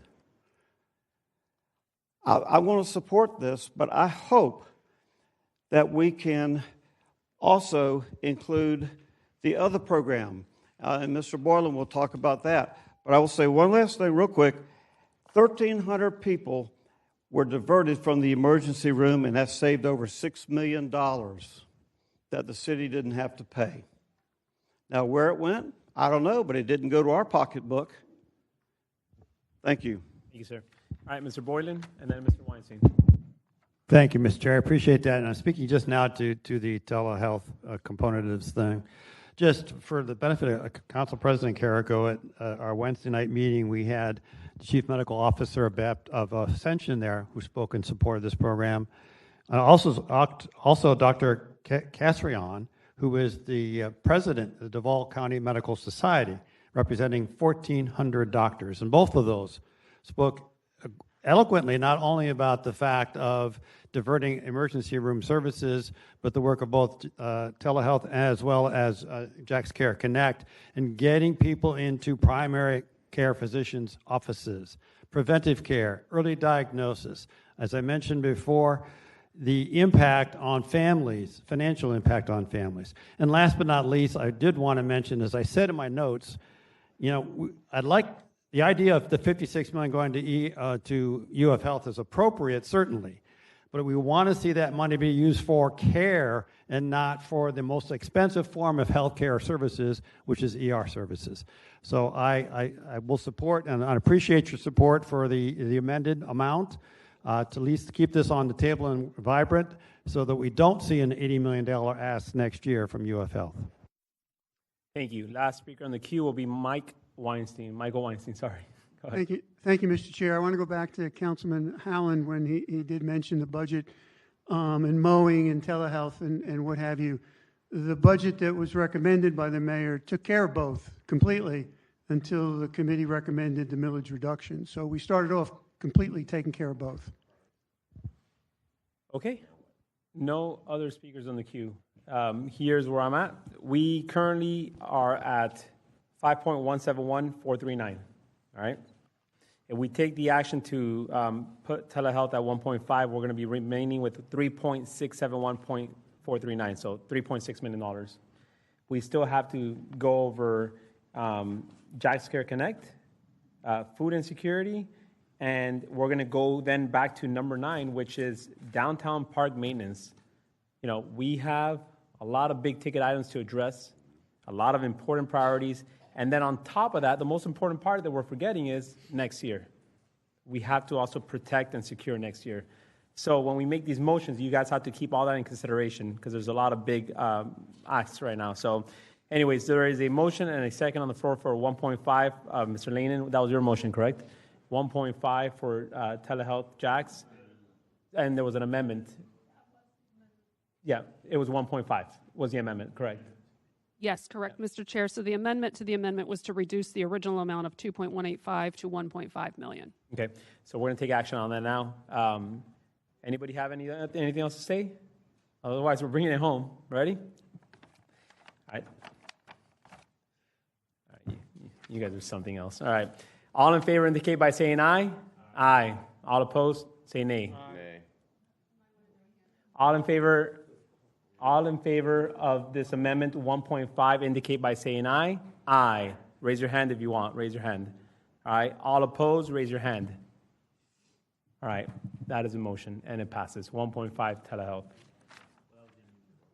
Now we need a motion to the amendment. Well, there we go. We have a motion and a second. All right. Up for discussion. Councilmember Salem, go ahead. You're not. Okay. Please clarify where we are. Sure. We already passed the amendment to the amendment, which was 1.5 for telehealth. So what is the amendment? So this is another vote on that same thing? We're moving it. So you approved the amendment. Now you're taking up the motion as originally, the original motion as amended. So we're voting on 1.5 now. So you're voting to approve 1.5 million into the budget for telehealth. Okay. Above the line. Thank you. All right. All in favor indicate by saying aye. Aye. All opposed say nay. Nay. All right. Motion passes. Can we get a hand vote on that? We'll take a hand vote. All in favor indicate by raising your left arm. All right. All right. And there you go. Oh, my God. Damn it. We'll do that again, actually. All right. So there you go. Motion passes. All right. Mr. Salem, you're on the queue. Go ahead. Mr. Chair, the riverfront funding to me is very important, and I don't want to run out of money. Okay. And I know we had a discussion about that, and I know the figure is somewhere around $2 million. I've met with Laura Edgecombe over the last day or two and understand that, and I don't want to run out of money. I would rather deal with that now if we possibly can. Okay. Yeah, sir. So I have your valid point. The president also has something to talk about with strategic priority dollars. So do you want to just kind of speak on it? We're not going to take any action on strategic dollars yet, and then we'll come back to special counsel contingency dollars. All right. Thank you, Mr. Chairman. Yes, we do have, I believe the figure is $9.4 million allocated to the council strategic initiatives. Obviously, you didn't see an email go out this year with a wish list come to wrap-up day with all your items because everyone got a CBA. Every district council member has $1 million for their CBA that could be used for capital projects or programmatic offerings, whatever they want generally for that agreement. So I've been quiet in watching the budget process and patiently awaiting getting to the end to see what kind of initiatives I wanted to offer and what kind of olive branches I could also offer at the end of the day as part of that initiative. So I've already said on the record that I want $5 million of that to go to the special committee on the youth empowerment, which leaves $4.4 million to discuss. So once we get through the rest of these issues on the special counsel contingency, I'll be willing to throw in my opinion and thoughts. And I'm just one person. Obviously, it's not the council president's contingency.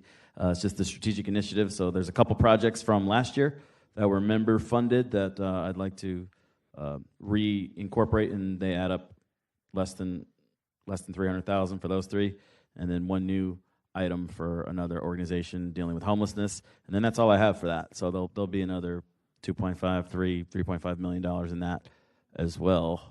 And yes, I do love dogs too, so possibly. Okay, so all that to be said, the parks conversation could either be held here within the special counsel contingency, or we could take it up as strategic priority dollars. The point is, there's funding on two sides in case there's not enough here for that. All right. Moving on now to Jack's Care Connect. Mr. Boylan, you already had your 3 minutes on it, so if you want to just 1 minute, go ahead, sir. Thank you, Mr. Chair. I appreciate the opportunity. Again, looking to secure the funding. The success of We Care and their effort through Jack's Care Connect has put a tremendous impact on the capacities of the 6 free and charitable clinics. So the $1 million is merely looking to reinstate those dollars from 2 years ago for them to support the work of those clinics. And last but not least, in the context of that process, to Mr. Salem's concern, there is a significant amount of dollars investment by the hospitals, by the philanthropic community, representing 53% of the funds necessary to operate Jack's Care Connect. So it truly is a partnership. So I would encourage my colleagues to support the Jack's Care Connect for the additional $1 million for the clinics and the additional $250 over and above what you'd already appropriated. All right, I will recognize Councilmember Lenin. Go ahead. Thank you, Chair. Through the Chair to Councilmember Boylan, the amendment I had introduced on day one, which is ultimately shot down, I think 2 to 5, it was for $45,000 for the 6 clinics, and I think that was because that matched what they had received the prior year. So that was going to be my intention on what to introduce, especially with the way the conversation's going. We're getting close down to a zero balance. So my amendment is to provide the $45,000 each for the 6 clinics, which is less than what it has here on the notes, but which I think has the best chance of getting support on. If I, through the chair, to Mr. Lenin, actually that $45,000 was money raised through the private sector to support because they didn't get the $100,000 last year. So the $100,000 really is the threshold we're looking to maintain. The 45 is what they were able to scrape up through the nonprofit, the philanthropic support to maintain some of that capacity. But that's up for you to do. So through the Chair to Councilmember Boylan, you're saying $100,000 for each of the 6 clinics? Sorry, it's 166 is what it is. Well, 166 was the original, I understand, but then Correct. I think the amendment that I had was at a greatly reduced amount. Correct. 166. So through the chair, I'm going to stick with my original amendment because I think it has the best chance of getting support, and that would be the 45,000, which my understanding was keeping it consistent, the 45,000 for the 6 clinics. If I could get a second on it. We have a motion and a second. And just to confirm, you're talking about 45,000 for each clinic. Through the chair, yes, is the 45,000 for each clinic. And Councilmember Boylan, that was my understanding of the amendment I had taken up on day one that was then rejected. And so, again, if there's any evidence that I was wrong with my misunderstanding there. It's your discretion to offer whatever you want. I just wanted to clarify where that 45 number came from. That when last year, when they were not funded at all, that they went out and secured private sector funding to make up the difference, and what they were able to scrape up was $45,000 for each clinic. It's nowhere met the need of the 166 that they received the year prior. So I'll leave it to you, your discretion as to where you want to land. Thank you, Chair. I already made the motion and got a second. With that additional information, perhaps someone will amend my amendment, but my amendment can be the starting point for discussion for now. Okay, Mr. Ron Salem, you're recognized. Thank you. I feel much stronger about this aspect of the healthcare component than I did the first one. I've worked with Councilman Boylan. When I've called around on those same phone calls to those CEOs of the hospitals, to the one, they all said when they researched what they were supporting, no, we don't support telehealth, but we do support JaxCare Connect. And they do have a broad base of support throughout the community. And I have visited their site, very familiar with it, and I would make a motion that we bring it up to 100 apiece. And I think that's a fair compromise, and I do think they do excellent work. Okay, we have a motion and a second for 100 apiece. All right, Ms. Pittman, you're recognized. On the mic, please. I'd like to make an amendment to the amendment. We already have an amendment to the amendment. Say that again. We already have. Okay. Mr. Fopoulos, go ahead. Yes, to the chair and through the chair to the committee. So you can only have one amendment to the amendment pending at any time, and you currently have one pending. Okay. So you would need to dispose of that amendment in whatever fashion, or it would need to be withdrawn before any further amendments to the amendment can be brought forward for consideration. Yes, we don't have a consideration right now. Do we have a consideration? I wanted to see if we could increase that since we have so many clinics that utilize that services, and several of the clinics who are utilizing these services are also being cut by the federal government as well. And so with them having track records, and they're all over the city, losing that funding would be a tragedy as well, along with what they're already being cut. So I wanted to, make an amendment, but I can't make it, and I don't see anybody on the queue would be willing to withdraw. Right? Okay. Huh? So, okay, thank you. Thank you, ma'am. All right, President Carrico, go ahead. Thank you, Mr. Chairman. I just want to make sure all the numbers are tracking. I have a little wish list here that I discussed with some members of the administration, and I have JaxCare Connect on there at $88,669, and then an additional $45,000 each for 6 clinics. So are we at 100 each for those 6 clinics? So we're at $600,000 for that. And is there any mention of the 88,000 or? Through this, I can address that if you'd like me to. Ma'am, yes. So the motion that's on the floor is to amend the original motion. So what we are looking at now is $100,000 to each of the 6 clinics. The motion that was originally proposed did not address We Care Jax as the administrative oversight of the 6 clinics, so that would need to be taken up if there was intention to fund them for that administrative portion after these items are taken up. All right. Through the chair of the auditor, what is our balance right now in council contingency? Mr. Parks will check me, but I have 3,671,439 $3,671,000. We still have. before this action. 3,671,439. We still have seniors, dogs, parks. 600 seems a lot. If the administration was willing to ask for 45,000 each, I'd stick with that ask. But all the amendments are maxed out, so.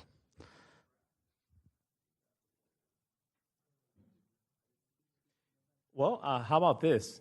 Is there anybody from the administration here to confirm or to see where we could compromise at the end of the day?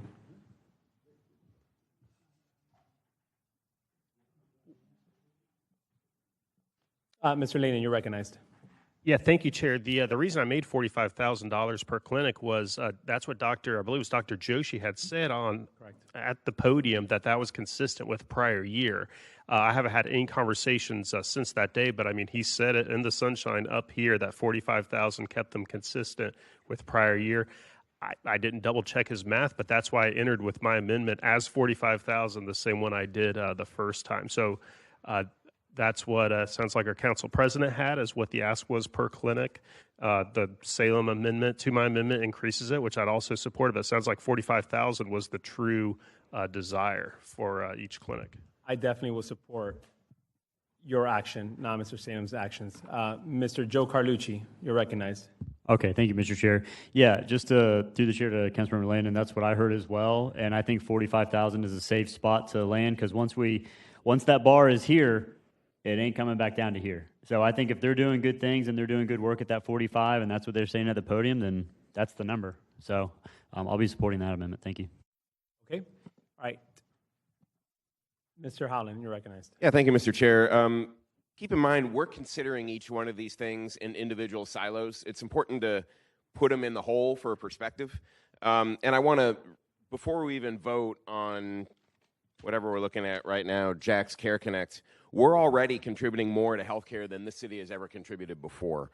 It's roughly about $85 million right now in the budget, with 56 from U.S. Shands, 22.7 for Medicaid, 1.5 from telehealth, about 5 in opioid, if you consider that roughly all healthcare spend. Last year was $80 million, so it's right now as it is, it'll be about 6% growth from last year. Now let's compare it to the year before. 20+% growth from the year before. It's about $60 million before. So we are. It's a false narrative to say that this council is having to make choices that hurt people. We're already putting more money into healthcare than we've ever put in before, and it's one of our fastest growing line items.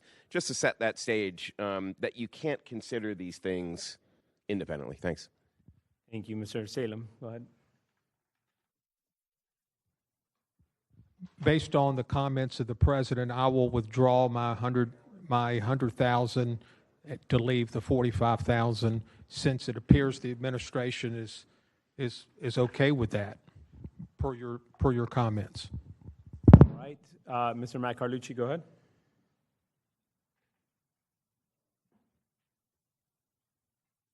Mr. Chairman, I just wanted to see if Mr. Weinstein wanted to weigh in on that. Mr. Weinstein, go ahead. The administration would yield to Councilman Boland's numbers. He's much more inclined and involved in it. I'm not sure of the witness or whoever you're talking about on the 45, but Councilman Boland, and I'd yield to Councilman Boland's numbers. Okay. Yeah, I mean, we're belaboring this as it is right now. So you already made your point multiple times, Mr. Boylan. What is the question for them, so we could just wrap this up? Just a misstrain from the executive director for WeCare. Come on up, Angela, real quick. Explain the 45,000, where that number came from. Thank you, sir, and to the chair. So last year, because our contracts are on a separate schedule, they're March to February, the clinics were funded at $166,000, which ended February the 28th. That left March to September with no funding. That allocation was $90,000 missing, and so private funders were able to bridge half that gap. $45,000 is not the cost for a full year of operation, not by a long shot. Okay. So we are also having to gap fund you guys, is what you're saying? No, that was last year. That's done. So as of September 30th, starting in the new year, to restore the original funding at 166, which is a full year, would be our first priority. We understand that may not be possible, but certainly Dr. Salem's first amendment of 100 is much closer. 45 is not sufficient to fund the clinic capacity that we need. Okay, well, I understand your capacity needs and all that, but as you saw from telehealth, just because they need 2.2 doesn't mean we're going to give them. Just because you need 100,000 or whatever the case is, we're not going to give you that, because at the end of the day, we have other priorities to address.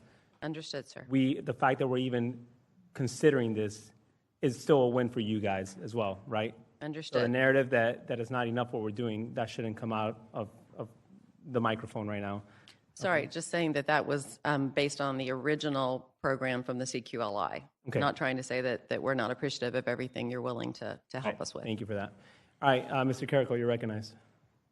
Yeah, just real quick, I want to put on the record that I got the numbers from Mr. Weinstein's Deputy Chief of Staff, Joe Amberhees. That's where I got the 6 clinics at $45,000. That was the negotiated ask based on the fact that we would be tight on numbers. I know that's not the original ask, and that's not going to fill the entire program, but that's why those programs are nonprofits, and they can raise additional dollars and make the delta.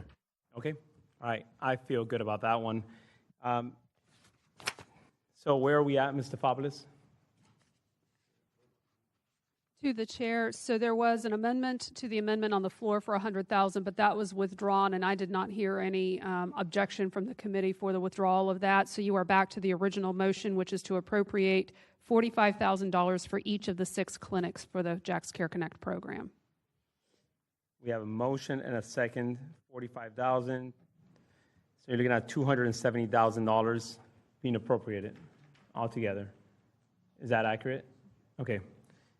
Okay. The same approach as what I told telehealth. This is literally starting fiscal year to the end of the fiscal year. If you need money, you guys figure it out with the administration. We can't come back for gap funding. There are no mid-year requests. I made that very clear on meeting number 1 for the finance. If this even passes today, we cannot expect to see you guys back here asking for gap funding to finish the project for the rest of the year. All right, Mr. Ron Salem, go ahead. After the vote. After the vote. So we're right now taking that motion on the $45,000 as initially passed by Councilmember Lenin. All in favor indicate by saying aye. Aye. All opposed say nay. Nay. Motion passes. All right, Ms. Taylor, and then Mr. Salem. Through the chair to the committee, I just want to make sure you know, and you'll give us authorization, and probably we need to have this as a formal recommendation. We will need to revise each of the term sheets related to these. There are budgets within it, so we will need to adjust those from the 166,000 roughly that was in there to the 45,000. So if you'll just give us authorization to work out, and we have some technical corrections as well within those that we would have had originally. We would appreciate that as a recommendation that you take up. Okay. All right. Do we just take that recommendation now then? Yeah, we need a motion and a second for that recommendation. We need a motion and a second for that. All right, there you go. We have a motion and a second. All in favor indicate by saying aye for the recommendation. Aye. All opposed say nay. All right, recommendation passes. Ms. Taylor. Mr. Salem, you're recognized. Thank you, Mr. Chair. I'd like to see us move on the river appropriation now. Let me tell you why. I view that as a broad-based, county-wide need and not something from our council contingency. And I think it should be funded from the general budget. So I would suggest we deal with that next. Okay. All right. So as it is right now, we're sitting at 3.401, right? All right. So we're at $3.4 million. Mr. Chair, if I could. Yes, ma'am. Just a reminder that with the Jack's Care Connect, those were the 6 clinics that you all addressed, but there still hasn't been any consideration or discussion on We Care Jack's as the administrative oversight for the program. And I just didn't know if there was an intention of the committee to take that up as part of that discussion. No, it's not on my agenda. Okay, so I understand they're already funded at 500, so Correct. we're leaving that as it is. Yes, ma'am. Thank you. Yep. All right. Going now to clear the queue up, Mr. Matt Carlucci and then Mr. Boylan. Go ahead.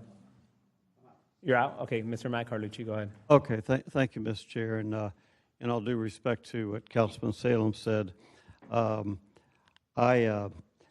don't really care what pot of money is, but I just am hoping that that at some point we can take up the food insecurity, which I believe would be Meals on Wheels. And I'm not sure where we are with money and how much is out there, since I kind of keep up with finance from afar. Can somebody tell me that? Because if we do the river and then there's no money left for Meals on Wheels, I have a lot of, in my neighborhood, there's a lot of folks who are interested in Meals on Wheels, and I just want to see kind of where we are between those two. And I think that would be fair. I don't know if you're asking the question to me or to somebody, but I will tell you. Well, I guess I'm going through you too, in case you know, or through the Ms. Taylor. Right now, we have a total of $603,000 funded to elder care, Meals on Wheels. $603,000 is currently being funded. Okay, but if we got through with the river issue that Councilman Salem wants to talk about, and I'm a big supporter of that, when he's through with that, what's left there? Depends on what number we come up with the river and the parks. I'm not sure what number we're going to come up with there. Oh, I got you. Okay. That's so fluid. Well, I'd like us to be, I guess this is a preemptive request. I don't want to say strike, but a preemptive request. Let's try to be mindful that we leave some money for the Meals on Wheels. I haven't had one email on the riverfront, but I got to tell you, I've had texts. I mean, I think we're all getting them. And I know that it was 150 before, then it was 450, and then it went to 2.2, and the math is, well, we really did 300 more. Then try selling that math to the nearly 2,000 people who are not going to get meals next year. All right. Thank you, sir. All right, we are going to move on to downtown parks maintenance and funding. Sorry, not that one. Yeah, actually, we are. Number 9, downtown parks. If I could have Mr. Joseph and the team from JRA close up here for a presentation. I know that you guys have a presentation. So before we even start the conversation, I'm going to have Council President Carrico speak, and then we'll do the presentation from you guys. Thank you, Mr. Chair. Through the chair, one more time to Ms. Taylor. What is our balance on council contingency? For special council contingency, we are at $3,401,439. $3,401,000. I'll make this easy. They can present if they want to. I'll move $2.6 million out of that to the downtown parks, and we'll take up the elder care out of strategic initiatives. I spoke to them already. That's the number. $2.6 million to the parks programming and maintenance. That would leave roughly $1 million or so. And then I'll take up the food insecurity under the special initiative, strategic initiatives of council, which still has a $4 million balance. Yeah, that is a motion. All right, we have a motion and a second for conversation. Mr. Lenin, you're on the queue. Thank you, Chair, and through the chair to the council president. Just to understand, the 2.6 million, is that going to be the new annualized number for what we want to do for the programmatic and upkeep of the new downtown parks when they come online, or is that number going to keep on going up as more parts of those parks are done? Thank you for the question. Through the chair to Councilman Lane, and that number will absolutely rise. That's only going to cover 2 parks for half of a year. There's more parks being built out and more resources on the river, but this is part of the vision, I think, for the overall city to really have a dynamic world-class downtown park system that's fully programmed, here for tourism, here for families, here for downtown residents and people in the whole city. So any more specifics than that, we do have the crew here, but that's my understanding. Okay, thank you. Through the chair to the council president. Kind of similar to the question I asked about Councilmember Diamond's request for additional head count. Is this money we're going to spend effective October 1st, or will it start spending at some point? Like, are we over budgeting by asking for 2.6 if that's the actual annualized number? And I forget the completion dates of the parks, but I don't think anything's really coming online until the new year or later, correct? Yeah, thank you to the chair and Mr. Lannon. I think those costs start around December or early January when the parks actually do open. But again, we have the experts here. I would probably take the time to bring them up and let them do the talking. Let's do a presentation. Most of these questions will be answered because I've already seen the presentation. All right, I will call whoever wants to represent Jacksonville River Alliance. Please step up, and you have, let's put it 5 minutes on the clock. Let's make it 10 minutes, and that's going to be between them and Mr. Joseph from Parks, so we have questions. All right, thank you. Let's start the clock. Name and address for the record, please. My name is David Sweeney, and my home address is 5245 Commissioners Drive, Jacksonville, Florida. We have slides that accompany our presentation, which I'm not sure are loaded.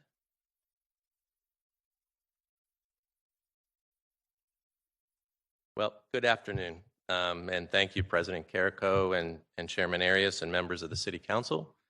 I'm sorry, before you start, your time is clicking away. They do have a presentation. Can we pull it up very quick, and then we'll start their clock at 10 minutes once the presentation is opened.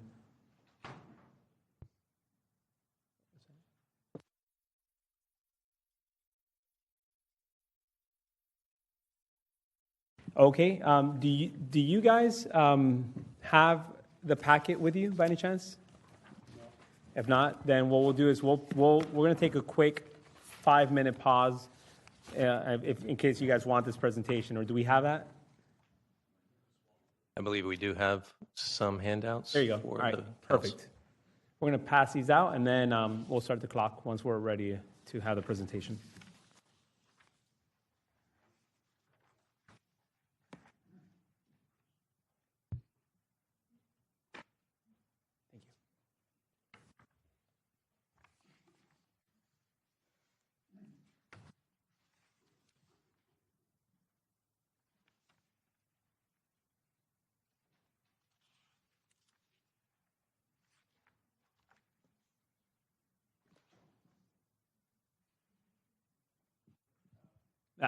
That should be it. Okay, let's get started. Great. Well, thanks again. My name's Dave Sweeney. I'm the president and CEO of RS&H, which is a Jacksonville headquartered company, a national company that's been here since 1941. Recently, I was named the chair of the Jax Riverfront Alliance, and I'm here today on behalf of our board and the business and civic leaders who helped form this new organization. The Jax Riverfront Alliance is a nonprofit dedicated to ensuring the long-term success of our city's downtown riverfront parks. This work builds on years of efforts across multiple administrations and city councils. The conversation began under Mayor Curry, leading to the 2022 activation plan and successful recent events funded by the private sector and delivered by the city. The current administration and the current council have been supportive in the creation of a steering committee, which I chaired, made up of private, civic, and public sector leaders to develop a comprehensive model for maintaining and activating the riverfront. The result of that work is the Jax Riverfront Alliance. Today, I'm here to discuss a pivotal opportunity, fully realizing the potential of our riverfront. With the next phase of our public parks set to open in less than 6 months, namely Riverfront Plaza, we are on the verge of unlocking iconic destinations that will jumpstart tourism and investment in downtown Jacksonville. A single destination park alone will not deliver the world-class experience our riverfront deserves. It's the network of smaller parks, the riverfront, the river walk, and other public spaces that will truly bring downtown to life. Our map covers a network of roughly 66 acres, and the city's investment represents a once-in-a-generation opportunity to transform our city. However, a critical piece is missing. Currently, there are minimal city funds and no dedicated plan to maintain and activate these spaces. Without this support, we risk missing the chance to fully benefit from the investment you've already made as a city council and administration. The good news is that we have a clear, actionable solution, a public-private partnership that will serve as a dedicated steward for the riverfront, the first of its kind in Jacksonville. This model is not a guess. It's the result of months of careful analysis and benchmarking against successful park systems in other cities. The steering committee studied best practices from successful cities like Miami, Sarasota, Dallas, and Memphis and tailored them to Jacksonville's unique needs. Our recommended governance model is a direct result of that research. To succeed, a partnership requires a nonprofit organization led by a board of private and civic leaders that will serve as the city's operating partner. The nonprofit will be responsible for maintaining, operating, and activating all of our downtown riverfront parks and public spaces to the highest standard. To ensure accountability and communication, we recommend including as ex officio members from the city on the board. The Alliance will also provide regular reports to the City Council on detailed financials and performance metrics.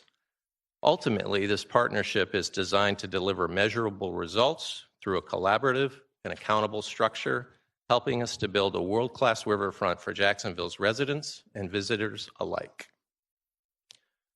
So what will this partnership do?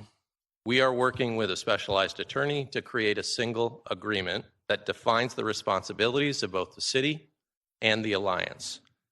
The partnership will be in charge of day-to-day operations, meaning everything from security and guest experience to financial management and contingency planning. Also included is maintenance, covering all aspects of the riverfront to the highest standard, including hardscapes, landscapes, and amenities. Also responsible for activation, bringing the riverfront to life through dynamic programming, fundraising, sponsorships, marketing, and consistent signage. We are currently working on an agreement with the city that will clearly define who is accountable for what. We believe that the Downtown Investment Authority is best positioned to oversee this agreement, ensuring our goals align with downtown's broader strategy. The DIA will also act as a crucial third party, facilitating effective execution among the nonprofit, the city's Parks Department, and other city agencies. This model works. Other cities have seen a tangible and quantifiable difference. For example, we currently have hundreds of activations across the riverfront. With the Jax Riverfront Alliance fully funded, we can confidently expect to see 10 times that, seeing thousands of activations per year. The difference, though, isn't just about quantity, it's about quality. Our Riverwalk is currently maintained at a level 3 standard. With this partnership, we will elevate it to a level 1 standard. This partnership is how we turn a great idea into a world-class reality. The Jax Riverfront Alliance is an evolution of the Riverfront Parks Conservancy, designed with lessons learned from successful public-private partnerships across the country. The organization officially transformed on August 15th, including a new name, new board members, and new officers. We already have commitments from private and philanthropic partners that are allowing us to rebrand our digital assets and begin a national search for an executive leader. Our goal is to have that leader hired early in the new year so they can hire other key leaders and staff in early 2026. In the meantime, we are relying on volunteer support and executive on loan to the city and exploring contracted help. The Jax Riverfront Alliance offers operational flexibility, the ability to quickly match city dollars with private and grant funding, and the capacity to deliver dynamic programming that traditional city departments are not structured currently to provide. We are solely focused on the success of these public spaces. The annual need to fund the partnership for 2026 is $5.6 million. This number is based on a detailed analysis by independent consultants and accurately reflects the investment obligation required to deliver a world-class experience. It's important to note that this is not the total amount required for the organization to succeed long-term. The investment will need to grow as additional parks come online and be a key signal to unlock private and philanthropic dollars. The city's investment will be that key to unlocking additional dollars. For this fiscal year, we recommend a baseline investment from the city of about $2.9 million. This approach gives us time to build the partnership appropriately and allows us to hire and scale the organization to meet the public's needs. This will ensure we are fully prepared to deliver the highest standard of experience at our downtown riverfront parks starting April 1st, 2026. A partnership with the Jax Riverfront Alliance provides consistent leadership, a long-term vision, and a structure that allows for community partnerships and philanthropic engagement. It is the best way to protect our city's investment and create the vibrant riverfront that all of Jacksonville deserves. And thank you. I'm happy to answer any questions. I hope we can all soon meet at the river. Thanks. Okay, perfect. Thank you so much. I'm going to start off with Councilmember Lehnen. Sorry, actually, Mr. Holland, you were first in the queue, then Mr. Lehnen, then Mr. Carlucci, and then Mr. Salem. Oh, thank you, sir. I just thank you for that presentation. I'm going to end up being supportive of Council President Carrico's motion, but two thoughts. First, again, in the vein of putting things in perspective, keep in mind we're spending $200 million on the very riverfront parks we're talking about. So I've already queried and found that I would have the ability to pull some out of those parks in order to look at that Gold Family Park vision I have for moving the walls. So there's a lot of fluff in there. So we need to tighten that up, and I'm sure it will tighten up as we go. And maybe we could use that to help fund maintenance on an ongoing basis in the future, some of that $200 million.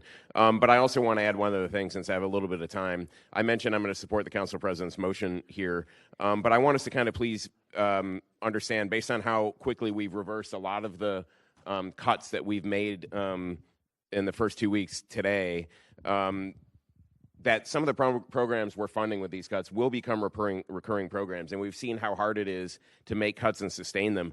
Prioritizing is very hard. It's going to be even harder next year because we're using special counsel contingency funds and things that we will not have next year. Next year probably is going to be one of the most difficult budgets we've had in years because we're now emptying those contingencies and we've created these recurring programs. But I know that this body will be up for the challenge. Thanks. All right, Mr. Lehnen, go ahead. Thank you, Chair. And through the chair to Councilmember Howland, you're going to have an exciting year as president next year. So first off, through the chair to Mr. Sweeney, thank you for your volunteer work on this for sure. A couple of questions for whoever can answer them. So towards the end, the $2.9 million amount for today's request, that's where our council president referenced. But it says $5.6 million is the total obligation. Is there going to be another ask that's going to be coming to us subsequent to the budget approval down the road? No, sir. Okay, so the 2.9 is truly all that is needed for this coming year. So what we're asking for is 2.9 for the Jax Riverfront Alliance, and that, as you can imagine, as we stand up a new organization in the given year, there's shared responsibility between the city as well as this new organization. What we believe we need for the new organization is the number requested. Okay, through the chair, thank you, Mr. Sweeney. And again, I'll support this, but again, just kind of like what the council vice president said, keeping things in perspective, our parks budget before this was $59 million for the year for 400 parks, and now we're going to have these new downtown parks, which is essentially going to be 10% of the overall budget dedicated to it. And then I did have one other question through the chair to Ms. Taylor. Yesterday when we were discussing public works, wasn't there a $1 million enhancement, I think, for downtown landscaping that we briefly touched on? Through the chair to Councilmember Lehnen, that was actually approved 2 to 3 years ago where that was put in. So not a new enhancement, but as part of the mowing, there's $1 million that's dedicated to downtown parks area. So through Chair, Ms. Taylor, so that's been in our run rate already. That was not an enhancement. That was just part of the, I think we did like $10 million for rest of Jacksonville, $1 million for downtown. We've been doing that a couple of years now. Through the chair, that's correct. Not a new enhancement. Thank you, Ms. Taylor. Thank you, Chair. Mr. Chairman, may I add something to that question, somewhat of a question he asked? Sure. Go ahead. So at the time that I was asked to lead the steering committee, the first step we took was quantification because I was not completely sure of what the cost was to realize a world-class riverfront experience. And I knew that our current spend on our park system across the county was likely not the benchmark we were searching. So that's why we went for outside support to really get a good number to achieve what I believe is the intention of everyone, which is to revitalize the downtown riverfront. Through the chair, thank you, Mr. Sweeney, for that. Thank you. All right, I will call up Mr. Joseph up here very quick, sir. Daryl Joseph, because, you know, to your point, there's about $1 million sitting for downtown parks. If I'm not mistaken, it's allocated every year. And so my initial question to JRA when we spoke about this potential 2.6, 2.9, or $5 million initially was, is there any kind of dollars that you could appropriate from your current funds to them to help alleviate some of this funding that we're about to encumber to give them? I know that you have about $1 million, so can you break that down to the 3 categories and tell me exactly how much of that you could actually repurpose from your fund to their funds? Daryl Joseph, Parks Department, through the chair to the committee. Thank you for your time. As it relates to downtown, I want to make sure we don't confuse what was just said as it relates to the $1 million for mowing. There's more to downtown than just the Riverwalk. So there are some additional spaces that would be covered with that funding. But the $1 million that you're discussing as it relates to the staffing as well as maintaining the Riverwalks, North Bank, South Bank, there's about $1 million. There's about $300,000 that we've identified that could go towards this organization. So it'd be about $300,000 is a dollar amount. Okay, so, and that would come in line October 1st, and you would pass it over to them once they officially start getting to work. So realistically, you're looking at January of 26, around that time, March of 26. What are you thinking? Yeah, so I think the day that they're looking to be ready to take over operations and maintenance would be April 1st. So between October 1st and that April 1st time frame, we would be prepared to take care of the maintenance up until that time. Okay, all right. So to answer your question, Mr. Lanen, the request is 2.9. There's 300,000 sitting in a downtown fund there for the Riverwalk parks and all that. So you're looking at really 2.6 is the request now. Which that was your motion, yes, exactly. So that's how we got to the 2.6. All right, cool. All right, Mr. Howland, Mr. Salem, you've already. Yeah. Are you back on the queue, or is that? I am, yeah, just for a real quick comment. All right. Go ahead, Mr. Salem. Thank you, Chair. This is more for maybe Mr. Sweeney than you or either one of you. Number one, who is monitoring the spending of this group? City person to ensure we understand how the dollars are being spent and maybe reports to the council, the administration, et cetera. Is there a process built into this for all that to occur? Through the chair to Councilman Salem, as was discussed, the agreement is being worked on at this point, and all that will be hashed out as part of that agreement. So that hadn't been identified or detailed. Mr. Sweeney just mentioned they believe DIA would be the best contract manager for them, but that hadn't been determined at this point. I would urge that you be as involved as you can. From my perspective versus DIA, I view it as a park. It's located in the downtown area, but I think it's your expertise, and I would, whoever's negotiating this, I would love to see you as the person reporting back to the council, letting us know they're meeting their budgets, the spending is correct, and all those types of things. Through the chair to Councilman Salem, thank you for that. At the end of the day, it's a city park. We want to make sure that these parks are for everyone. So from that standpoint, again, we're in the negotiation process, and I intend to be at the table as part of that negotiation. Okay. In addition, DIA having a new leader, that's another reason I would urge you to be involved. Comment number two, and I've had some calls, and I met with Lori a couple days ago, who I'd never heard of this organization until the budget process started, but she got me up to speed. From what I understand, in other cities, the business community, the large business companies adopt these parks. And I don't want to throw out some names, but I will. A CSX-sponsored park, a ViStar-sponsored park, Fidelity-sponsored park, and they pick up a lot of the expenses for these parks. Is that your vision going forward? So, Councilman Salem, and through the chair, which I understand is what I'm supposed to say, through the chair. Certainly, the opportunity exists for us to seek that type of corporate investment along a whole bunch of different, a menu of opportunities. The thing that we're really stressing here is that without that initial city commitment, it's hard to go seek that corporate investment. So I appreciate the comment, because that's exactly part of what our charge will be in the days ahead. I assume one of your first hires would be some type of development person who would be responsible for that type of, at least part of his or her job would be part of that process. Through the chair, we're certainly looking to hire that executive director that has that fundraising skill set as part of their resume, because that's going to be key to the success of this. Thank you, Chair. You're welcome. Thank you. Mr. Howland, you're recognized. Thank you, Mr. Chair. Just a thought. Ms. Taylor brought it up to me a minute ago. Please do factor in the fact that as part of the CBA, the Jaguars have to contribute, I think, $1 million a year for park maintenance. I think that's on Metro and, Shipyards West? Yeah. So make sure you factor that into your plan. Thanks. Through the chair, the steering committee was comprised of many entities, nonprofit, public. The Jags were part of it as well. So there's been a whole list of already current commitments related to downtown riverfront parks, and we're making sure we're incorporating that into our plan. Thank you. Mr. Fopoulos? Thank you. Through the chair to the committee, I just wanted to offer some clarification, because it speaks to kind of some of the questions that Dr. Salem was asking. So if these funds are approved, they would need to be put into a designated contingency until that contract could be fleshed out.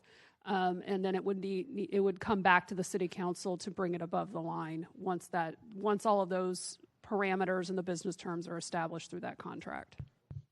Okay, Ms. Taylor. All right, we got it. All right, so we have the motion on the floor. It's been seconded. 2.6. Mr. Joseph, you want to say something, or are you good? All right. All in favor indicate by saying aye. Aye. All opposed say nay. Motion passes. We're expected level 1 services for downtown parks in 2026. So we'll do our level best. All right. Thank you. All right. Now we are going to proceed with, let me see where we're at.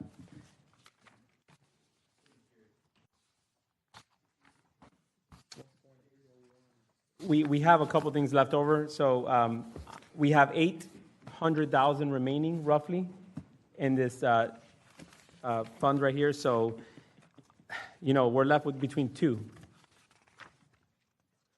the elderly and the puppies. All right? Or mowing. I mean, there's 11 million in mowing. So we're not adding mowing to it either. All right. So we do have strategic priority dollars still remaining. We still have council contingency dollars still remaining. So all I'm asking right now is we have another 2 hours left. I want to be done in the next 20 minutes. All right? 30 minutes. Let's bring it home. Let's make everybody happy. I'm looking at everybody, all right? I'm just looking at your direction, all right? So, Mr. Carrico, President Carrico, bring it home. What are we doing? Sure. Thank you, Mr. Chair. As I mentioned before, I'm more than willing to discuss some of these needs under the strategic initiative budget line, which, if you take out my request for the special committee on youth empowerment, has $4.4 million in it. So let's first hear from Mr. Diamond on what his number is. I'm sure he's been crunching numbers. I saw him walking back and forth, and see what his ask is for the puppies, and then we'll move to the seniors, and then I just have a few wrap-up items that I'd like to discuss.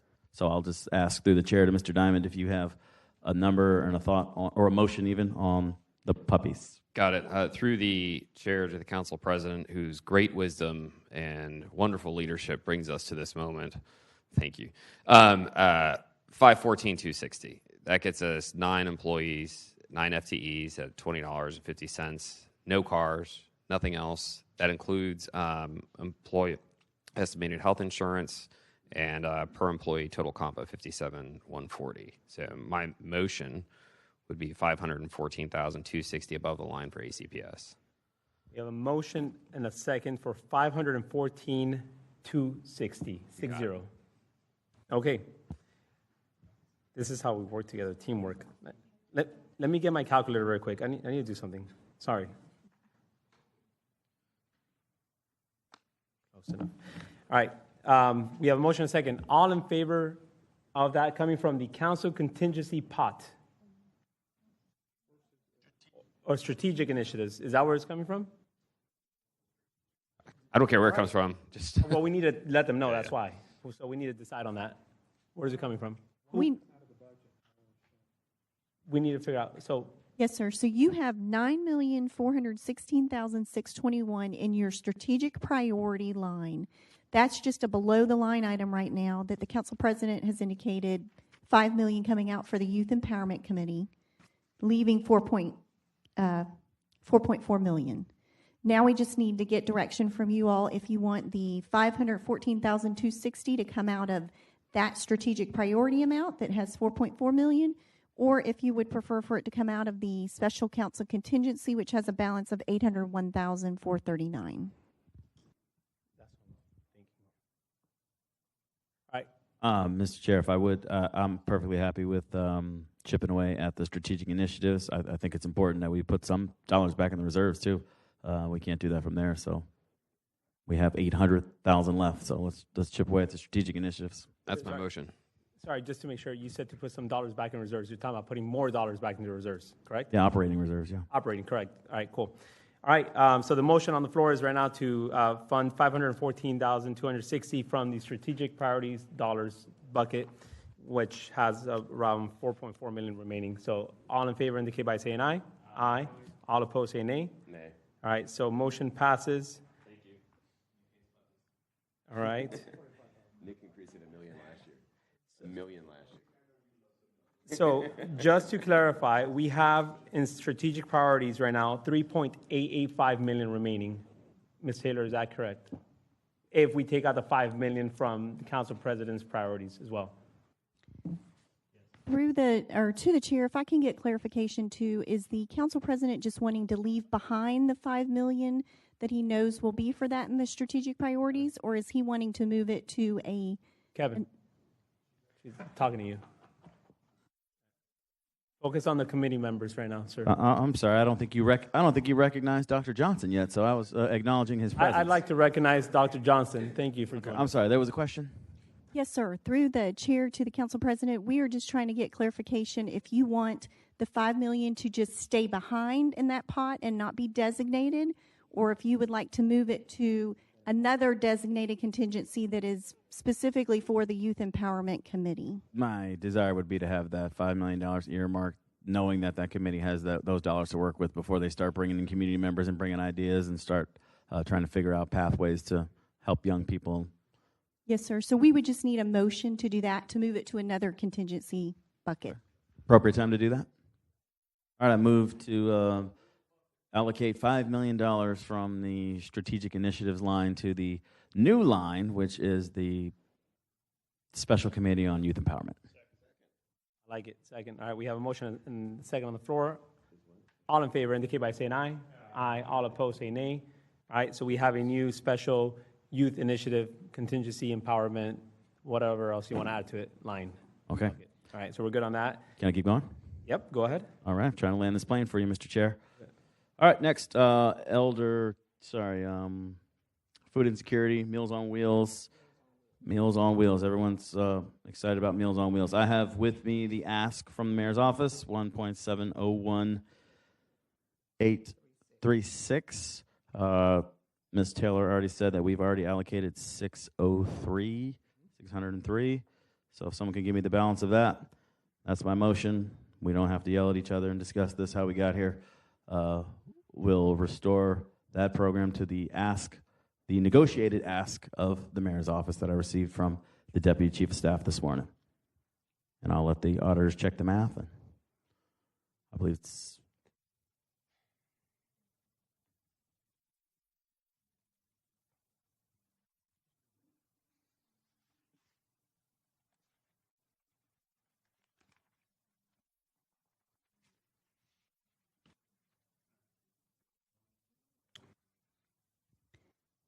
Through the chair, could you restate your motion again? Because we're coming up with a difference over here from the numbers. Yeah, I have an ask from the mayor's office, the wrap-up ask for feeding housebound seniors at $1,701,836.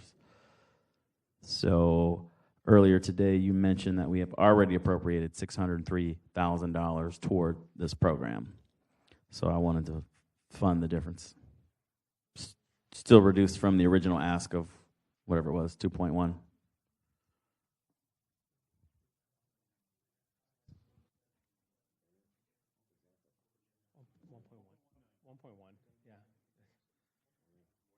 We could just keep it simple. I move $1.1 million from the council's strategic initiatives to fund Meals on Wheels, in addition to what we've already funded. This.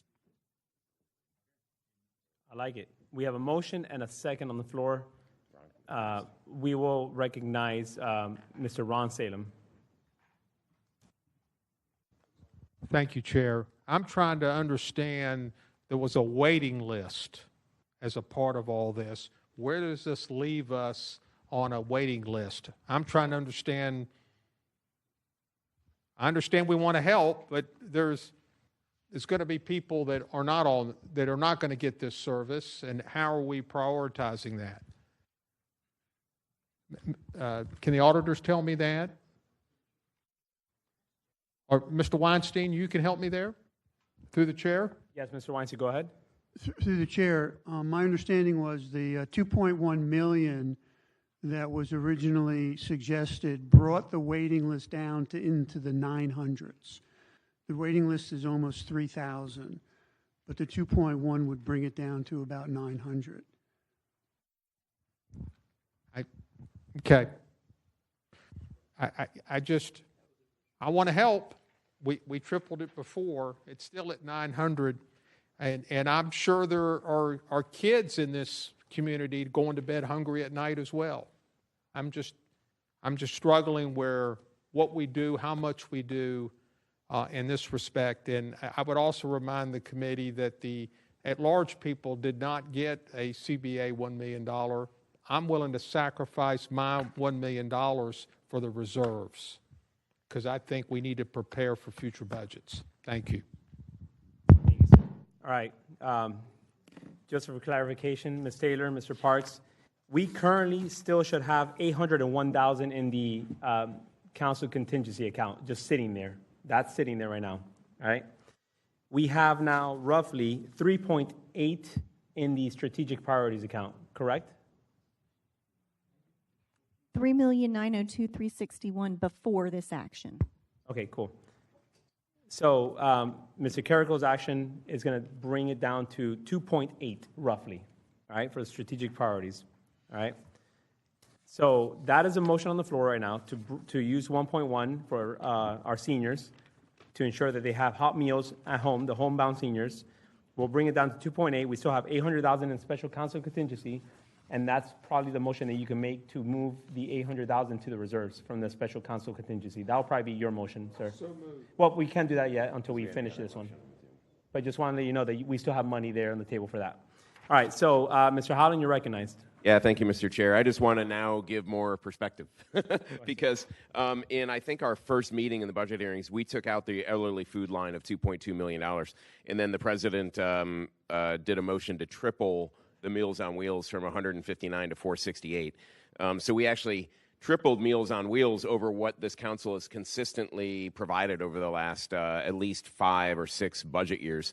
The Elderly Food Insecurity Program was just another one of those programs that the administration was trying to address a societal problem.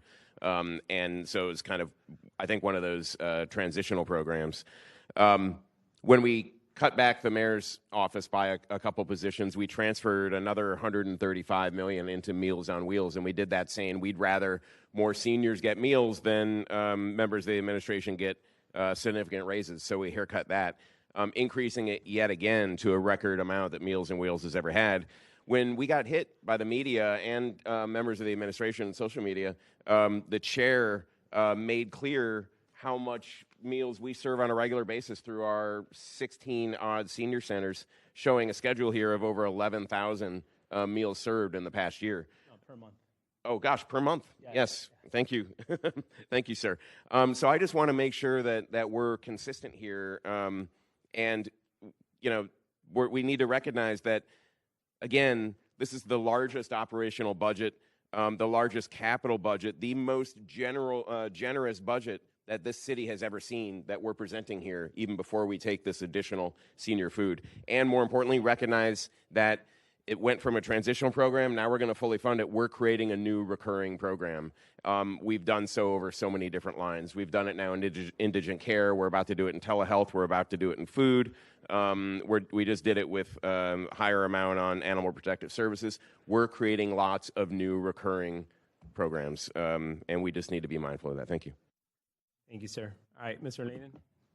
Yeah, thank you, Chair. And to Councilmember Howland's point, it's almost like we need to just be very specific on what is additional one-time funding versus what is the baseline, because I think a lot of people, especially in the media, they saw that we cut something that was always intended to be one time.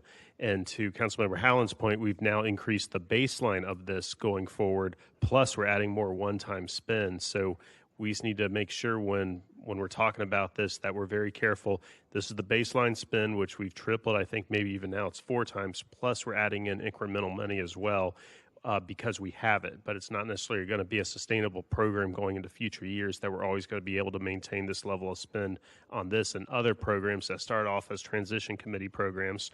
It was $26 million. Only a handful of those programs have really continued, but even those may be unsustainable in the future. So just want to make sure we're careful about when we're talking about the size of these programs going forward.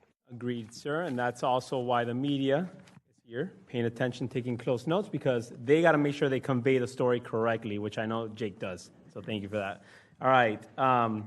Next up, we have Ms. Pittman.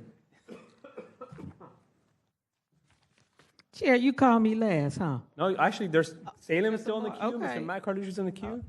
Okay.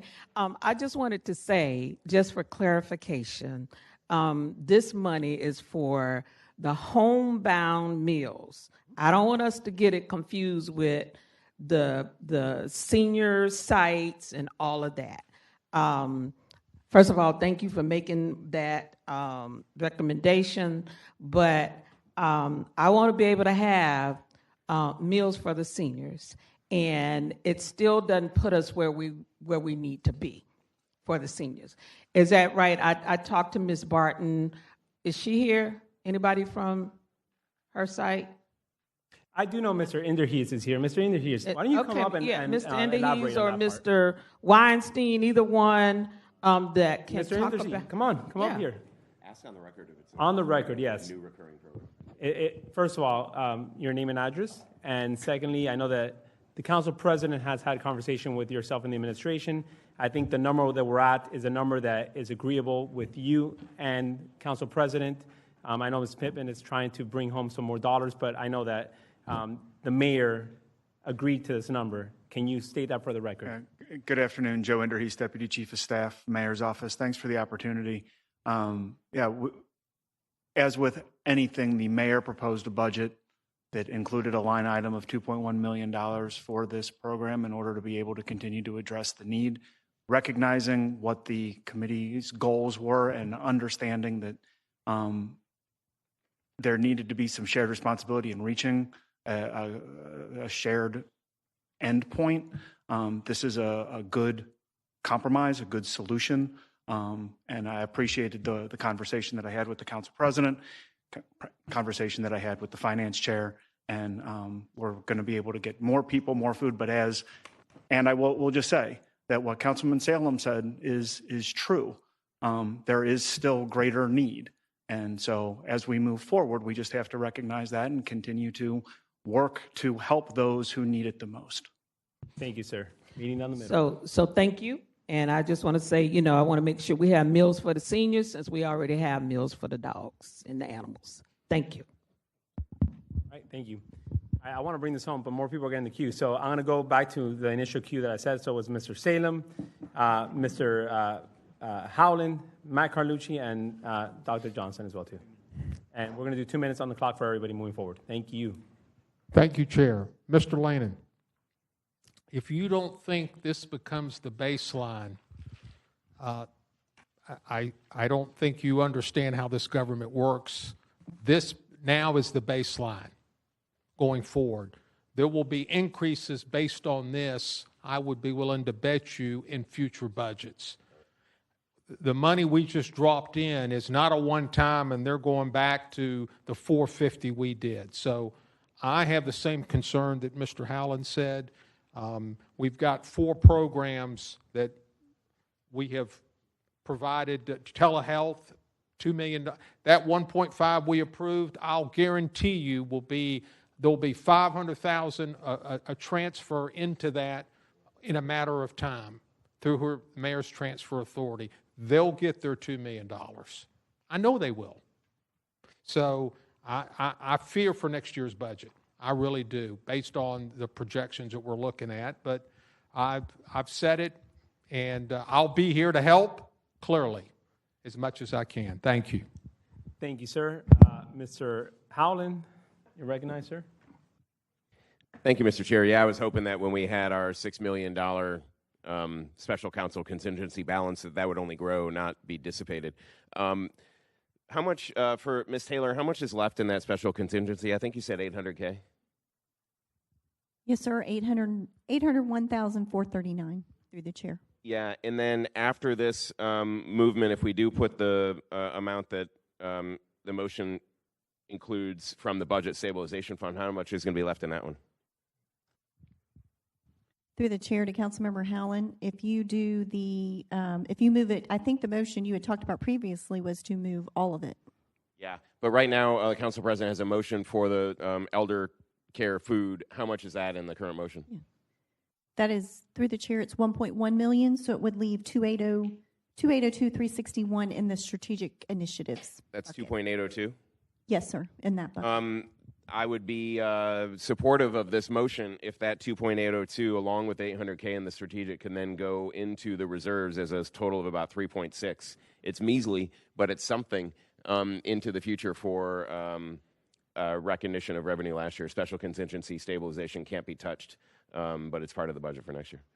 So, that's my discussion on support of this motion. Are there more demands on that money now coming up? Because every district member does have that $1 million to play with. Yep. Actually, I'm sorry to interrupt, sir. Here's where we're at with that. Earlier on, when we started with the strategic priority dollars, I know that President Carrico talked about 3 or 4 initiatives, 3 that are already funded and 1 that he also wants to add in there, totaling to 500,000, 400, 500,000, whatever it is. All right. And then keep in mind, throughout the process, I think it was yesterday, Ms. Taylor, correct me if I'm wrong, KHA, 300,000 roughly. It was a number that we said we're going to put into a contingency account so that when we wrap this up, we could then put legislation to bring that same recurring funding for those programs back in. 300,000. So at the very least, while I agree with your motion about putting the 2.8 and then the 800,000 to the reserves, I would just ask that we leave the 800,000, let the president do those priorities that he has. Let's leave the KHA dollars there that we talked about, which means we leave 2.8 in the strategic priorities, which is what you can put to the reserves.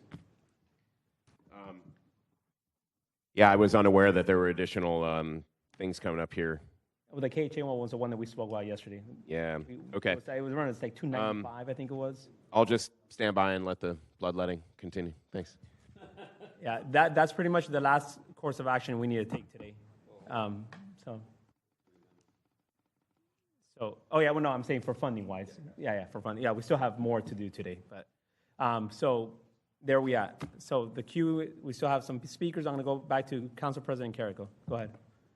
Can you identify your priorities, put them in the... Aren't we still on the motion for Meals on Wheels? Yes. All right, there was a lot of discussion on, next year, what it's going to be, and I just thought I would ask if anyone from the nonprofit, is it Elder Source or is it Aging True? Are they here?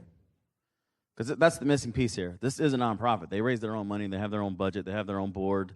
We shouldn't be 100% funding this project. And I know it's not 100, but I would like to just hear from that organization what is going to be their effort going forward, being as how there was so much outcry and so much media attention and so many concerned citizens over how much money was going to this program. There should be a wavelength of fundraising coming from the private sector to help this, but We just bailed them out. yeah. You guys know what I'm talking about. So they're not here. We can't ask that question. I think moving forward, I would love to, maybe sit down with the administration and this organization. Someone from the nonprofit sector certainly have some experience, and just talk to them and ask them what their plan is so they could help alleviate the need for this reoccurring every year, because obviously the need is there, but it's not necessarily a city obligation. I'd love to see the nonprofit step up and be able to match that, or if they want $2 million, we give one, they give one. Like, let's plan for that in the future. So I would ask that we can set that meeting up. Mr. Inverhees is saying yes. All right, thank you. Mr. Matt Carlucci, recognized. Thank you, Mr. Chair. I'm going to talk about that in a minute, but I do want to thank Council President Carrico for putting those dollars in. I really appreciate it. That's been tugging at my heart greatly. My grandmother and my mother really, and my aunt, took great advantage of Meals on Wheels. And I'm sure many people here have had family that have taken advantage of that. What is the total now that's going to go to Meals on Wheels? Like, the numbers have been flying around, but I never could quite get the addition to what it's going to total be. If I could find out, 1.7. 1.7 is what's going to go to them. 1.7. So we never got quite to 2.1, but that's a good compromise, and I appreciate it. I appreciate your support of that, Mr. Chair. And I hope that does become the baseline. At some point, I'd love to have a time to talk to the council about what really drives economic development. But there's one other thing I wanted to mention, then I'll probably go home. Doggone it. Maybe it's my time to go home, but I'm tired, just like y'all are. I want to thank you, Mr. Chairman. It's been a long haul. It's not been easy for you. And I've tried to support you when I could through your ups and downs, but you've had a tough budget, and I appreciate the way you've steered it through. And I know it's not easy. I've been there myself. I had the COVID budget, and talk about a challenge. Buddy, that was a challenge. But I appreciate everybody here, and I want to also say thank you to my dear friend Jacoby Pittman for hanging in there and speaking up for the little guys. Sir, your time is up, but if you want to talk highly about us some more, you feel free to do that, all right? No, at this point, I'm going to cut it short. All right, take care. Thank you. All right. Mr. Johnson. Mr. Johnson, you're recognized. Thanks, Mr. Chair. I appreciate it. I just wanted to say thank you, first of all. I'm going to do my part, and I'm working privately to try to figure out what I can do for my district as well as in the community. But it's interesting. I heard earlier today something, let the bloodletting commence, or whatever that comment was. Well, the patient is on the table, and the patient still needs saving. And so, yes, there may be some bloodlet, but our job is to save the patient. And in this case, the patients are the senior citizens. We've got to do the work. And I want to say, with Aging True, Catholic Charities, Elder Source, CSFP, which is the Commodity Supplemental Food Program, one of the things I've done, and I've been kind of in and out because I want to get into the nuts and bolts of these programs. Many of the seniors, and I think it was mentioned, but I think it also goes to be mentioned again, is that this is the only point of human contact that many of the seniors have in this program. So it's not just giving food. This is a wellness check. Now, it's not just, I don't want us to say, oh, it's our responsibility or it's not our responsibility, but I believe that when we don't have, it is our responsibility to take care of those that do not, and that's what this is a part of. So I'll be doing my part to do that, but I want to thank you, Mr. President, as well as Finance Chair and the Finance Committee for finding these dollars. I believe we can get to 2.1, even if it means I'm in a process right now in my district of pulling some of the funds that come from our community benefits agreement. And I'll tell you, the reason I know that anecdotal story about it being the only point of human contact, because I've been going out there. I've been going to see them. And just to see that person come to the door, it's something, and all of these agencies, at the end of the day, we just said it, there is still a waiting list of hundreds and thousands in some places. So I hope these organizations that are doing this work can come together, but I'm committed to try to find and get to that 2.1 number, because I'm not going to let these seniors go hungry on my watch. Thank you, gentlemen, and thank you for finding these funds. Thank you, sir. All right, the queue is cleared out, so we are now going to take action on that vote. All in favor of the 1.1, indicate by saying aye. Aye. All opposed say nay. All right, motion passes. So we have literally just funded 1.701836 for seniors, Meals on Wheels that are homebound. So that's a big win for Jacksonville. It's a big win for everybody. So thank you, everybody, for your support on that part. I do appreciate that. It's been definitely weighing on my heart as well, too. I'm glad we got to this point. So good job, everybody. All right, moving on now to the next part, which we're still on strategic priorities. Bring it home with your final. All right, Mr. Chair, thank you for recognizing me. 3 of these organizations were funded in the past, citywide work, so it's not a district thing, so I didn't think it would be necessary to take it out of my CBA dollars, but things that we've funded as a council, so I'll just run through them. If I can do it all in one motion, that would be great. If not, I'll go one by one. The Florida Black Expo has always been funded. Large event bringing people from abroad and locally, job fairs, small business interest, entertainment, just a great signature event that the city's always stood behind, so that's at $100,000. The Child Guidance Center is a place where if you've ever gone through a scenario in your life like I have, it really touches you when you go there and see parents who have lost their parental rights and they have to go there and have supervised visits, and it's just they're social workers and caseworkers, so the extra dollars that we give them helps them because they don't really have a fundraising effort, and they run out of a city building. And I would encourage all of you to visit. It's in Joe's district. Elevate Jacksonville is a program. How much was it? $75,000 for Child Guidance Center. It's the same thing as last year. Elevate Jax is an organization that is embedded in Duval County schools, teaching life skills in various schools across the school system, but they aren't funded by DCPS. It was founded by John Heyman. We have funded them in the past for operational. I asked them, hey, next time there's a KHA grant, but they're every 4 years, go back to KHA for operational. So I told them that I would make an ask of this body for $100,000 for 2 vans. So not operational dollars, not reoccurring, just a one-time for 2 vans to transport those students. And then the last one is the Salvation Army, local Salvation Army, helping out in homelessness. There's 2 programs that are in much need of funding. The Job Placement and Financial Counseling Program, which is really workforce development initiative, and the Emergency Bed Shelter Security and Monitoring, which is under homelessness initiative. So the total ask there is $250,000. $100,000 to the Emergency Bed Shelter Security and Monitoring, and then $150,000 to the Job Placement and Financial Counseling Program. Can you repeat all the organizations? Sure. Florida Black Expo, Child Guidance Center, Elevate Jax, and Salvation Army. The only new one is Salvation Army, a new organization. I don't know that they've ever received direct funding from the city. Right. That's the motion. What's the total amount? 525. Somebody add that up. 525,000, and that is my last ask of the budget. All right, we have a motion and a second on the floor. Mr. Laney, you're recognized. Thank you, Chair. Through the chair to Ms. Taylor, I forget what account it was, but wasn't there a homelessness fund that had unallocated dollars in it? And my question would be, could we use that as the funding source for the 250 designated for the Salvation Army? Through the chair to Councilmember Lane, and you did take action to add money for the beds for the Pathway program for those contracts already. That amount, the savings from that was a little over $2 million. That went into your special counsel contingency bucket.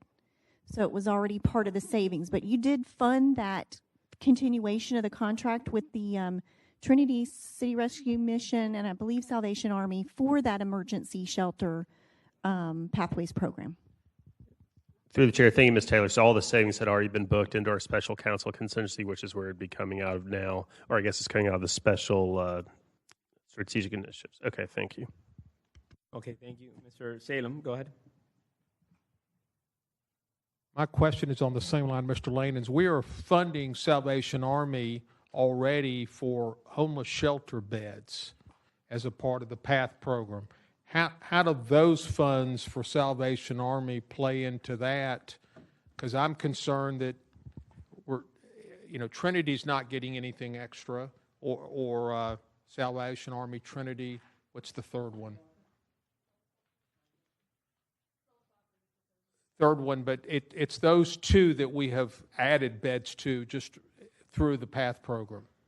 Through the chair to Councilmember Salem, it was Trinity Rescue, like you said, City Rescue, and Salvation Army. City Rescue is the one I wasn't thinking. So we're adding money to Salvation Armies here.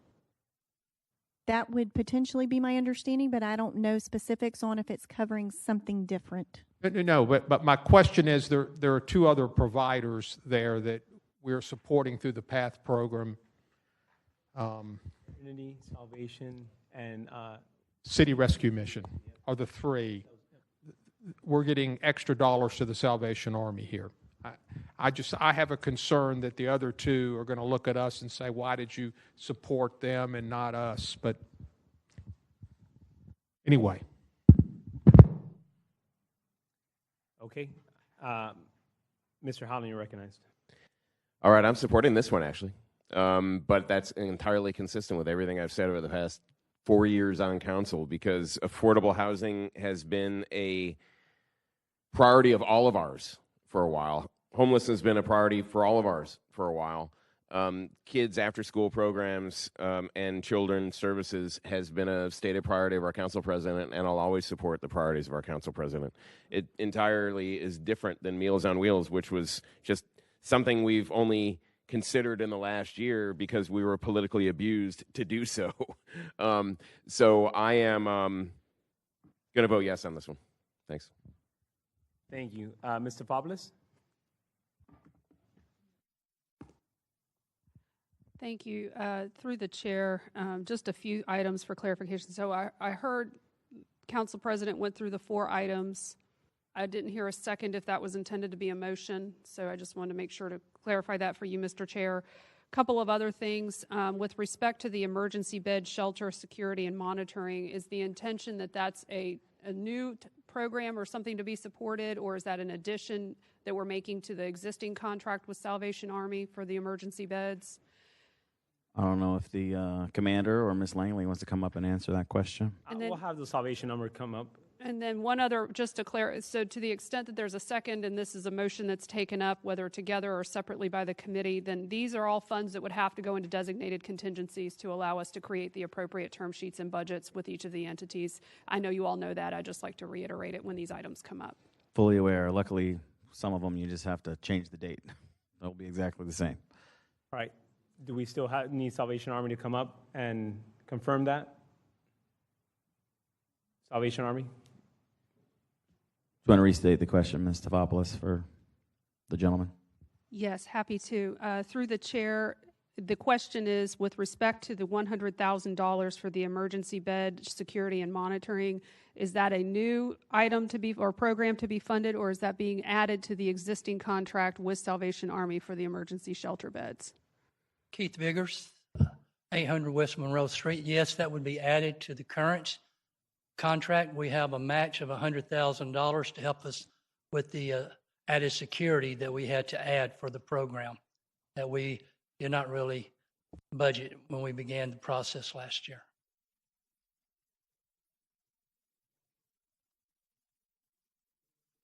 Yes, sir. Mr. Salem, recognized. With that money, are we getting any additional beds? Because that is still an issue from talking to the PATH JFRD people that are out there. Are we getting any extra beds with that $100,000? No, sir, Councilman Salem. It's 40 beds, and we're at capacity every night. Thank you. Thank you. All right, no other speakers on the queue. All right, Mary, are you good with the clarification? All right, cool. All right, so we have a motion on the second on the floor to fund all collectively $525,000 from strategic priorities, correct? All right. All in favor indicate by saying aye. Aye. All opposed say nay. Motion passes. All right, we're good. That came out of strategic priorities. So, Ms. Taylor, what is our number now with strategic dollars? Where are we at? Through the chair to the committee, in your strategic initiatives, it is $2,277,361. Okay, and we still have 801,000. All right. We've taken care of, obviously, our health initiatives in Jacksonville. We've taken care of the children yesterday with the 1.9 for KHA, transferring from the journey. We've taken care of the elderly at 1.7. All this left, we've taken care of the emergency reserves. We're still needing the operating reserves, and we're still needing the last component that I talked about, the KHA part that we talked about yesterday, which was roughly 300,000. I'm just going to call it 300,000 because it was like 295, whatever it was. So with that being said, Mr. Salem, you are recognized to make your motion. Minus your 300,000, if that's a legitimate expense we need to cover, I'd like to move the rest of it into a budget stabilization fund for next year's budget and a contingency labeled specifically for that. Motion is second on the floor. Mr. Howland, you're recognized. Thank you, Mr. Chair. Can we make it so that can't be grabbed during the course of the fiscal year and it's only available starting with the next budget? Through the chair to Councilmember Howland, it would be coming out of a contingency, so it's a 2/3 vote, and you would just need to vote no. Okay, thank you. Okay, all right, so no other speakers in the queue. I'm just going to make sure we clarify this part. I'm doing some calculations. Mr. Salem, I know you got to go to the bathroom, but just give me a second, all right? That's the second time It's the last day. I got to do it one more time, all right? What was your question, sir? No question. I'm just going to state the facts right now. All right, so we are putting in the account that Mr. Salem talked about, the Budget Stabilization Fund, 2.802361 from the strategic priorities, and we're going to move $501,439 from the council contingency, correct? And leaving $300,000 remaining, which we're also going to put towards the KHA. Or how do you guys want to word that? How are we going to do that part? Through the chair, if you'll let us try to clear this up. So you had a balance after the council president's actions of $2,277,361. You are pulling out or leaving $300,000 within that. So that will leave a balance of $1,977,366 that would then be added to the $801,439. I have Mr. Parks making sure I got the right number here, for a total of $2,778,800. Yep, we're in sync. So $2,778,800 would go to the budget stabilization. Okay. We have a motion and a second on the floor. Mr. Lehman, yep. All right. All in favor indicate by saying aye. Aye. Aye. All opposed say nay. All right. Thank you, guys. Thank you. Motion passes. We are good. We covered our grounds properly. All right. The fun part is done. Now we have a couple loose items to kind of tie it up. So let's go to number 11.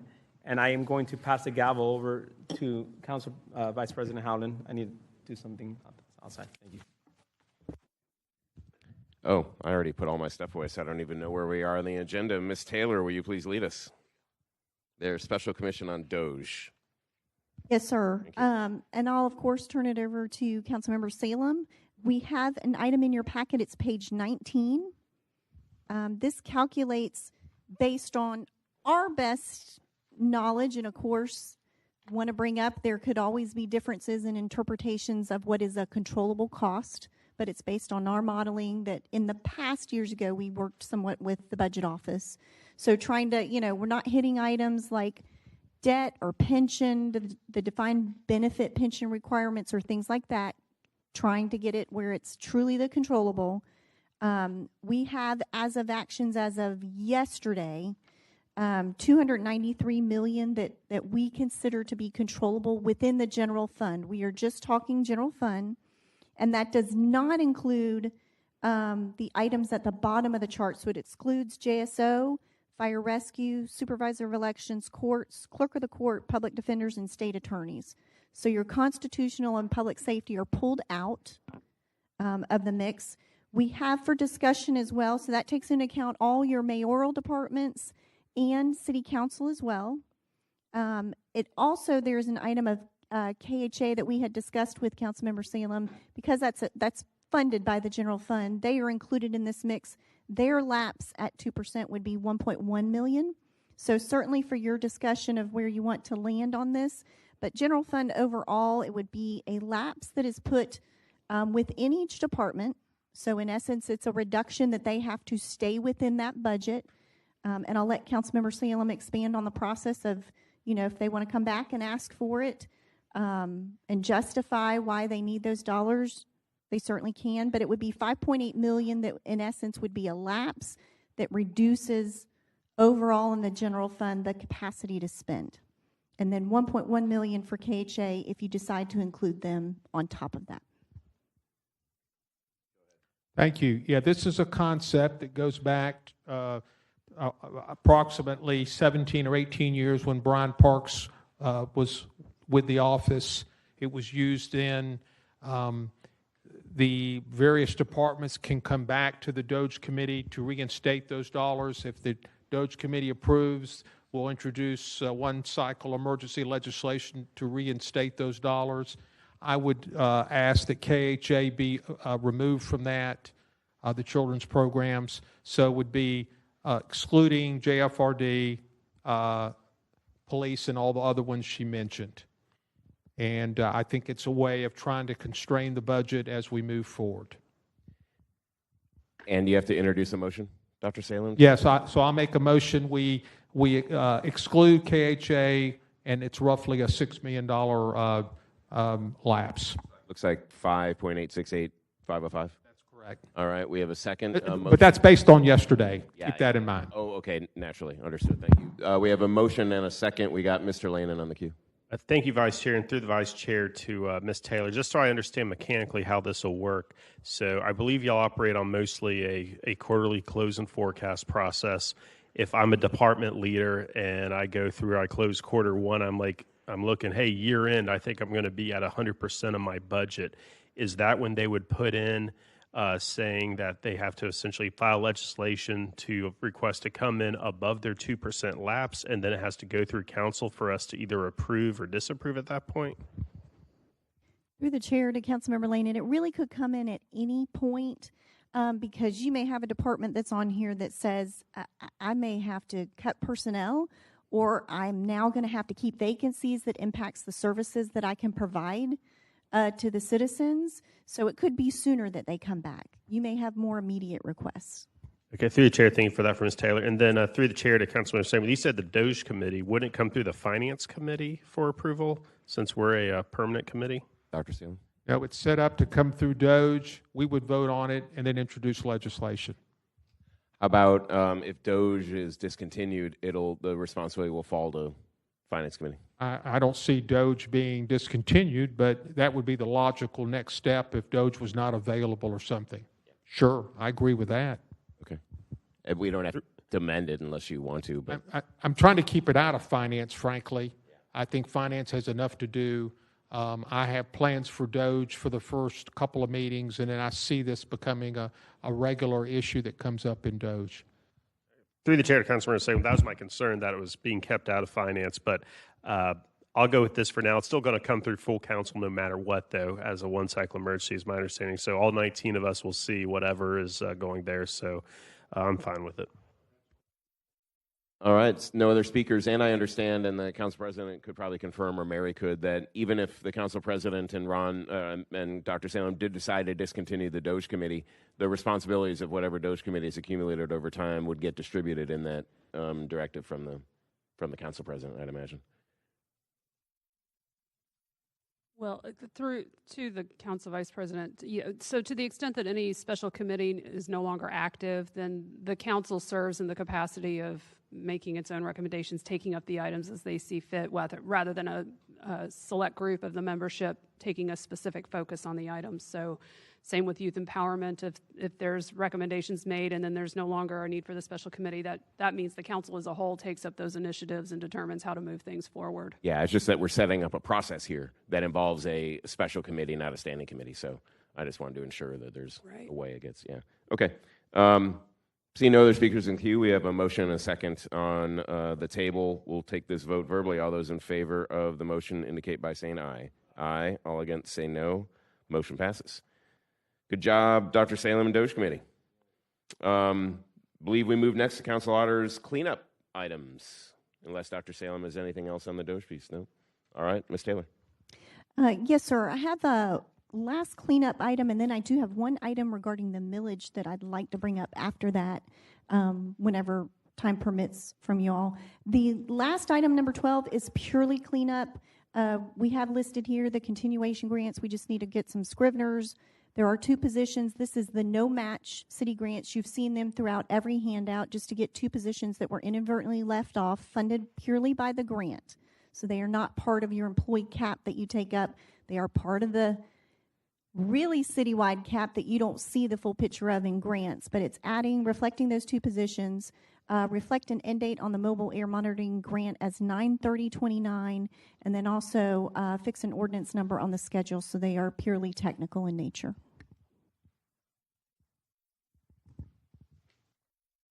Okay. Can we take a motion and second to take up the auditor's recommendations for the cleanup? Second. We have a motion and a second on the floor. All in favor indicate by saying aye. Aye. All opposed say nay. All right, recommendation passes. Ms. Taylor, what else do we have on the agenda? Mr. Chairman, I just want to bring up one item because it's a little bit of a change in the process, and I don't want anyone blindsided by that regarding the millage. If this body takes action, be it at this next finance meeting, the first cycle in September, and then that first council meeting, if you take action to lower the millage, you cannot come back at the last meeting in September and then raise it back up. So that's your cap. So what I want to inform everybody, and I know we have both sides of the house, but I have a duty to inform everyone that can affect the floor amendment process. So you typically know that the process has been late September. With this process, what I want everyone to be aware of, and I'm going to work on getting an email out, and we had talked, Mary and I, to confirm just today that, we're interpreting the law correctly. So if someone wanted to come the last night and wanted to fund something by increasing the millage and funding it with ad valorem revenue, they would not be able to. That millage you approve it the first week in September, that's your cap. You can't go up from there. So it really changes it to where if someone does want to propose that, they need to bring it as a council member that first week, that first council meeting in September. So if you can propose to cut something else if you have an initiative you want funded. But if you are saying, I don't necessarily agree with the millage reduction, and I therefore want to try to increase the millage, and so you have ad valorem revenue that you want to use to fund a program, it would really need to be at that time if the body decides to lower the millage at that point. So we just want to make sure we're getting the word out. Mary and I will coordinate and meet with the council president to discuss further on a process. Because it is very different. You're used to taking up floor amendments that last council meeting. So it would all depend on if there's initiatives you want funded and how you want to fund it. I just want everyone to know that millage can't go up from whatever you establish that Tuesday night, your first meeting in September.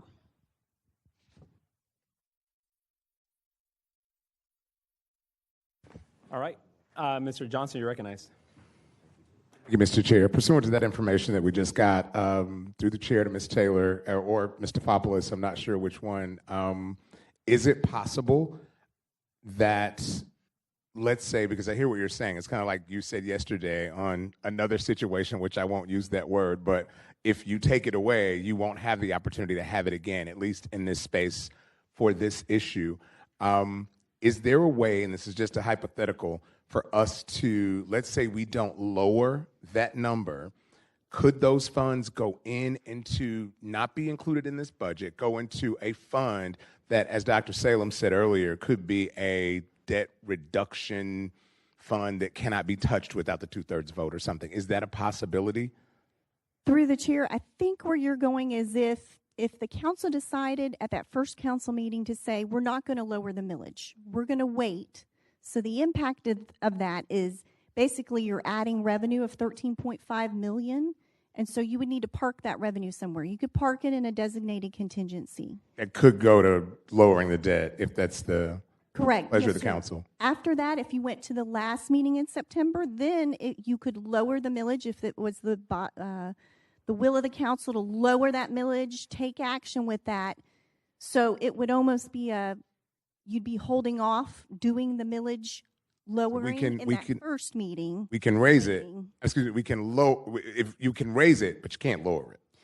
No, sir. The opposite. Through You the can chair. lower it, but you can't raise it. Correct. And we Yes, can sir, do that from at the first. last meeting. Correct. Gotcha. So thank you for that clarification, and I look forward to discussing it more when we're in council meeting, but it kind of leads to what we've all been talking about. It may just make sense for us to keep it, as my grandmother would say, I hate bringing this up again, but it's true. I'd rather have and not need than to need and not have. Thank you, Mr. Chair.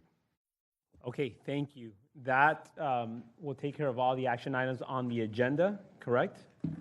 We're done with the agenda. I do have Mr. Diamond on the queue, and then I'm going to wrap it up.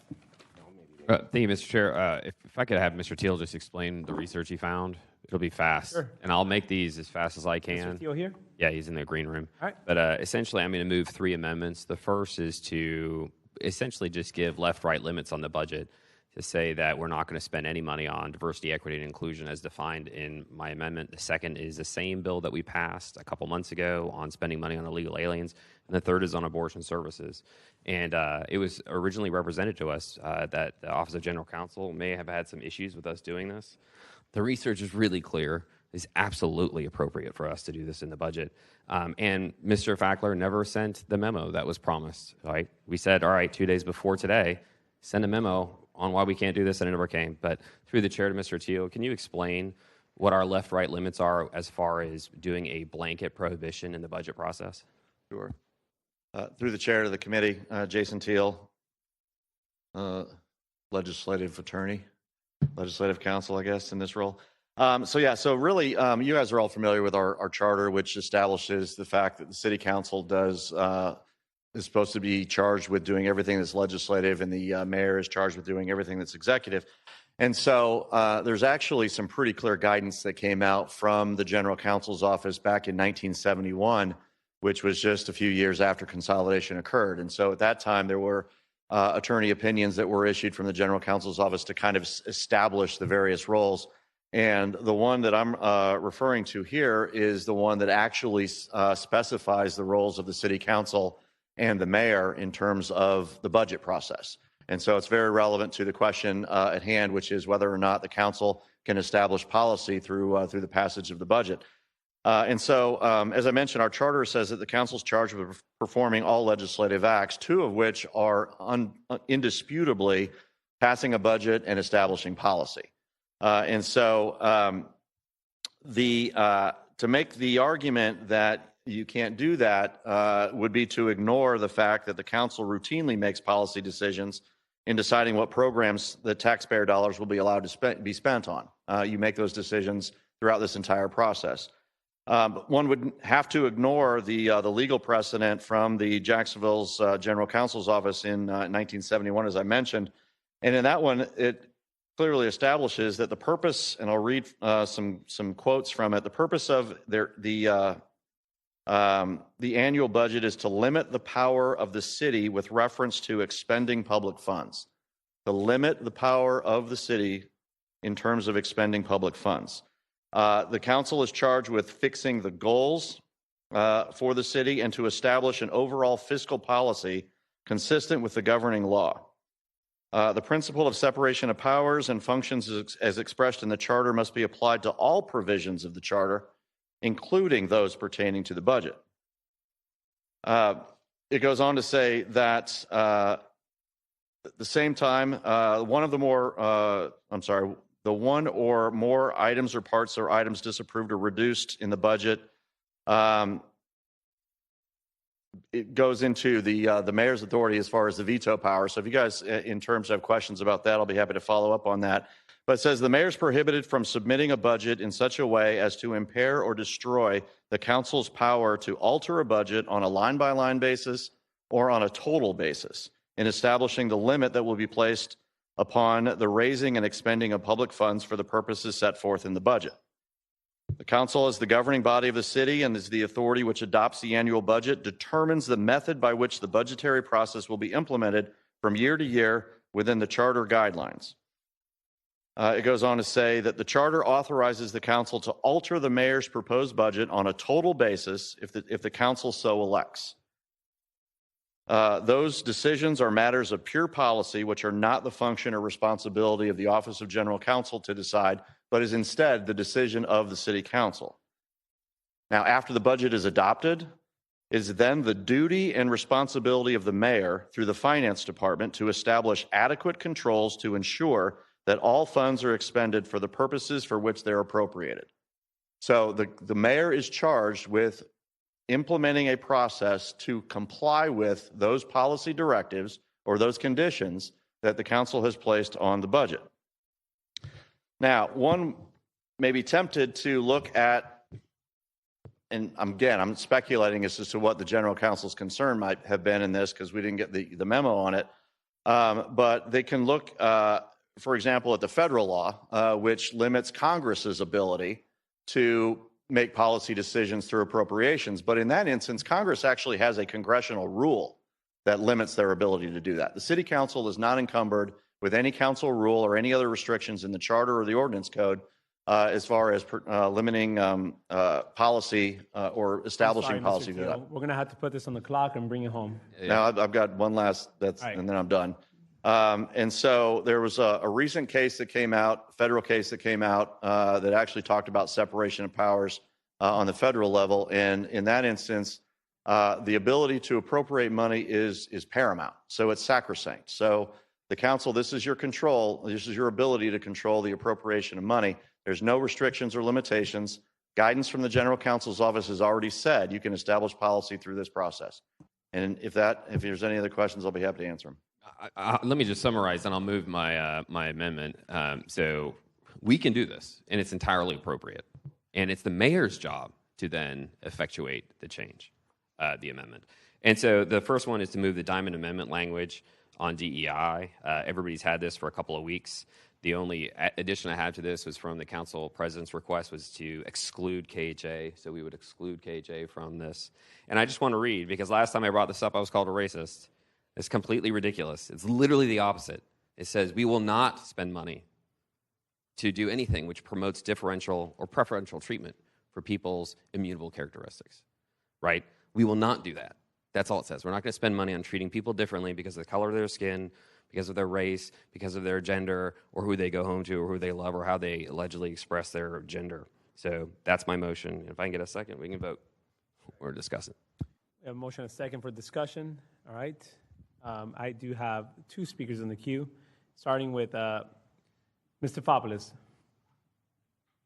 Thank you. If I could, I just wanted to seek clarification on the exception for KHA. Did you want it to just be KHA or all children's services? All children's services. Thank you, Mr. Diamond.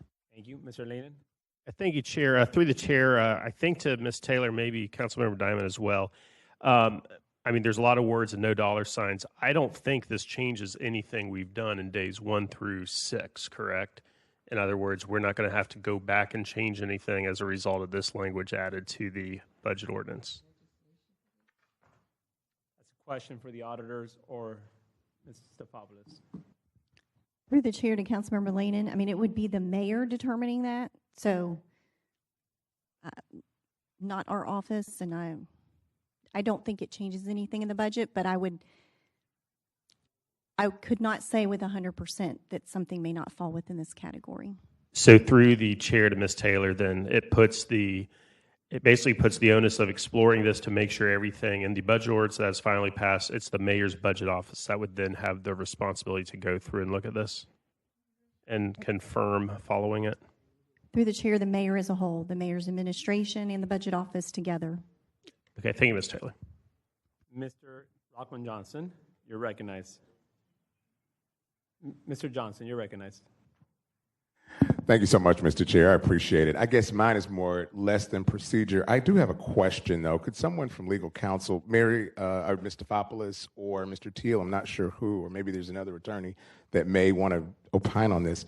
It says here in this amendment language, diversity, equity, and inclusion, or DEI, including. Is there a standard definition that could be, that we have for DEI? What is it? Clearly, no one can answer the question because it is not answerable. According to several courts, especially one in Maryland, I understand the lack of information of the bill sponsor and the fact that he doesn't understand specifically what diversity, equity, and inclusion is. And I'm certainly okay with him not getting it, but it's a vague term. And when you look at this, and I'm looking strictly from an academic point of view, colleagues, this just doesn't make sense. I'm trying to find a way where we can move this forward, but it puts a chilling effect. And even in several, I'm looking at several cases that I won't put out now, but I certainly will publish a paper prior to our meeting. But not only did the Supreme Court, but several Supreme Courts in other states have again opined that many of these diversity, equity, and inclusion amendments and or laws in states and cities are illegal, and they fly in the face of equal protection under the law with the Constitution. Like I said, I really don't expect the bill sponsor to understand, because that has been his moniker from day one, to try to sow these seeds of disinformation. But if we do the research and look at it intelligently, we will then be able to really understand and find out that this is, again, back to a basic norm of trying to destabilize what is a stable community. So I pray that you will not vote on this, and I look forward to voting against it when it comes to the full council. Thank you. All right, thank you. No other speakers on the queue. So we do have a motion and a second for the Diamond Amendment or amendments. Are we doing one or three or just one? So we're going to take a vote. All in favor indicate by saying aye. Aye. All opposed say nay. Nay. All right, we're going to do a recorded vote by hand. All in favor indicate by raising your hand for yes. So raise your hand if you're in favor of it. 4, 5. Is that a raised hand? All right. And so all opposed, raise your hand. All right, here you go. I'm just going to tell you why I opposed it. I mean, we literally spent 6 days, 33 and a half hours on this budget for us to now have to scrub through it again, to potentially have conflict on budget night. This is just adding more drama to already an extensive budget cycle. So while I do want to hear more about this amendment, I just don't feel this is the right time for it. And this is what this is why I'm not supporting it right now. But Mr. Diamond, you're recognized. Go ahead. Thank you. Thank you, Mr. Chair. I would also like to move my second amendment, which is the essentially just ordinance 225-138E as amended. We had an extensive debate on this. It was about not using taxpayer funding for services for illegal aliens in Jacksonville. It passed council, is vetoed by the mayor. I'm putting in the budget. It takes a simple vote of this committee, and I move this amendment. If I can get a second. I don't hear a second. Is there a second? All right, there's a second on the floor. Can we have explanation on this, Mr. Fopoulos? Yes, sure. Thank you. Through the chair to the committee. So as Mr. Diamond indicated, he's looking to mirror some of the action he was attempting to take or that he took with respect to Ordinance 2025-138. You have a copy of that in front of you. The difference here is that that ordinance was specific with respect to implementing code changes to put contractual restrictions on city grants that were issued through Chapter 118 and including cultural services grants on the provision of services or expenditure of city dollars by entities receiving those city grants on unauthorized aliens. So the nuance here would be if you're adding language to the budget bill, it'd be more in line with kind of what you all just took up on the DEI initiative language, in the sense that you're adding to the budget a general prohibition of expenditure of city dollars on programs and services for unauthorized aliens, with the same list of exceptions. Councilmember Diamond intends the same list of exceptions that was created through the legislative process on 138 to also apply to this general prohibition that would be added to the budget. So there was a group of things that were included as exemptions, including funding to the Department of Health in Duval County, services for programs and services for children, victims of domestic violence, labor trafficking and or sex trafficking, or individuals actively serving in the United States military, or for pregnant women. And then there was also an exemption for medical services provided by Shands Jacksonville Medical Center. So those exemptions would carry forward into what Councilmember Diamond is proposing for the general prohibition within the budget. All right, that's a lot of information there. I'm just going to get on the queue very quick and state that I'm not supporting this once again, because this is just adding more, convoluting it to the budget already. It's going to be a very busy budget night, and I don't think this deserves to be the narrative that the media is going to take home today. All right, Mr. Carrico, you're recognized. Thank you, Mr. Chairman. Being that these items were already passed by this council, I did co-sponsor that legislation, but then they were vetoed by the mayor. I want to ask through the chair to OGC, does the mayor have veto authority on the full budget? If for some reason she disagreed with these things so much that she just said no to the budget, what would happen? Yes, thank you. Through the chair to Council President Carrico, she has the authority to veto any item in the budget, which I believe is probably more with respect to appropriations that are within the budget, but she does, as with any ordinance of this nature, she can still veto the entirety of the budget as well. She has that ability as well. All right, so say that happens and 10 votes overrides it. Through the chair to Council President Carrico, and looking at Section 6.05 of the charter, and there's been some discussion within our office, yes, with respect to her veto of any item within the budget, it is 10 votes versus the 2/3. In this case, if she were to veto the entirety of the budget, I still think it would be 10 votes, but I'm looking at the language to double check that. Okay, thank you. That helps, certainly. And then if for some reason we don't pass a budget, I don't want to be the first council president that never passed the budget. What happens? Do we go on a government freeze? Do we shut down, stop picking up garbage if we can't pass a budget night? Through the chair to Council President Carrico, so the state statute would drive that. So if you fail to adopt and have a new budget for FY26 by October 1, then essentially the statute, and Ms. Taylor can correct me if I'm wrong, essentially says we continue on as if the current budget were in place until such time as a budget for FY26 can be adopted. All right, well, hopefully we don't have to go down that road, but I figured I'd ask those questions while we're wrapping up. Thank you, Mr. Diamond. I'll still support your amendment. All right, thank you. 4 o'clock. All right, Mr. Wilden, go ahead. Thank you, Chair. So the council president asked a few concerns of mine. The first amendment we just passed, the DEI one, I mean, looking through that was my first question. Does this change anything? I'm reasonably sure it doesn't change anything of the actions we already take. This one gave me more concern. I supported it. It was vetoed, and I'm sure it'll get vetoed again. And so the whole differentiation between 10 votes or 2/3 votes, that's pretty huge to me. So I'm just concerned about if this one also gets passed, it's a definite veto, comes back to us after we approve the budget on the last Tuesday night of September, and then where do we go from there as far as dealing with the vetoed budget? So this one gives me more concern than the first one that I voted yes on, so I'll be voting no on this one. Thank you. All right, Mr. Salem. Through the chair to Miss Mary, please clarify for me, you said line item veto or appropriational veto. Are you suggesting that she could veto this particular item in the budget or a particular line item in a various department? I'm unclear on that.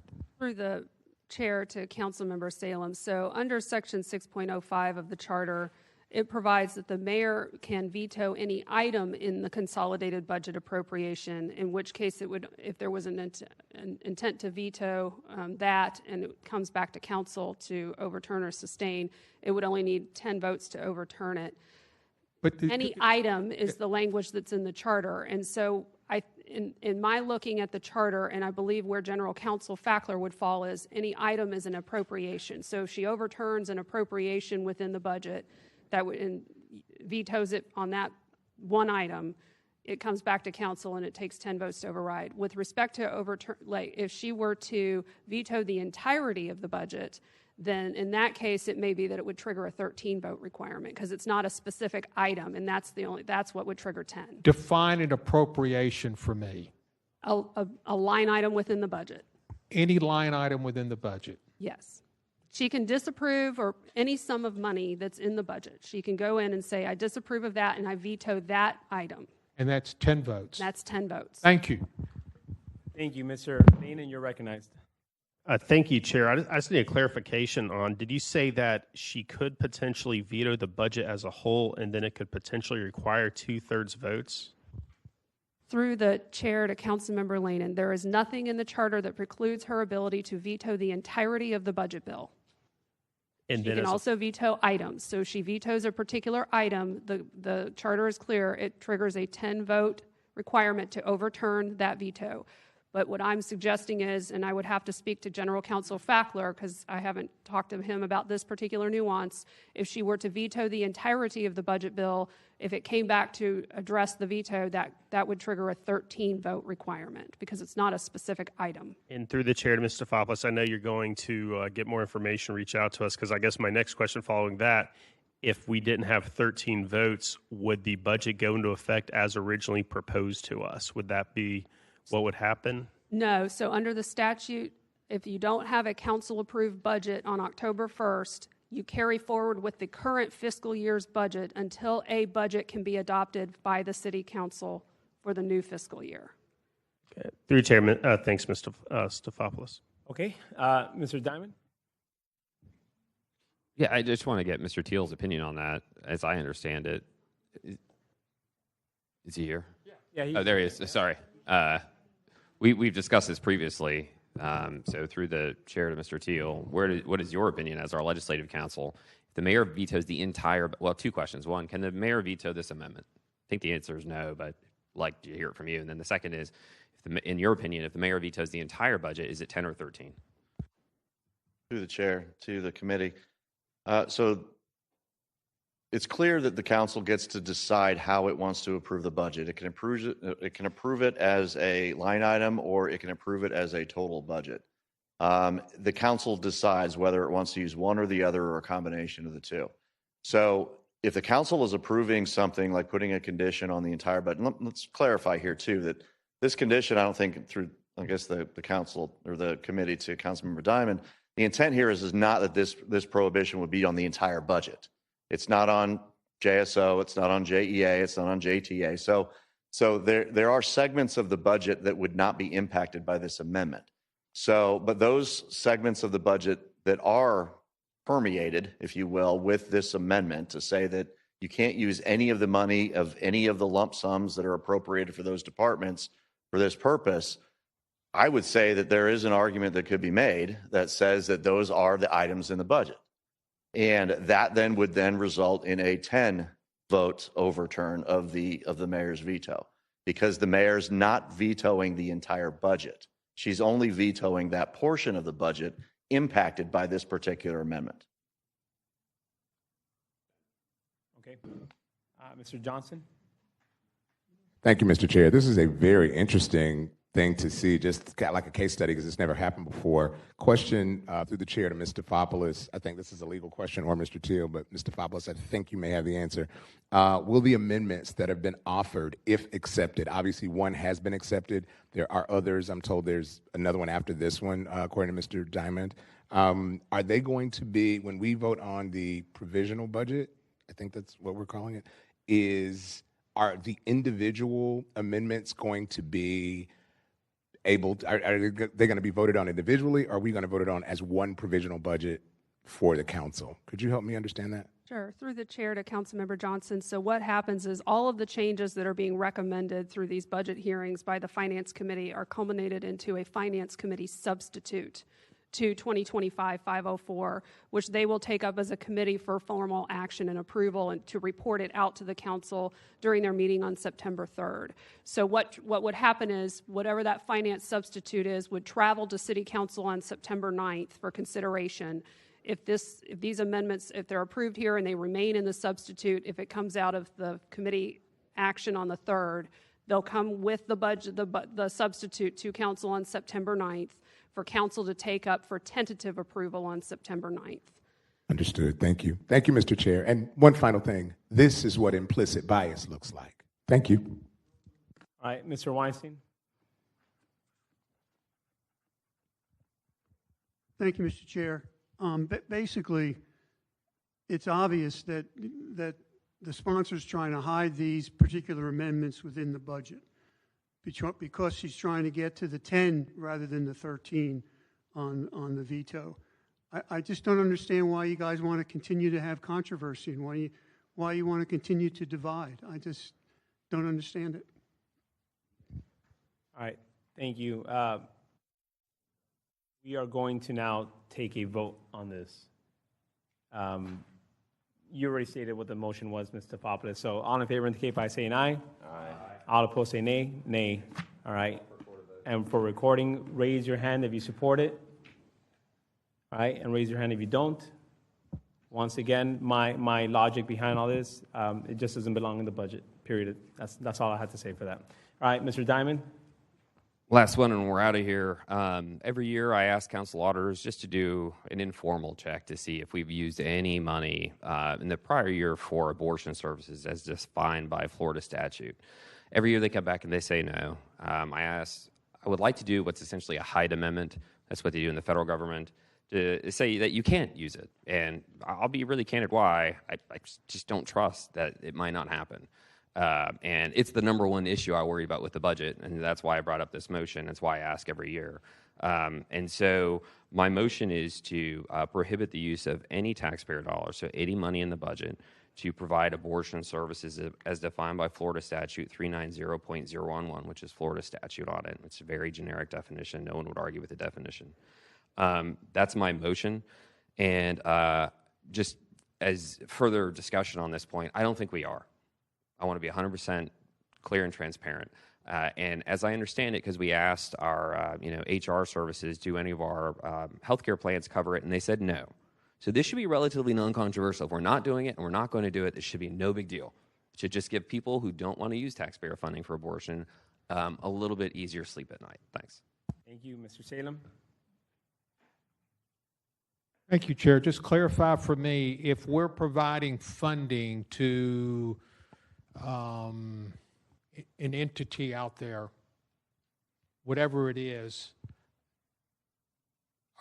are they restricted on not providing abortions as well, and how would we monitor that? Please, Mr. Diamond. Through the chair to Dr. Salem, as Jason Teal explained, it's the mayor's job to create a schema in order to ensure that our taxpayer dollars are being spent only as the council has authorized. So it would be for them to make sure that they have in their contracts, for example, a prohibition of using this. And if they do, they don't get thrown into jail. It's just like violating any other contract. They could lose the money for that year. Has anyone asked the health department? I wish we'd asked him when he was here. To me, that would be the area that I would want to know if there are any, because he's doing syphilis and all sorts of other sexually related issues. Are abortions happening in the health department? Does anybody know that? Okay. Thank you. Mr. Lanin.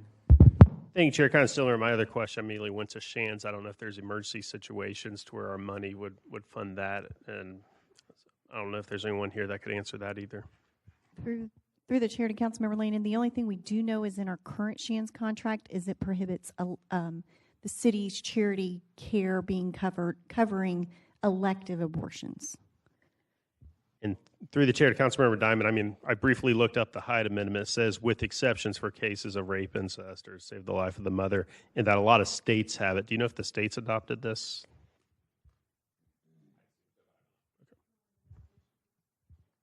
Okay. All right, Ms. Pittman.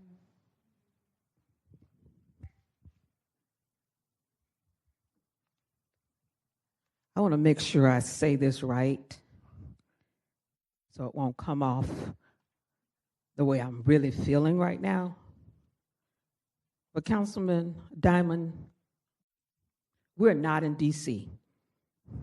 And you need to stay out of people's bedrooms, and what they do with their body is totally up to them. You are totally wrong. You have no business going down the road that you're going down today. Period. I'm ashamed of you. Mr. Johnson. Thank you, Mr. Chair. This bill that he's putting in doesn't balance a budget. It balances an ideology on the backs of women. It is a sad move. I hope, council members, it saddens me to see those that would even consider being a part of this. I think Councilwoman Pittman got it right, and I too stand with her in this, because this is not DC. And, you know, I do believe the gentleman from the beach means well. I just don't believe he's that engaged and understands how the law works. And it's sad, being a lawyer, to see that the gentleman lacks this kind of emotional intelligence. This kind of bill is how we get away from the work that we're doing. I heard former Council President Freeman say on this day, it's almost in this seat, that we do not need to be focused on national issues or state issues. But here we are again, going down the road, focusing on state and national issues when they have nothing to do with things in this community that we need. I pray, council members, that you will vote this down and not let this kind of divisive rhetoric come against not just this council, but our community. This, again, is a sad, sad way for somebody to try to get attention. Such a sad way. All right, Mr. Howland, you'll be the last one.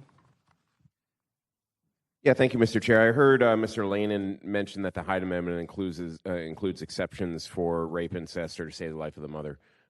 Does the language of this Diamond Amendment include that, Mary? Is that an inclusion you're willing to make?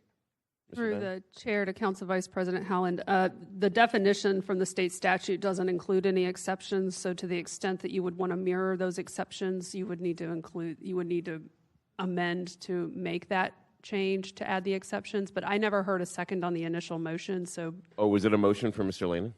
No, there was the motion from Mr. Diamond was to add the language prohibiting expenditure of city dollars on abortions, but I never heard a second to his motion. So if you were to want to add the list of exceptions to mirror the what Councilmember Lanin was addressing, then you would need to make a motion to amend the amendment to add those. It's weird because we need to be in the position where we specify it exactly. I don't know what research you've done on the Hyde Amendment if you want to introduce that motion. Through Chair to Councilmember Howland, I did not know what the Hyde Amendment was until about 5 minutes ago. I mean, it's past 4 on a Friday, which I know the chairs kind of said the same thing in regards to some of these amendments. I mean, I Google searched it, and that's what it says as far as the exceptions on that. I mean, my preference at this point, since I just learned about it, I would like time to research it if we're, if the sponsor wants to withdraw for now, or I mean, we're dropping this on us late on a 4 o'clock on a Friday after talking about numbers all day. Through the chair, mercy on this one. So I would like a vote today, but I'm happy to have this discussion in 2 weeks or whenever we take this up, and I will provide a very comprehensive packet to all of you on what the Hyde Amendment means so you can read about it. I mean, just so it's clear, I did mention this 2 weeks ago, so it wasn't brand new. Yep. Okay. Lanin, you already spoke. Salem and Diamond. I would make an amendment to include the Hyde exclusions. Okay, we have a motion and a second to amend to include the Hyde exclusion. All in favor indicate by saying aye. Aye. All opposed say nay. All right, motion passes. Now we're going back to having the bill moved as amended. All in favor, raise your hand. All opposed, raise your hand. Once again, my rationale is because I don't want to deal with this in the budget night, but it is what it is. All right, we are done with that. So I will call Mr. Joe Carlucci and then Mr. Howland, and then I'll have a few words of my own. Mr. Chair, and I'm sorry to do this. I know you're gonna hate this. I want to reconsider. I don't know if I can do it. The First Amendment, because I just heard a lot of information that was given about how this budget can play out with veto power and everything. It looks like it's going to go to council anyways. So I don't think I can make the motion to reconsider the First Amendment because I was on, or I can. I was on the losing side of amendment number 1 for DEI. Vote, yeah. And you want to be on the winning side? Yes. So thank you through the chair. So to reconsider the DEI amendment is the one you're talking about. Somebody from the prevailing side. So one of the 5 that, okay. Got it. All right, so we have a motion and a second to reconsider. All in favor indicate by saying aye. All opposed say nay. Nay. All right.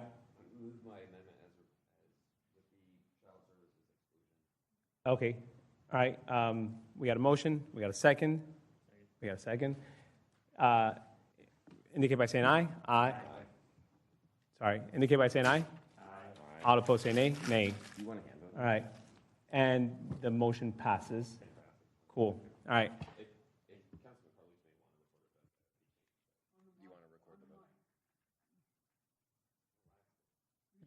You want to record your vote? You want a hand vote? Yeah. All right. All in favor, raise your hand. What are we voting on? For That's a good question. the First Amendment, where he asked for a reconsideration. He was a sponsor, so he did it. We're voting on it to reconsider the first vote. The DEI amendment. Yeah. You're moving. We're re-voting on the DEI. Yes. Yeah. She wanted a revote. Okay. Raise your hand if you support it. Raise your hand if you don't support it. All right. Motion passes. Amendment passes. All right. Thank you. Mr. Howland, you're recognized. Are we wrapped? Diamond, you're done, right? We're done. All right. We're good. Howland, go ahead. All right, we are a wrap, and I just wanted to end with a couple comments here. First of all, congratulations, Mr. Chair, for bringing it home. Thanks to Council President and everyone who helped us bring it home. Thank you, most importantly, to the council auditors and Ms. Stefopoulos for the amazing job you do to guide us during this whole 3 weeks. It is a gargantuan task, and you guys always deliver. You're really an amazing group, so thank you for that. Regarding my comments on the budget, for those peddling the false narrative that this is a cruel committee, that this is a vengeful committee, consider this. We just passed and will present to the full council the largest operating budget and the largest capital budget in our city's history. There's more for public safety, infrastructure, and vital services than ever before. There's more for indigent care, health care, care coordination, children's services, adult meals than ever before. And yet we still deliver property tax relief to Jacksonville families. In a perfect world, would I have wished that we could have shored up more money for next year with looming budget deficits? Yes. But this is the most generous budget in our city's history. In the words of my favorite movie character of all time, anyone who says otherwise is selling you something. Thank you, guys. Thank you. That's the Dread Pirate Roberts from The Princess Bride, by the way. Thank you. All right. Mr. Joe Carlucci, go ahead. All right, thank you, sir. I know I'm not in the queue. I'll be very brief. I just want to say thank you to the auditors and all the rest of the staff. This is my first time on finance during a budget hearing, so this was a lot of work that I saw their team do, and I want to say thank you to you. You did a great job, and you stood tough and fair, and that's sometimes hard to do. So good job. All right, Mr. President Carrico, go ahead. Sure, I'll be brief, Mr. Chairman. I just want to thank you for leading this committee. Thank all the members for all the time it took. This is the longest, most arduous process probably in local government here, what we do with the budget every year. Also, of course, the auditors and Mary, all the work and time that you put into it. Thank you so much. And that's all I have for now. And we'll see you Monday if you want to join us for the press conference. Thank you. All right, Ms. Pittman and then Mr. Salem. Mr. Chair, thank you so much. I've been on this committee a long time. I got to tell you, this is the first time that I experienced some of the challenges that had never happened before. And I got to say, I'm disappointed with the challenges, but the good outweigh the challenges. And I just want to say I appreciate each of you all. We still speaking to each other, so that's a good thing, right? And smiling. But No, I ain't talking to Roy right now. I rather talk to George rather than him. But anyway, I would say I really appreciate you all, we having a discussion because this is hard work. And to be the only lonely one kind of voting for what I believe in and saying what I would say what other residents or constituents would want to say. But we're still getting along, and I appreciate your leadership. Thank you so much. And you did a great job for your first time. All right, thanks. Thank you so much. Thanks to everyone, auditors. My 7th time, and this was the longest one, I can tell you that. I think we did 7 days in the past, but they were over by 1 o'clock, and this was 6 days till 5 o'clock. So I think I'd almost rather do 7 days and finish earlier. But thank you to all of you and the committee itself, and to the chair particularly. Thank you, sir. Mr. Diamond. Thank you. Where do I pick up my popularity award? Is that around over here? No, I have to thank the chair. Great work. This is not easy. Sitting in that chair is hard. Sitting in that chair with like the crossfire is even harder. It's a really good job getting us through. Thank you to the council president for setting the stage so we could all be successful. And of course, Mary, thank you for all of the help. Jason, thank you for all the help. I know it's not always fun giving me answers I don't like. And then last but definitely the best, the auditors. You guys are amazing. So thank you, especially when I ask stupid questions. All right, it's my part now. Well, I just would like to start off by saying thank you to everybody here. Obviously, thank you to the auditors. We've spent numerous days, and Mary as well too, working on this. But I know that Kim and Brian have been on the phone with me 9 o'clock at night, 10 o'clock at night, multiple hours. And it goes back to us being a part-time council member. We spent 33.5 hours literally in 6 days in this committee. All right, on top of the extra hours we spent just doing the work, the homework that we needed to do to make sure that we do the best job possible for the million people out there in the city, in our community. So I just want to bring up 3 points and then one more that I want to add. So we cut property taxes by 1/8, $13 million, all right, is what we've done. We've lowered the debt close to $25 million from the proposed budget, all right. We've put money back in the reserves. All right, and the emergency reserves to bring it to a threshold of 7%, which is the minimum required. We've literally done those 3 things which haven't been done in years, all right? And I stated earlier that last year we had to dig into the reserves. The year prior we dug into reserves. This year we did the opposite. We put money back into the reserves. That to me is what you call a trifecta, the hat trick. But let's talk about a grand slam. You want to talk about a grand slam? Here we go, 7 items. We took care of our seniors, $1.7 million. We took care of the health initiatives in our community for telehealth, 1.5. Affordable housing and homelessness, all right? Last year, we've invested a total of $8 million.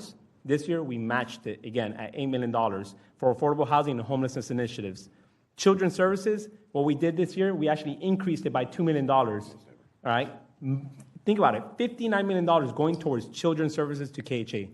That is a big win in our community. Lastly, world-class parks in downtown. We had a conversation today. We have millions of dollars being invested into world-class parks. Now we're going to have a world-class service and operation for our parks. And lastly, actually the best part, the puppies were taken care of today too. All right, all that to say, we literally hit a grand slam. Thanks to all of you guys. So I really do appreciate this, and I'm happy about this. So thank you for your work. And auditors, thank you again. All right, that wraps up 2025-26 budget. And meeting is adjourned. All right.